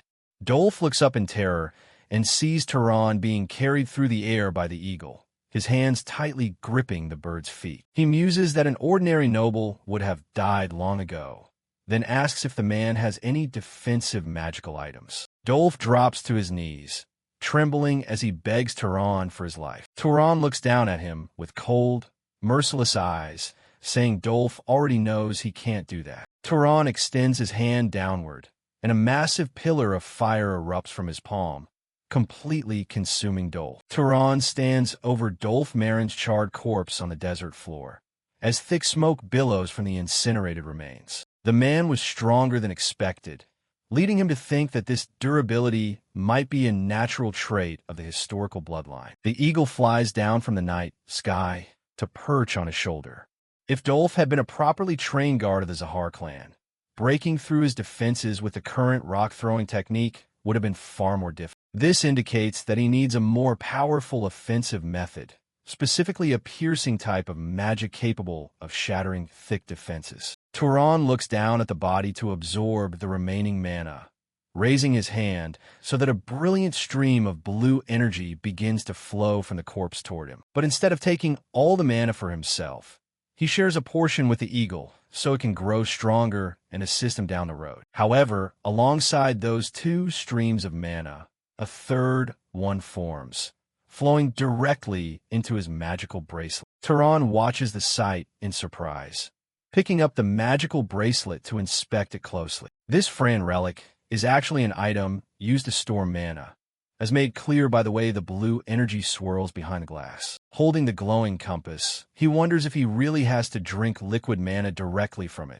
but quickly dismisses the thought, concluding that since it's a Fran's item, it requires further verification before he attempts to use it. The scene shifts to daytime in the vast desert as Turon glides over the endless sand dunes by gripping the eagle's feet tight. While still airborne, a structure looms in the distance, a colossal, glittering golden pyramid, the legendary tomb of the gods. Later, Turon sits in a dimly lit local tavern, having a meal across from a dark-skinned woman with her hair tied up high. She smiles and remarks that it's quite reckless for him to leave home all on his own, then asks if he has encountered any bandits or monsters yet. Turon calmly takes a bite of his food and replies that he's been rather lucky, smoothly changing the subject to ask how to enter the Tomb of the Gods, explaining that according to books, entry just requires money. She giggles, guessing he must be a wealthy kid since he knows how to read, but warns him that entry is currently impossible, causing Turon to pause and ask why. Lowering her voice, she reveals that about a week ago, some powerful figures showed up and cordoned off the area ever since, forcing even massive merchant caravans to turn back without catching so much as a glimpse of the tomb. Turon asks who those powerful figures are, and she points upward, confirming it is the Zahar clan. Absorbing this information, Turon lets out a soft grunt of understanding. The scene shifts inside the vast, dark stone hall of the Tomb of the Gods. A curly-haired man looks around the pitch-black hall in a panic, shouting for Purga and demanding to know where he is. Purga, a heavily muscled warrior with a half-shaved head carrying a massive circular blade, steps out from the shadows, snapping at the other man to shut his mouth before the things lurking in the dark hear them. The curly-haired man blames Purga, saying it's all his fault and regretting that he listened to him and came inside. Purga glares back, telling him not to pin the blame on him, reminding him that he was the one who tagged along demanding a high status once he became the next family head, before strictly ordering him to shut up. Purga clenches his fists, repeatedly cursing his situation. Back then, his grandfather had mentioned an underground space beneath the Tomb of the Gods, where whoever solved its secrets would become the next family head, but Purga never expected this subterranean place to be a maze with no way out. Despite his frantic annual searches upon visiting the tomb, his efforts yielded absolutely nothing, leading him to think it was merely a legend. Finding such a real, hidden place was hard for him to believe, and he laughed out loud, thinking that as long as he solved the secret, becoming the head of the house would be as easy as turning over his hand. He completely believed that the gods of Zahar were on his side. However, that confidence shattered when he looked down the dark corridor and spotted dozens of glowing red eyes, and immediately after, a swarm of pale, fleshy, multi-eyed monsters rushed out from the darkness, screeching as they crawled toward them. URG's face turned white with horror as he cursed the secret of the god Zahar, knowing that if he had realized sooner that this place was crawling with monsters, he would have never stepped foot inside. Purga turned to a subordinate and asked how much water was left. When the subordinate checked and replied that there wasn't a single drop, Purga ordered him to make water quickly just to wet their throats. Suddenly, a terrifying, dark energy began to manifest around them as strange symbols formed in the darkness. Purga looked at the floating text with a bewildered expression, not understanding why a language he had never heard of appeared, even though he completely understood its meaning. The text delivered a chilling message. The Night Hunter has returned to the desert. The text delivered a chilling message. The Night Hunter has returned to the desert.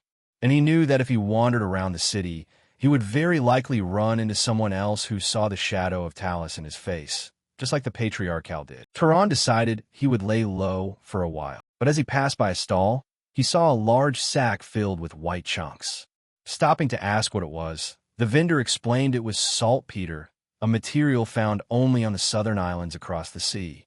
Rumor had it that if ground in a powder and consumed, it could prolong one's lifespan. Hearing the word saltpeter, Turon instantly remembered seeing it in the book belonging to Orville, the fire maniac. He pulled out the pyromaniac's journal, flipped through it, and found the exact recipe. The pyromaniac had given up last time due to a lack of ingredients, but now it was well worth a try, especially considering the terrifying power of the fire spirit Orville used to command. Tehran looked up and asked the vendor if he had any sulfur, but the vendor shook his head, saying this was the first time he had ever heard of it. A survey of other shops revealed that sulfur was only available in volcanic regions and was mainly used for disinfection.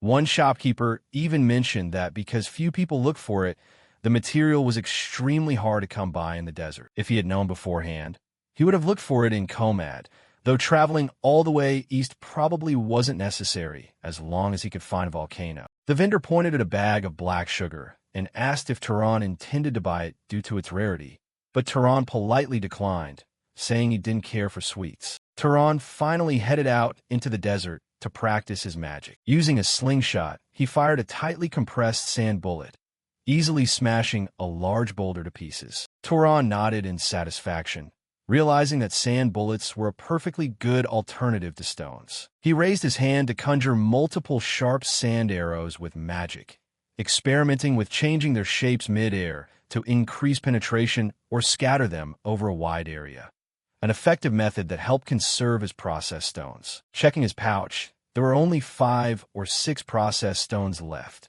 meaning he had to use them very sparingly. Manipulating the sand on the ground with mana was a useful technique to bind opponents or obscure their vision, prompting him to practice moving through the sand as if he were swimming. Tehran turned his gaze toward the massive golden pyramid, curious about what the nobles were doing inside the tomb after cordoning it off for so many days. He pondered whether he should leave for another city, but then paused and decided against it. He concluded that he could easily sneak in to take a quick look, and reasoning that he could escape easily if caught, he activated his concealment magic. But suddenly, the noisy sound of someone struggling caught his attention. Tehran hid behind a large rock and looked out, spotting 2 men in desert robes dragging a bound prisoner across the sand. One man cursed and asked why the prisoner was being so loud, ordering his partner to keep his mouth shut, but strictly forbidding him from killing the captive. Tehran watched them drag the man into the entrance of the tomb, wondering what kind of operation required kidnapping people. Tehran quietly followed the 2 men down the dark stone steps of the tomb, eventually reaching a large chamber where a massive, swirling black portal spun like a cyclone on the floor at the center of the room. Armed guards stood around the prisoner as he asked where they were, only to be barked at and told not to ask questions. Tehran stared in awe, completely baffled by the swirling portal. Observation showed that even though these guys were the kidnappers, they themselves were terrified. A guard pointed at the black portal and ordered the prisoner to carry the cargo inside, forcing him to shoulder 2 large crates before fumbling his way into the darkness. Tehran looked into the prisoner's eyes, realizing that the minds of these laborers were being manipulated by animal-controlling magic. One man asked the bearded leader if Lord Purga was safe. The leader replied that they could only hope, explaining that was why they kept sending food and water inside. He scolded a guard for daring to suggest contacting the main clan, asking what would happen if Lord Purga's rivals found out he was trapped. Eavesdropping on a conversation, Tehran pieced the information together and confirmed Purga was a successor candidate for the Zahar family head. This major figure was clearly stuck inside the portal, which perfectly explained why the clan, in ancient times, giants used to rule the fertile and prosperous plains of Enril. With their colossal bodies, they relentlessly devoured everything in their path, eventually turning the entire land into an arid, barren desert. They required a massive amount of water every day, and ultimately unable to endure their thirst, they enslaved humanity and slaughtered thousands of innocent people daily, draining human blood just to satisfy their horrific thirst. However, on a fateful night of an incomplete moon under an absolutely pitch-black sky, the legendary Freyan Night Hunter appeared on the battlefield. However, on a fateful night of an incomplete moon under an absolutely pitch-black sky,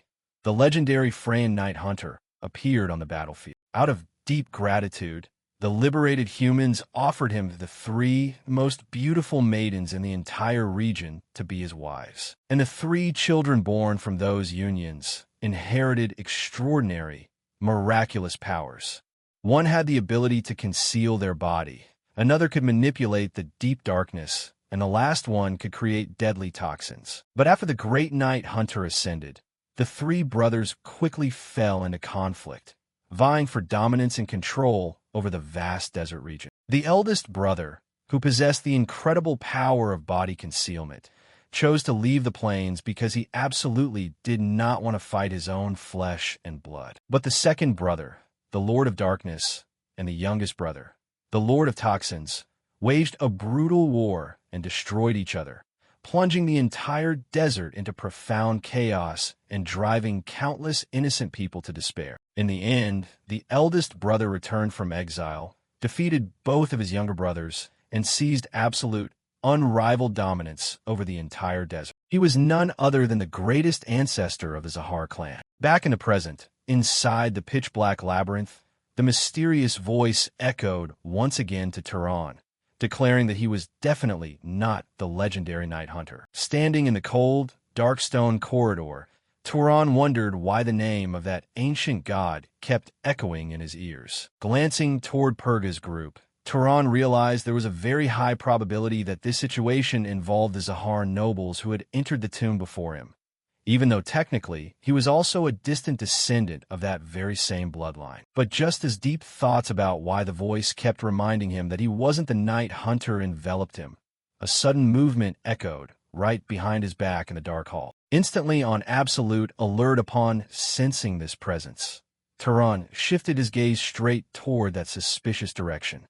With an unfamiliar presence rapidly approaching, Turan decided that maintaining his body concealment magic continuously was an extremely wise choice, especially since deadly danger could be lurking anywhere in this mysterious and unpredictable subterranean place. Mobilizing his power to check the surrounding corridor, Turan detected blazing blue flames that indicated a high concentration of mana. This raw mana, radiating in the darkness, did not belong to a human, but rather to a monster.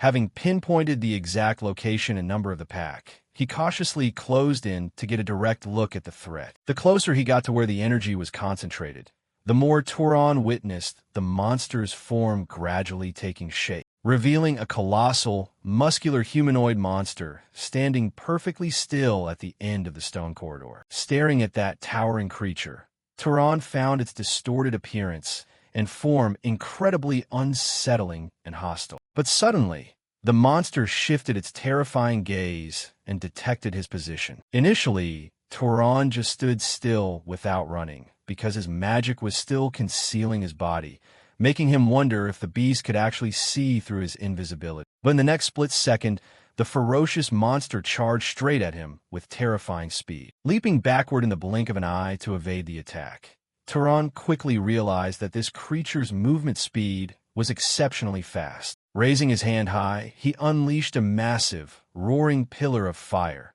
successfully blocking the monster's advance and forcing it back a bit. Even while burning in the intense flames, it continued to press forward relentlessly alongside several other monsters of its kind. Faced with the ferocious monsters that refused to back down, Turan quickly retreated deeper into the corridor. Wondering how the monster had detected him and feeling impressed that it could see through the Zahar clan's invisibility magic. Looking back once more, Turan noticed they weren't tracking his movements. Instead, they were fumbling and searching in every direction, indicating that the beast's detection range was actually quite narrow. This meant that as long as he maintained a safe distance, he would remain completely unharmed.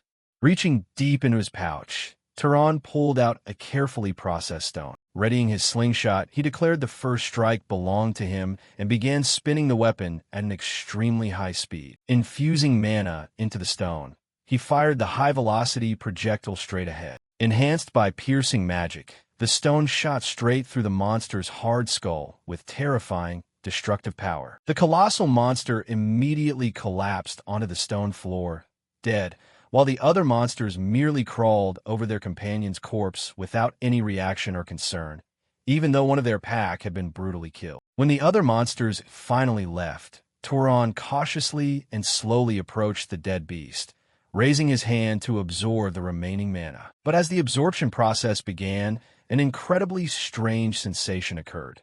Instead of drawing power from a corpse, he realized this monster was very likely a creature created entirely out of magic. He obtained far too little mana from the beast, especially since a creature with such high physical capabilities should have contained a much larger amount of mana. When Tehran touched the divine relic compass, even this highly sensitive item showed absolutely no reaction to the mana inside the monster. Looking down at the motionless corpse, Tehran saw that its true identity remained a complete mystery, while the chilling voice echoed once more, reminding him that he was not the Night Hunter. Kneeling on the cold stone floor, Tehran found this entire situation incredibly exhausting as he intently searched for any clues. Suddenly, heavy footsteps echoed nearby, forcing him to quickly run and hide deep within the shadows. It was likely Purga's group of subordinates walking down the dark corridor, arriving at the exact spot where Tehran had just been standing.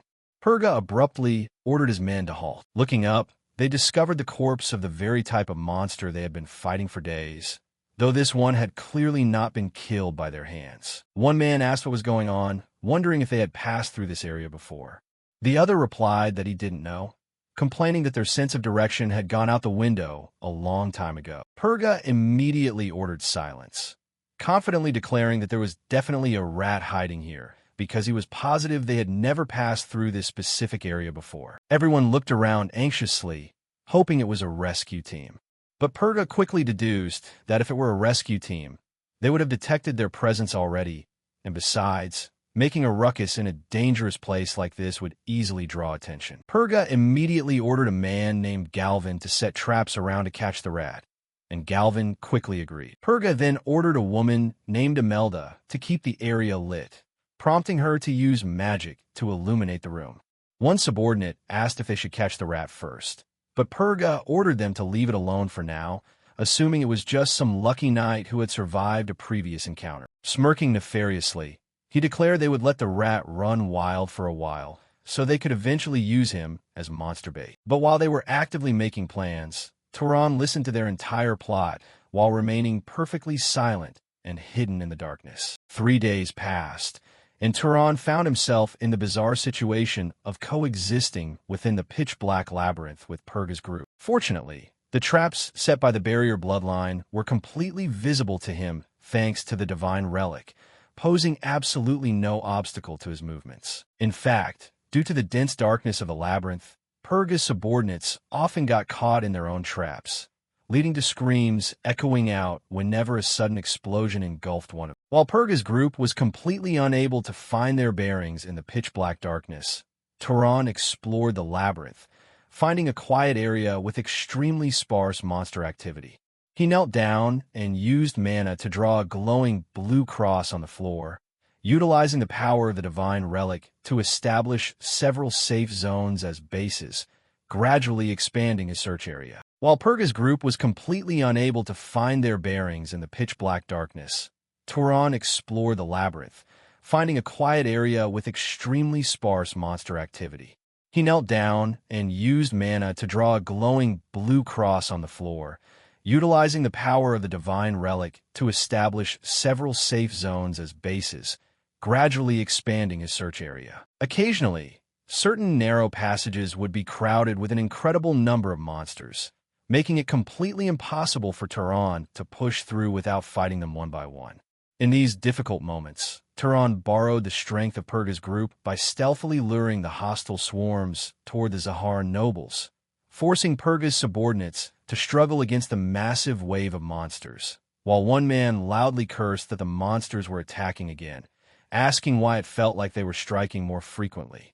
Another shouted that their light was the cause and ordered the lamps to be temporarily dim. Purga frantically sliced through the oncoming monsters with his massive circular blade, while Tehran quietly observed the battle from a distance, sacrificing the chance to absorb the monster's mana without a single regret, since these weak creatures yielded far too little energy to be worth his time and effort. A while later, Purga's group finally managed to annihilate the swarm of monsters that Tehran had lured over. But many soldiers now lay scattered across the ground, some severely wounded and others completely dead. While tending to a dying comrade, One subordinate mentioned that they were accumulating a rather large number of corpses because the people outside kept sending prisoners down, assuming the allies above still believed the knights were alive. Another lamented that if he had known this would happen, he would have kept the prisoners alive instead of letting them die, pointing out that having no one to serve them was incredibly annoying. A subordinate with a smudge-covered face looked over and joked that he hadn't even thought that far. Observing them from his hiding place, Turan found their behavior and words utterly despicable. The strange, mysterious voice that only Turan and Purga could hear echoed once again, but this time it only made a bizarre noise without uttering any clear words, drawing Purga's attention to the sound. He warned the group that another wave of monsters was coming and ordered the lights to be shut off immediately. Chuckling softly from his hiding place, Turan found this situation perfect, letting them make noise and continue serving as bait while he went to inspect the deeper regions of the labyrinth. Turan quickly dashed down a long, dark corridor until he finally hit a complete dead end. Stopping, he raised his eyes to look up at a massive, intricately carved metal door. A door in a subterranean place like this was colossal with majestic architecture, looking as though it were built specifically for giant creatures. Suddenly, the center of the massive metal door shifted and opened mechanically, revealing a colossal, glowing blue eye staring straight down at him. The familiar, mysterious voice rang out again, seemingly originating from this bizarre door with the eye. It observed Turan intently, declaring that he was neither the night hunter nor the pursuer, and that the conditions had not been met. But just as the colossal blue eye looked at Turan once more, it noticed the divine relic compass hanging at his hip. The voice quickly recognized the relic as the Wave Rider and the Mimic, and stated that the conditions were now met. Turan and the mysterious mechanical eye stared at each other as the voice asked him, "Do you wish to enter?" Turan stared intently at the glowing blue eye located right at the center of the door. He stood silently before the massive, intricately carved metal door. The two sides continued to look at each other for a long time until the ancient structure abruptly asked if he wished to enter. Mulling over the mysterious words Wave Rider and Mimic in his head, Turan wondered if they were the names of legendary bloodlines that had never awakened within him. He thought that if two such bloodlines were combined, it meant he possessed the blood of a prestigious, great noble clan. The colossal eye looked straight down at him, and the massive door asked once more if he wished to enter. But just as he was about to speak, Turan realized that the gaze of the giant eye wasn't actually directed at him. Instead, it was looking straight at the divine relic compass hanging at his hip, which meant the door was recognizing the original master of the relic rather than his own bloodline, leading him to conclude that this ancient entity was using those special capabilities in combination with his bloodline to make its final judgment. Speaking aloud, Turan asked the door what the Wave Rider and Mimic actually were, ordering it to tell him more. The massive structure responded that his request for information had been accepted without issue. The door spirit explained that the primary type of the Wave Rider granted underwater respiration, physical reinforcement, and fluid manipulation, while the primary type of the Mimic granted flow detection, absorption, and mimicry. Looking at his own hand, Turan reflected that he didn't feel like he had gained the ability to breathe underwater or manipulate fluids, making him wonder if the door merely used these traits for identification rather than actually bestowing the abilities. When Turan asked the massive door what it was, the colossal mechanical structure replied that it was the spirit of the door. Thinking to himself that this strange entity was like a librarian, only more rigid and completely non-human, Turan asked what this labyrinth spirit was, demanding to know what purpose it was created for and how to escape from here. The door revealed that this was the labyrinth of the Night Hunter, explaining that whoever killed the leader while possessing the correct 4 types would become the Night Hunter. It added that if he killed the leader, the exit would finally open. Shocked by this staggering revelation, Turan slowly repeated the title of the Night Hunter, wondering if this truly meant he would be able to become a god. But suddenly, the door spirit glitched violently as the mechanical eye began to spin frantically, causing the door to repeatedly echo that an error had occurred. The system then began to list that Hunter, Pursuer, Wave Rider, and Mimic contained 2 types of errors, pointing out that Shadow and Alchemist were completely absent. It stated that although 4 types were met, an error remained because the types did not match the Night Hunter.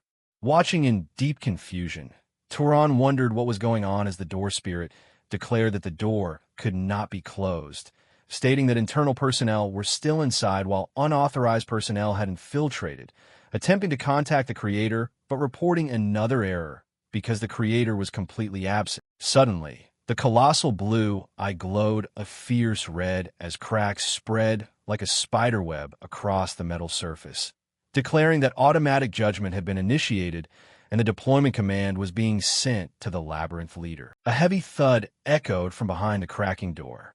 Sensing terrifying danger, Turan realized that something colossal was waiting inside. At that exact moment, the door spirit finally swung open, revealing nothing but absolute darkness inside, without a single ray of light. But as the door opened wider, a colossal, towering figure slowly emerged from the terrifying, deep darkness. Watching in utter astonishment, Turan's eyes widened as he witnessed the horrific presence of that creature. A massive, long-haired, heavily muscled humanoid monster stepped straight out into the light. It glared down at Turan menacingly, growling that he was not the Night Hunter and declaring that all fakes must die. Without an instant of hesitation, Turan immediately prepared to attack, spinning his slingshot at high speed while infusing brilliant blue mana into it. Unleashing his strike, Turan hit the monster's head dead-on with the high-velocity stone, knowing full well that this monster certainly wouldn't be defeated by such a simple blow. And losing no time,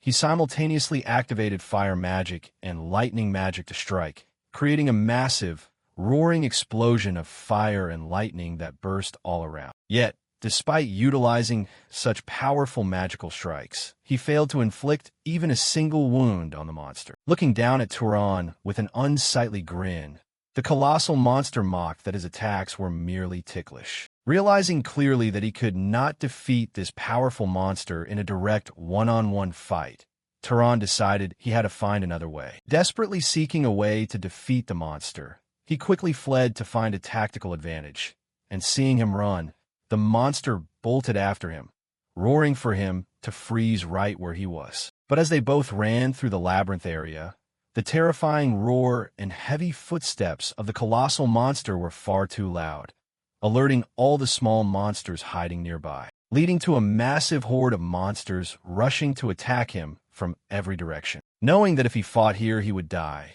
Turan refrained from attacking the horde, instead skillfully weaving through the smaller monsters while evading their sharp claws. A moment later, he finally broke through the dense crowd and continued running to a safe distance, putting some space between them as he looked back at the horde of monsters and breathed a sigh of relief, because that was a remarkably close call. But this brief distraction proved to be a mistake when a stray monster suddenly appeared right in front of him and lunged with its long, sharp claws. Turan was forced to block the surprise attack by conjuring a brilliant blue mana shield. The monster's strike was so powerful that it even shattered the shield's sturdy defense. Drawing his weapon in the blink of an eye, he clean-cut the monster's head off with one swift strike. Catching his breath, Turan reasoned that this was the labyrinth of the Night Hunter, a mysterious, ancient place that could literally create gods, yet too many questions remained unanswered regarding who built it and for what purpose. But the moment he kept running,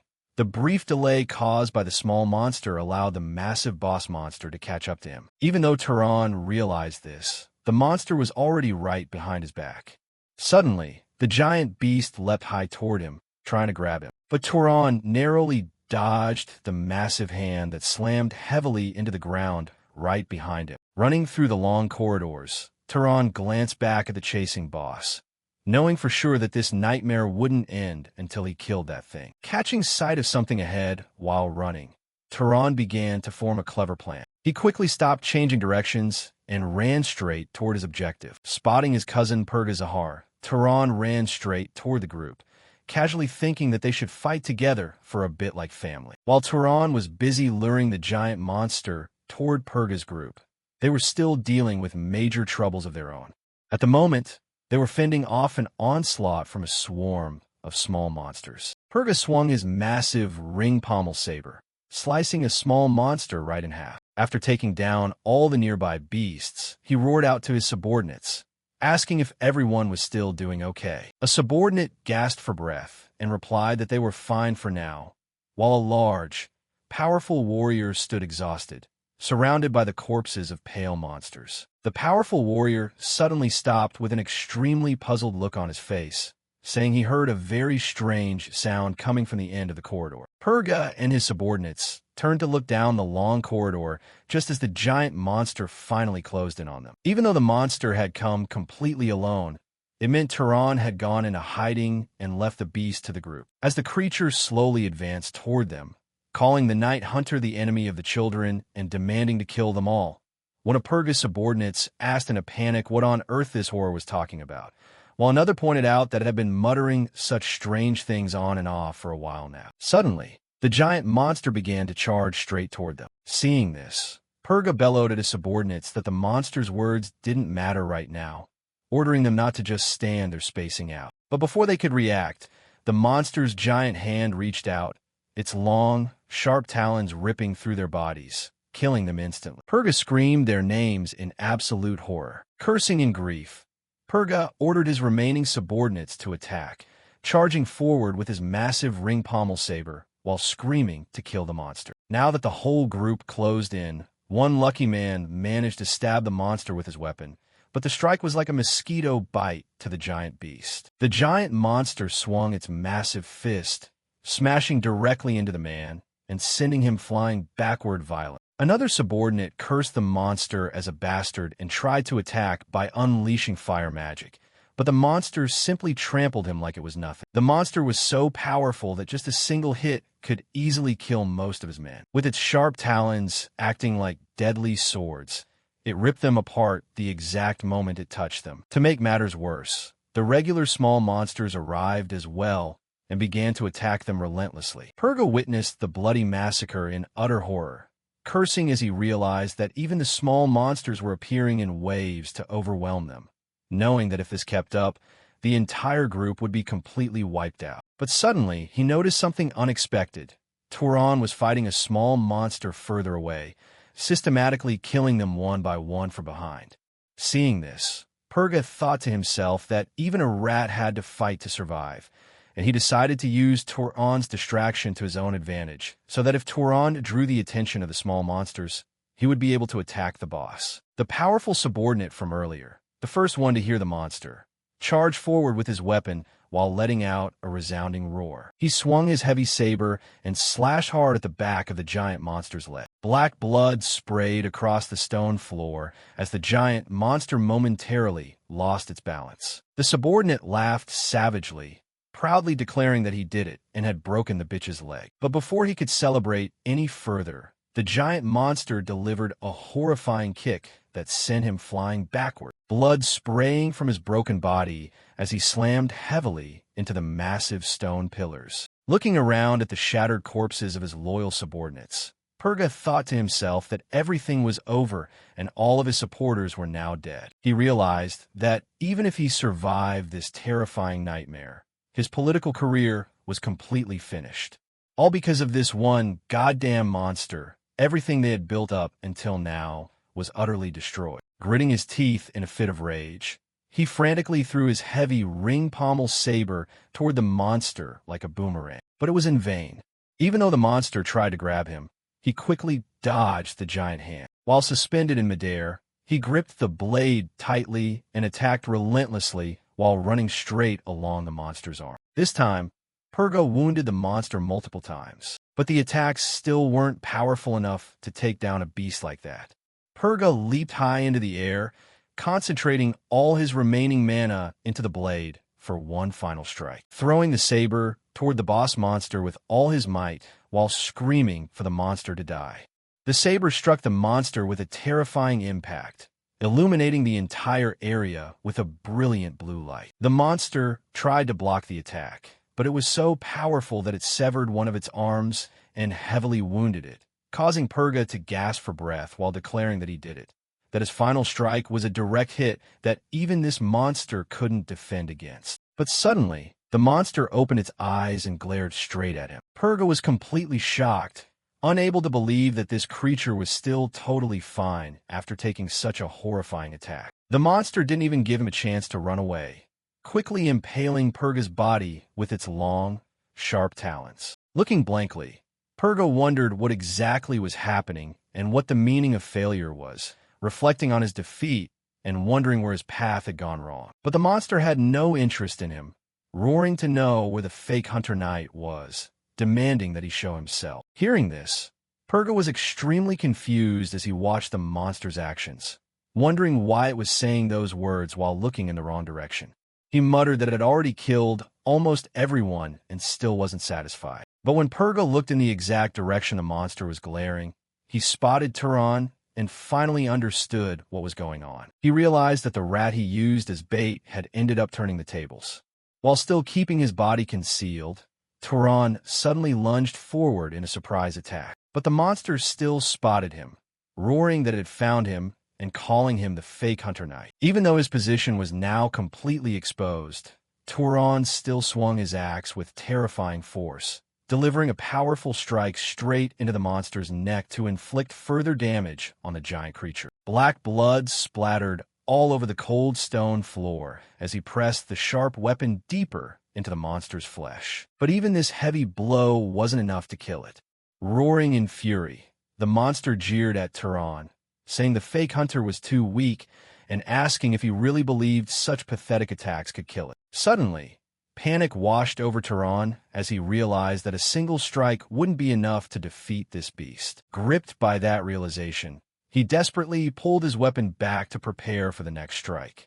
Roaring in absolute rage, the boss monster swung its giant arm and smashed directly into Turan.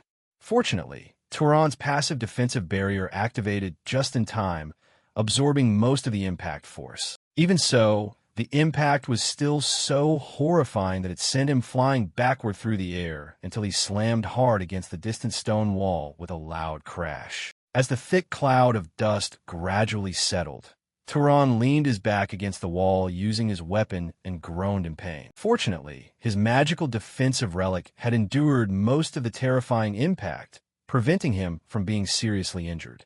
Realizing he didn't have enough firepower to take down this giant monster completely, Turan looked down at the golden compass glowing green in his bandaged palm.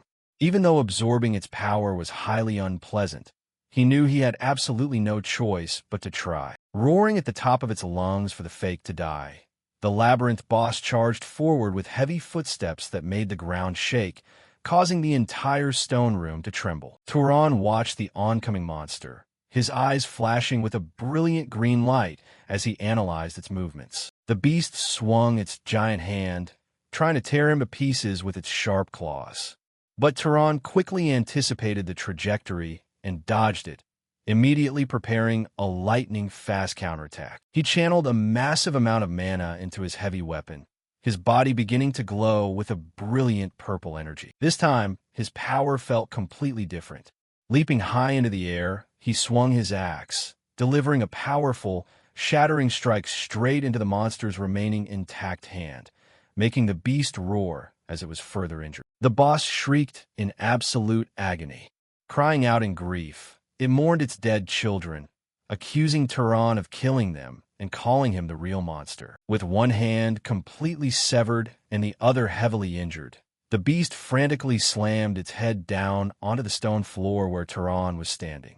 But Turan leaped lightly into the air, easily dodging that reckless attack, giving the giant monster absolutely no time to recover or lift its head. Turan channeled another massive surge of mana into his weapon and brought down a terrifying, brilliant purple slash straight into the monster's exposed neck. Giving the giant monster absolutely no time to recover or lift its head, Turan channeled another massive surge of mana into his weapon and brought down a terrifying, brilliant purple slash straight into the monster's exposed neck. But Turan still didn't stop.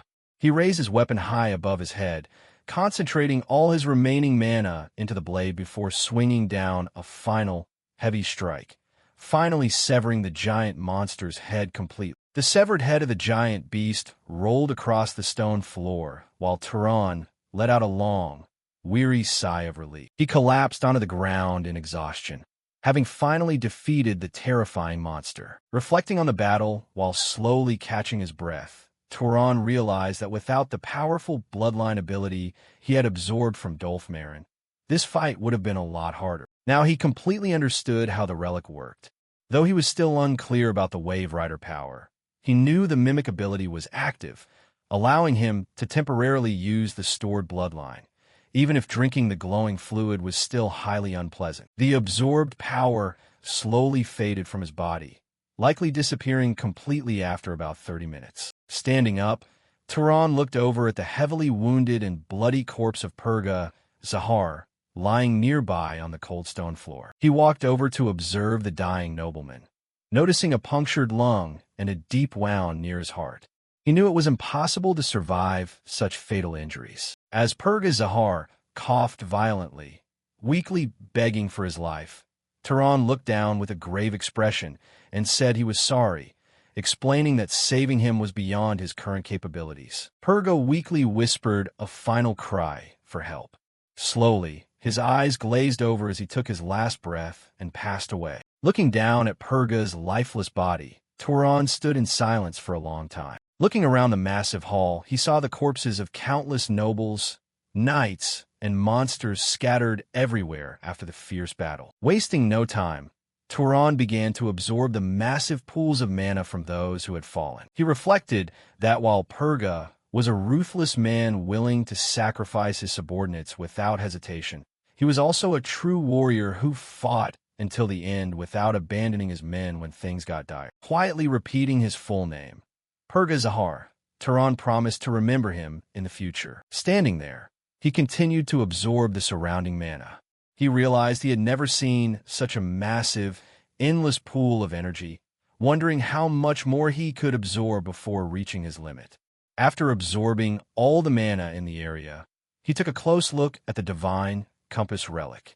Instead of just being green, it now contained a multicolored mixture of fluid. After absorbing diverse mana from multiple noble clans, even though he was extremely curious to try multiple bloodlines at the same time, he decided to save that experiment for later, knowing he had to escape this dangerous place first. Realizing he was now at least twice as strong as when he first entered the labyrinth, Turan reflected that this massive surge of energy had granted him a level of power that an ordinary noble would take a century to accumulate. Looking down at the swords and magical props scattered across the ground, Turan decided to leave them behind to avoid being hunted by the powerful Zahar clan, knowing full well he had to erase all traces of his presence. Running quickly through the dark corridors, he cast detection magic to spot any remaining traces of himself.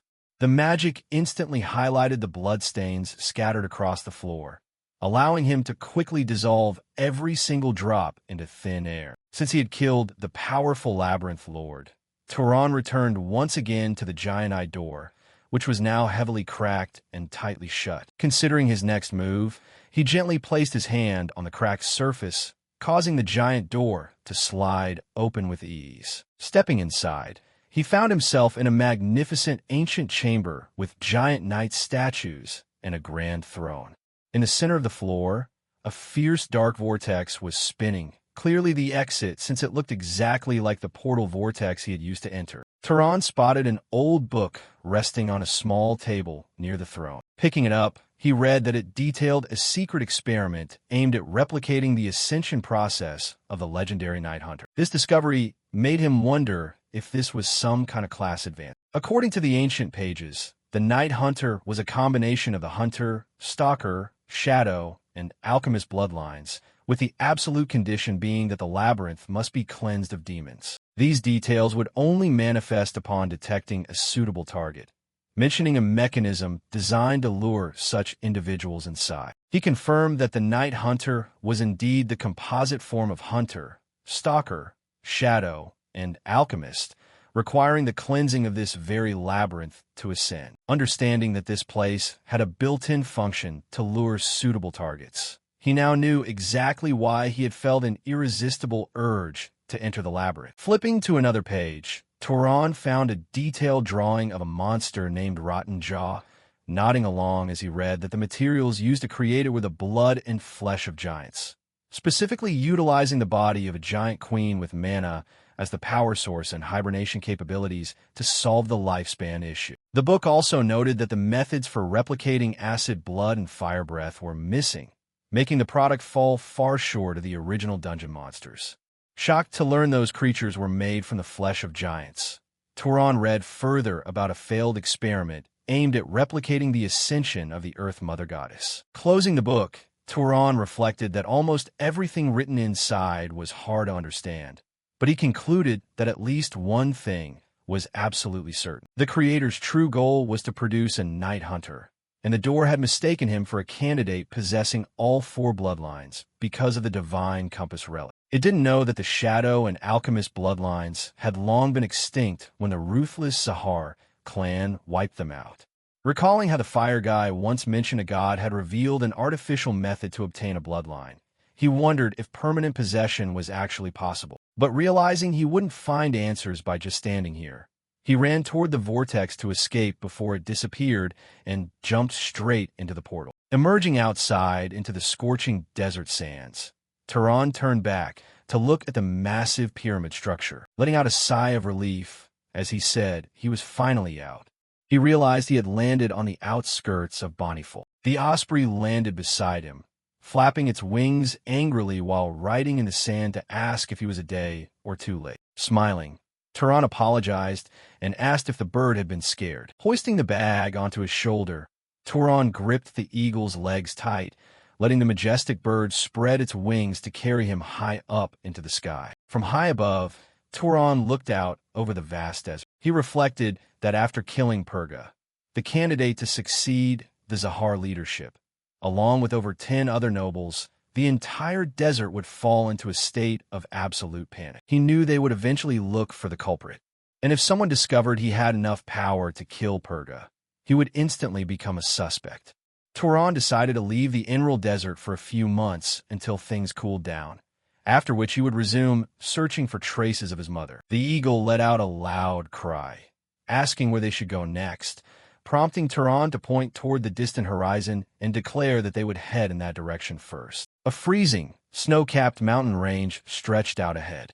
Landing on the cold, snowy ground, Turan observed that this was a dangerous gray zone where Arabian and Zahar had once waged a brutal war. Looking down from the path, he saw groups of refugees carrying heavy cargo through the thick snow. The sight made him wonder what was going on, as the refugees looked like they were fleeing from something terrible. Continuing his long journey, Turan finally reached the gray city of Kalamaf, a massive fortress built high upon a towering, snow-covered cliff. As Turan approached the giant city gates, 3 guards wearing thick winter cloaks eyed him intently. One guard asked in surprise if he was a traveler, staring in awe at Turan and the giant eagle sleeping on his back. Taking a closer look, the guard asked what kind of bird that was and why Turan was wearing such flimsy clothes in the freezing snow.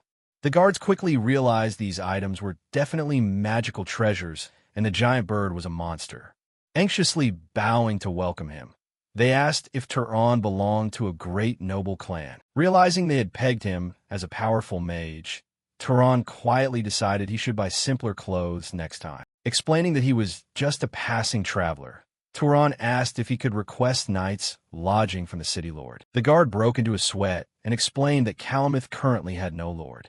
Turan asked what he meant by that. The guard revealed that the city lord had recently died in a terrifying attack by dark elves from the west, leaving the city without a single noble or knight to rule over. This development certainly complicated his plans. Dropping to his knees in the cold snow, the guard bowed his head deeply. He earnestly pleaded with Turan, begging the noble lord to become the new ruler of their city. Confused by this sudden request, Turan stood silently amidst the falling snow, asking. When Turan reached the ruined, war-torn gray city of Kalam, the desperate citizens instantly astounded him by dropping to the frozen ground, weeping as they begged him to become their new lord and savior. Turan scratched his head in deep conflict, struggling with the heavy request placed right in front of him, and secretly thinking that he couldn't tie himself permanently to a ruined place like this.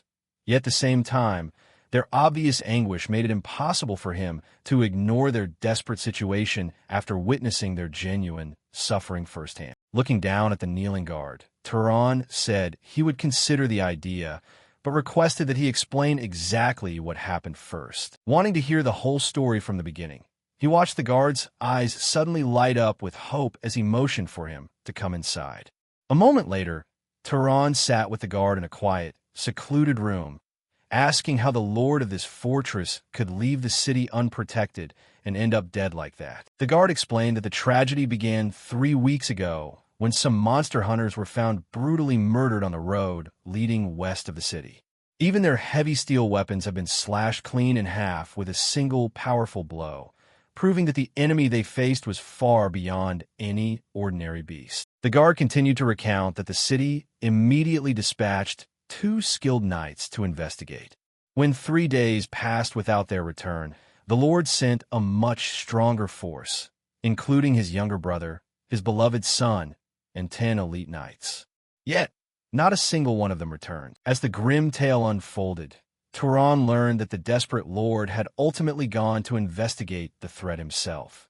In the end, only a single, heavily wounded knight dragged himself back on the brink of death, managing to utter just one chilling phrase before taking his last breath: the spirit of death. Turan looked at him intently, asking what he meant by the spirit of death.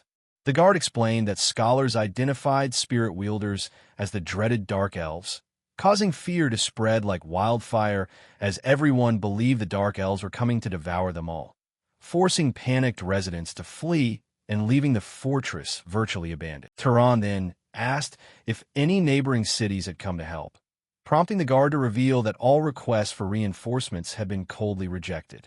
The neighboring lords were terrified of being attacked themselves, so they refused to spare any troops. Hearing this, Turan thought to himself that he couldn't really blame those lords, reasoning that their refusal was actually a logical and self-preserving decision. Having grasped the entire situation, Turan stood up from his chair and admitted that handling the complex affairs of this ruined city was beyond his capacity to shoulder. Right then, the guard fell to his knees on the cold floor and bowed his head, pleading earnestly with Turan, comparing his people to helpless sheep in a deep valley in dire need of a protector. He said that nobles were shepherds, knights were sheepdogs, and commoners were merely sheep. Hearing these familiar words, Turan showed clear astonishment, instantly remembering his mother saying the exact same thing. Turan asked in surprise if this particular comparison was common in these parts. The guard explained that yes, everyone in the gray zone spoke this way, believing that nobles were shepherds, knights were sheepdogs, and commoners were sheep.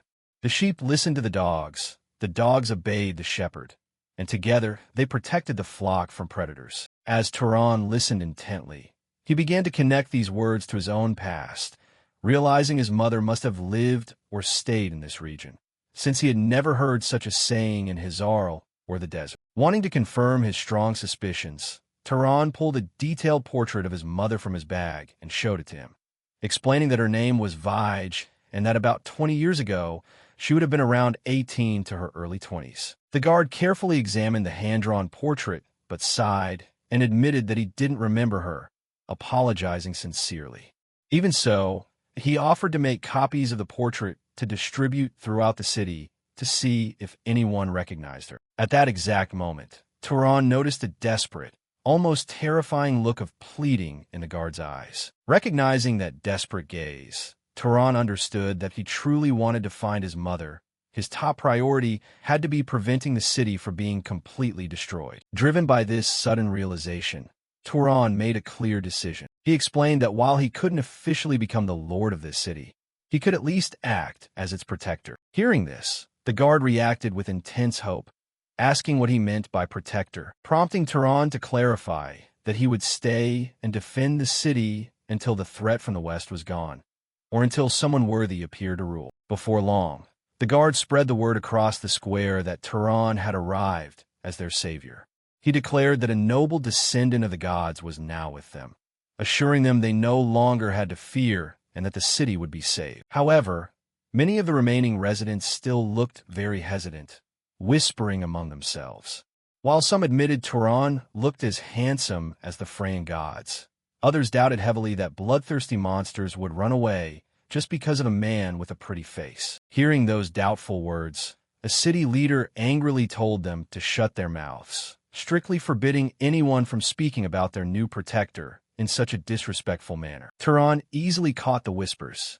He reflected that their reaction wasn't mockery, but deep-seated fear, realizing they simply didn't want to hope only to be miserably disappointed again. Turan easily caught the whispers. He reflected that their reaction wasn't mockery, but deep-seated fear, realizing they simply didn't want to hope only to be miserably disappointed again. Deciding to put on a display of power, Turan stepped forward and raised his hand toward the sky, unleashing an overwhelming blast of fire mana from his palm that left the crowd completely awestruck. Knowing that this city had no mages, a grand display like this would be enough to reassure everyone. He decided to first compress the burning flame to its absolute limit, then sharply lower its temperature. In exchange for the heat, he focused all his mana on expanding the physical scope of the spell as much as possible. A moment later, Turan launched the compressed mass of fire straight up into the heavily clouded sky. The brilliant fire mass soared high into the atmosphere, ensuring no one down in the city would get hurt. Suddenly, a terrifying, thunderous explosion shook the heavens, causing the entire sky to be covered in a roaring blanket of bright red fire. The citizens looked up at the burning sky in such breathtaking awe before their deep fear instantly turned into a surging wave of joy and relief. Everyone began to celebrate and shed tears of joy as they watched the burning sky, completely believing that they were finally safe and that the long-awaited savior had arrived to protect them from the darkness. After witnessing the desperate residents regain their faith, Turan smiled to himself, feeling that his display of power was enough to win their trust. But right away, he remembered that there was still a mountain of other problems to solve. Turan attended a meeting with the remaining city officials to discuss urgent survival matters. The meeting was chaotic as everyone constantly argued, with some insisting that firewood was the top priority, while others countered that firewood meant nothing without food.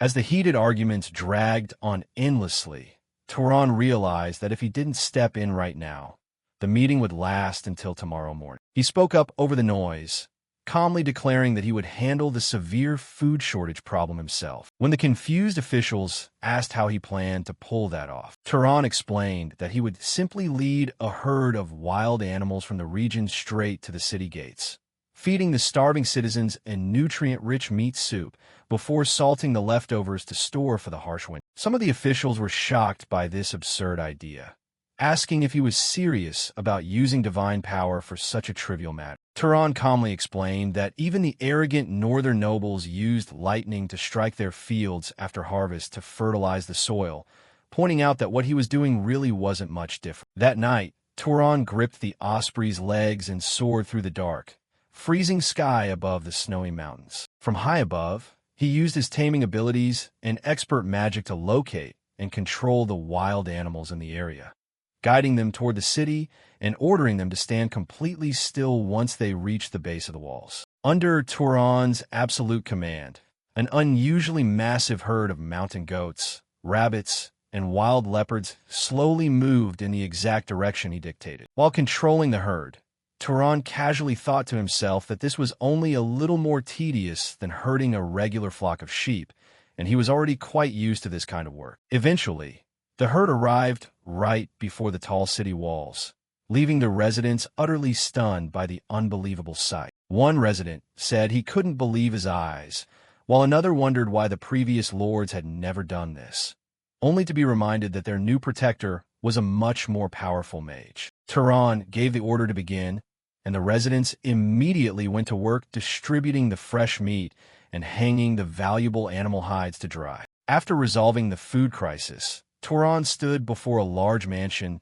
and ordered the doors to be opened so that the homeless would have a place to stay. The guards were surprised by his generous decision, asking where their lord would stay if the large mansion was opened up. Turan calmly replied that the town hall meeting facility was simply enough since it had a bed. As time passed, the residents grew increasingly grateful.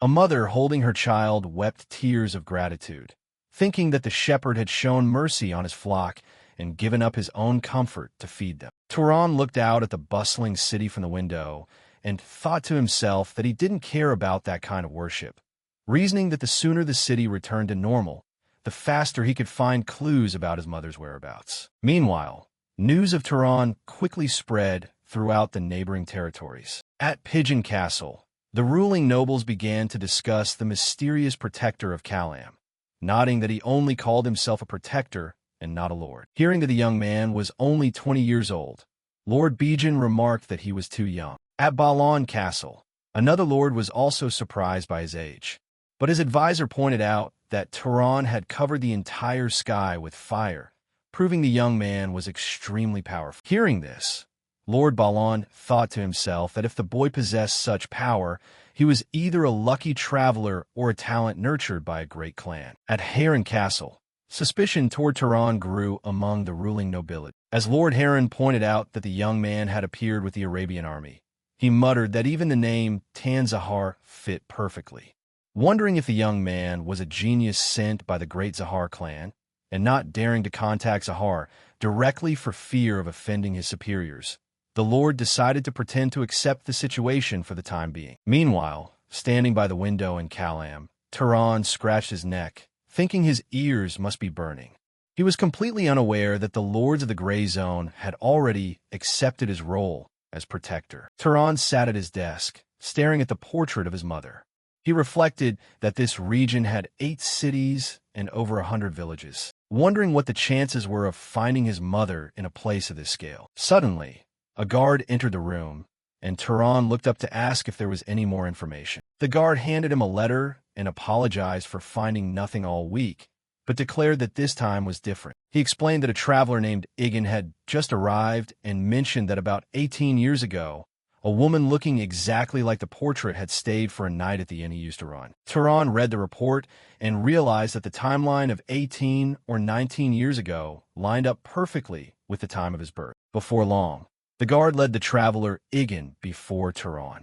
The man immediately fell to his knees and wept with gratitude, admitting that without the protector's help, he would have died on the streets. Turan calmly showed his relief, ordering him to recount everything he remembered about the woman in the portrait in absolute detail. Sitting up, the old innkeeper Igan began his story, explaining that this happened a long time ago before he lost everything, back when he was still running the inn. At that time, Kamath had fallen into complete chaos because of the war between Arabian and Zahar, leaving everyone constantly living in fear of which army might suddenly invade. He recalled that during that period of instability, a young woman showed up at the inn to stay for a single night, estimating she was around 20 years old and nodding that she already had a small baby bump. Igan explained that a woman traveling alone during such chaotic times was strange enough, but she also had a beautiful, well-groomed horse, which was why he never forgot her. He added that on top of that, she looked extremely anxious, as if she were running from someone. He used to wonder what kind of bastard would abandon such a beautiful woman, especially when she was heavily pregnant. Turan looked at him intently, asking why he thought she was abandoned. Igan replied that while eating, she caressed her pregnant belly and muttered to herself, begging her unborn son not to grow up to be like his father. Hearing those words, Turan widened his eyes in absolute shock, realizing clearly that he had finally found his mother.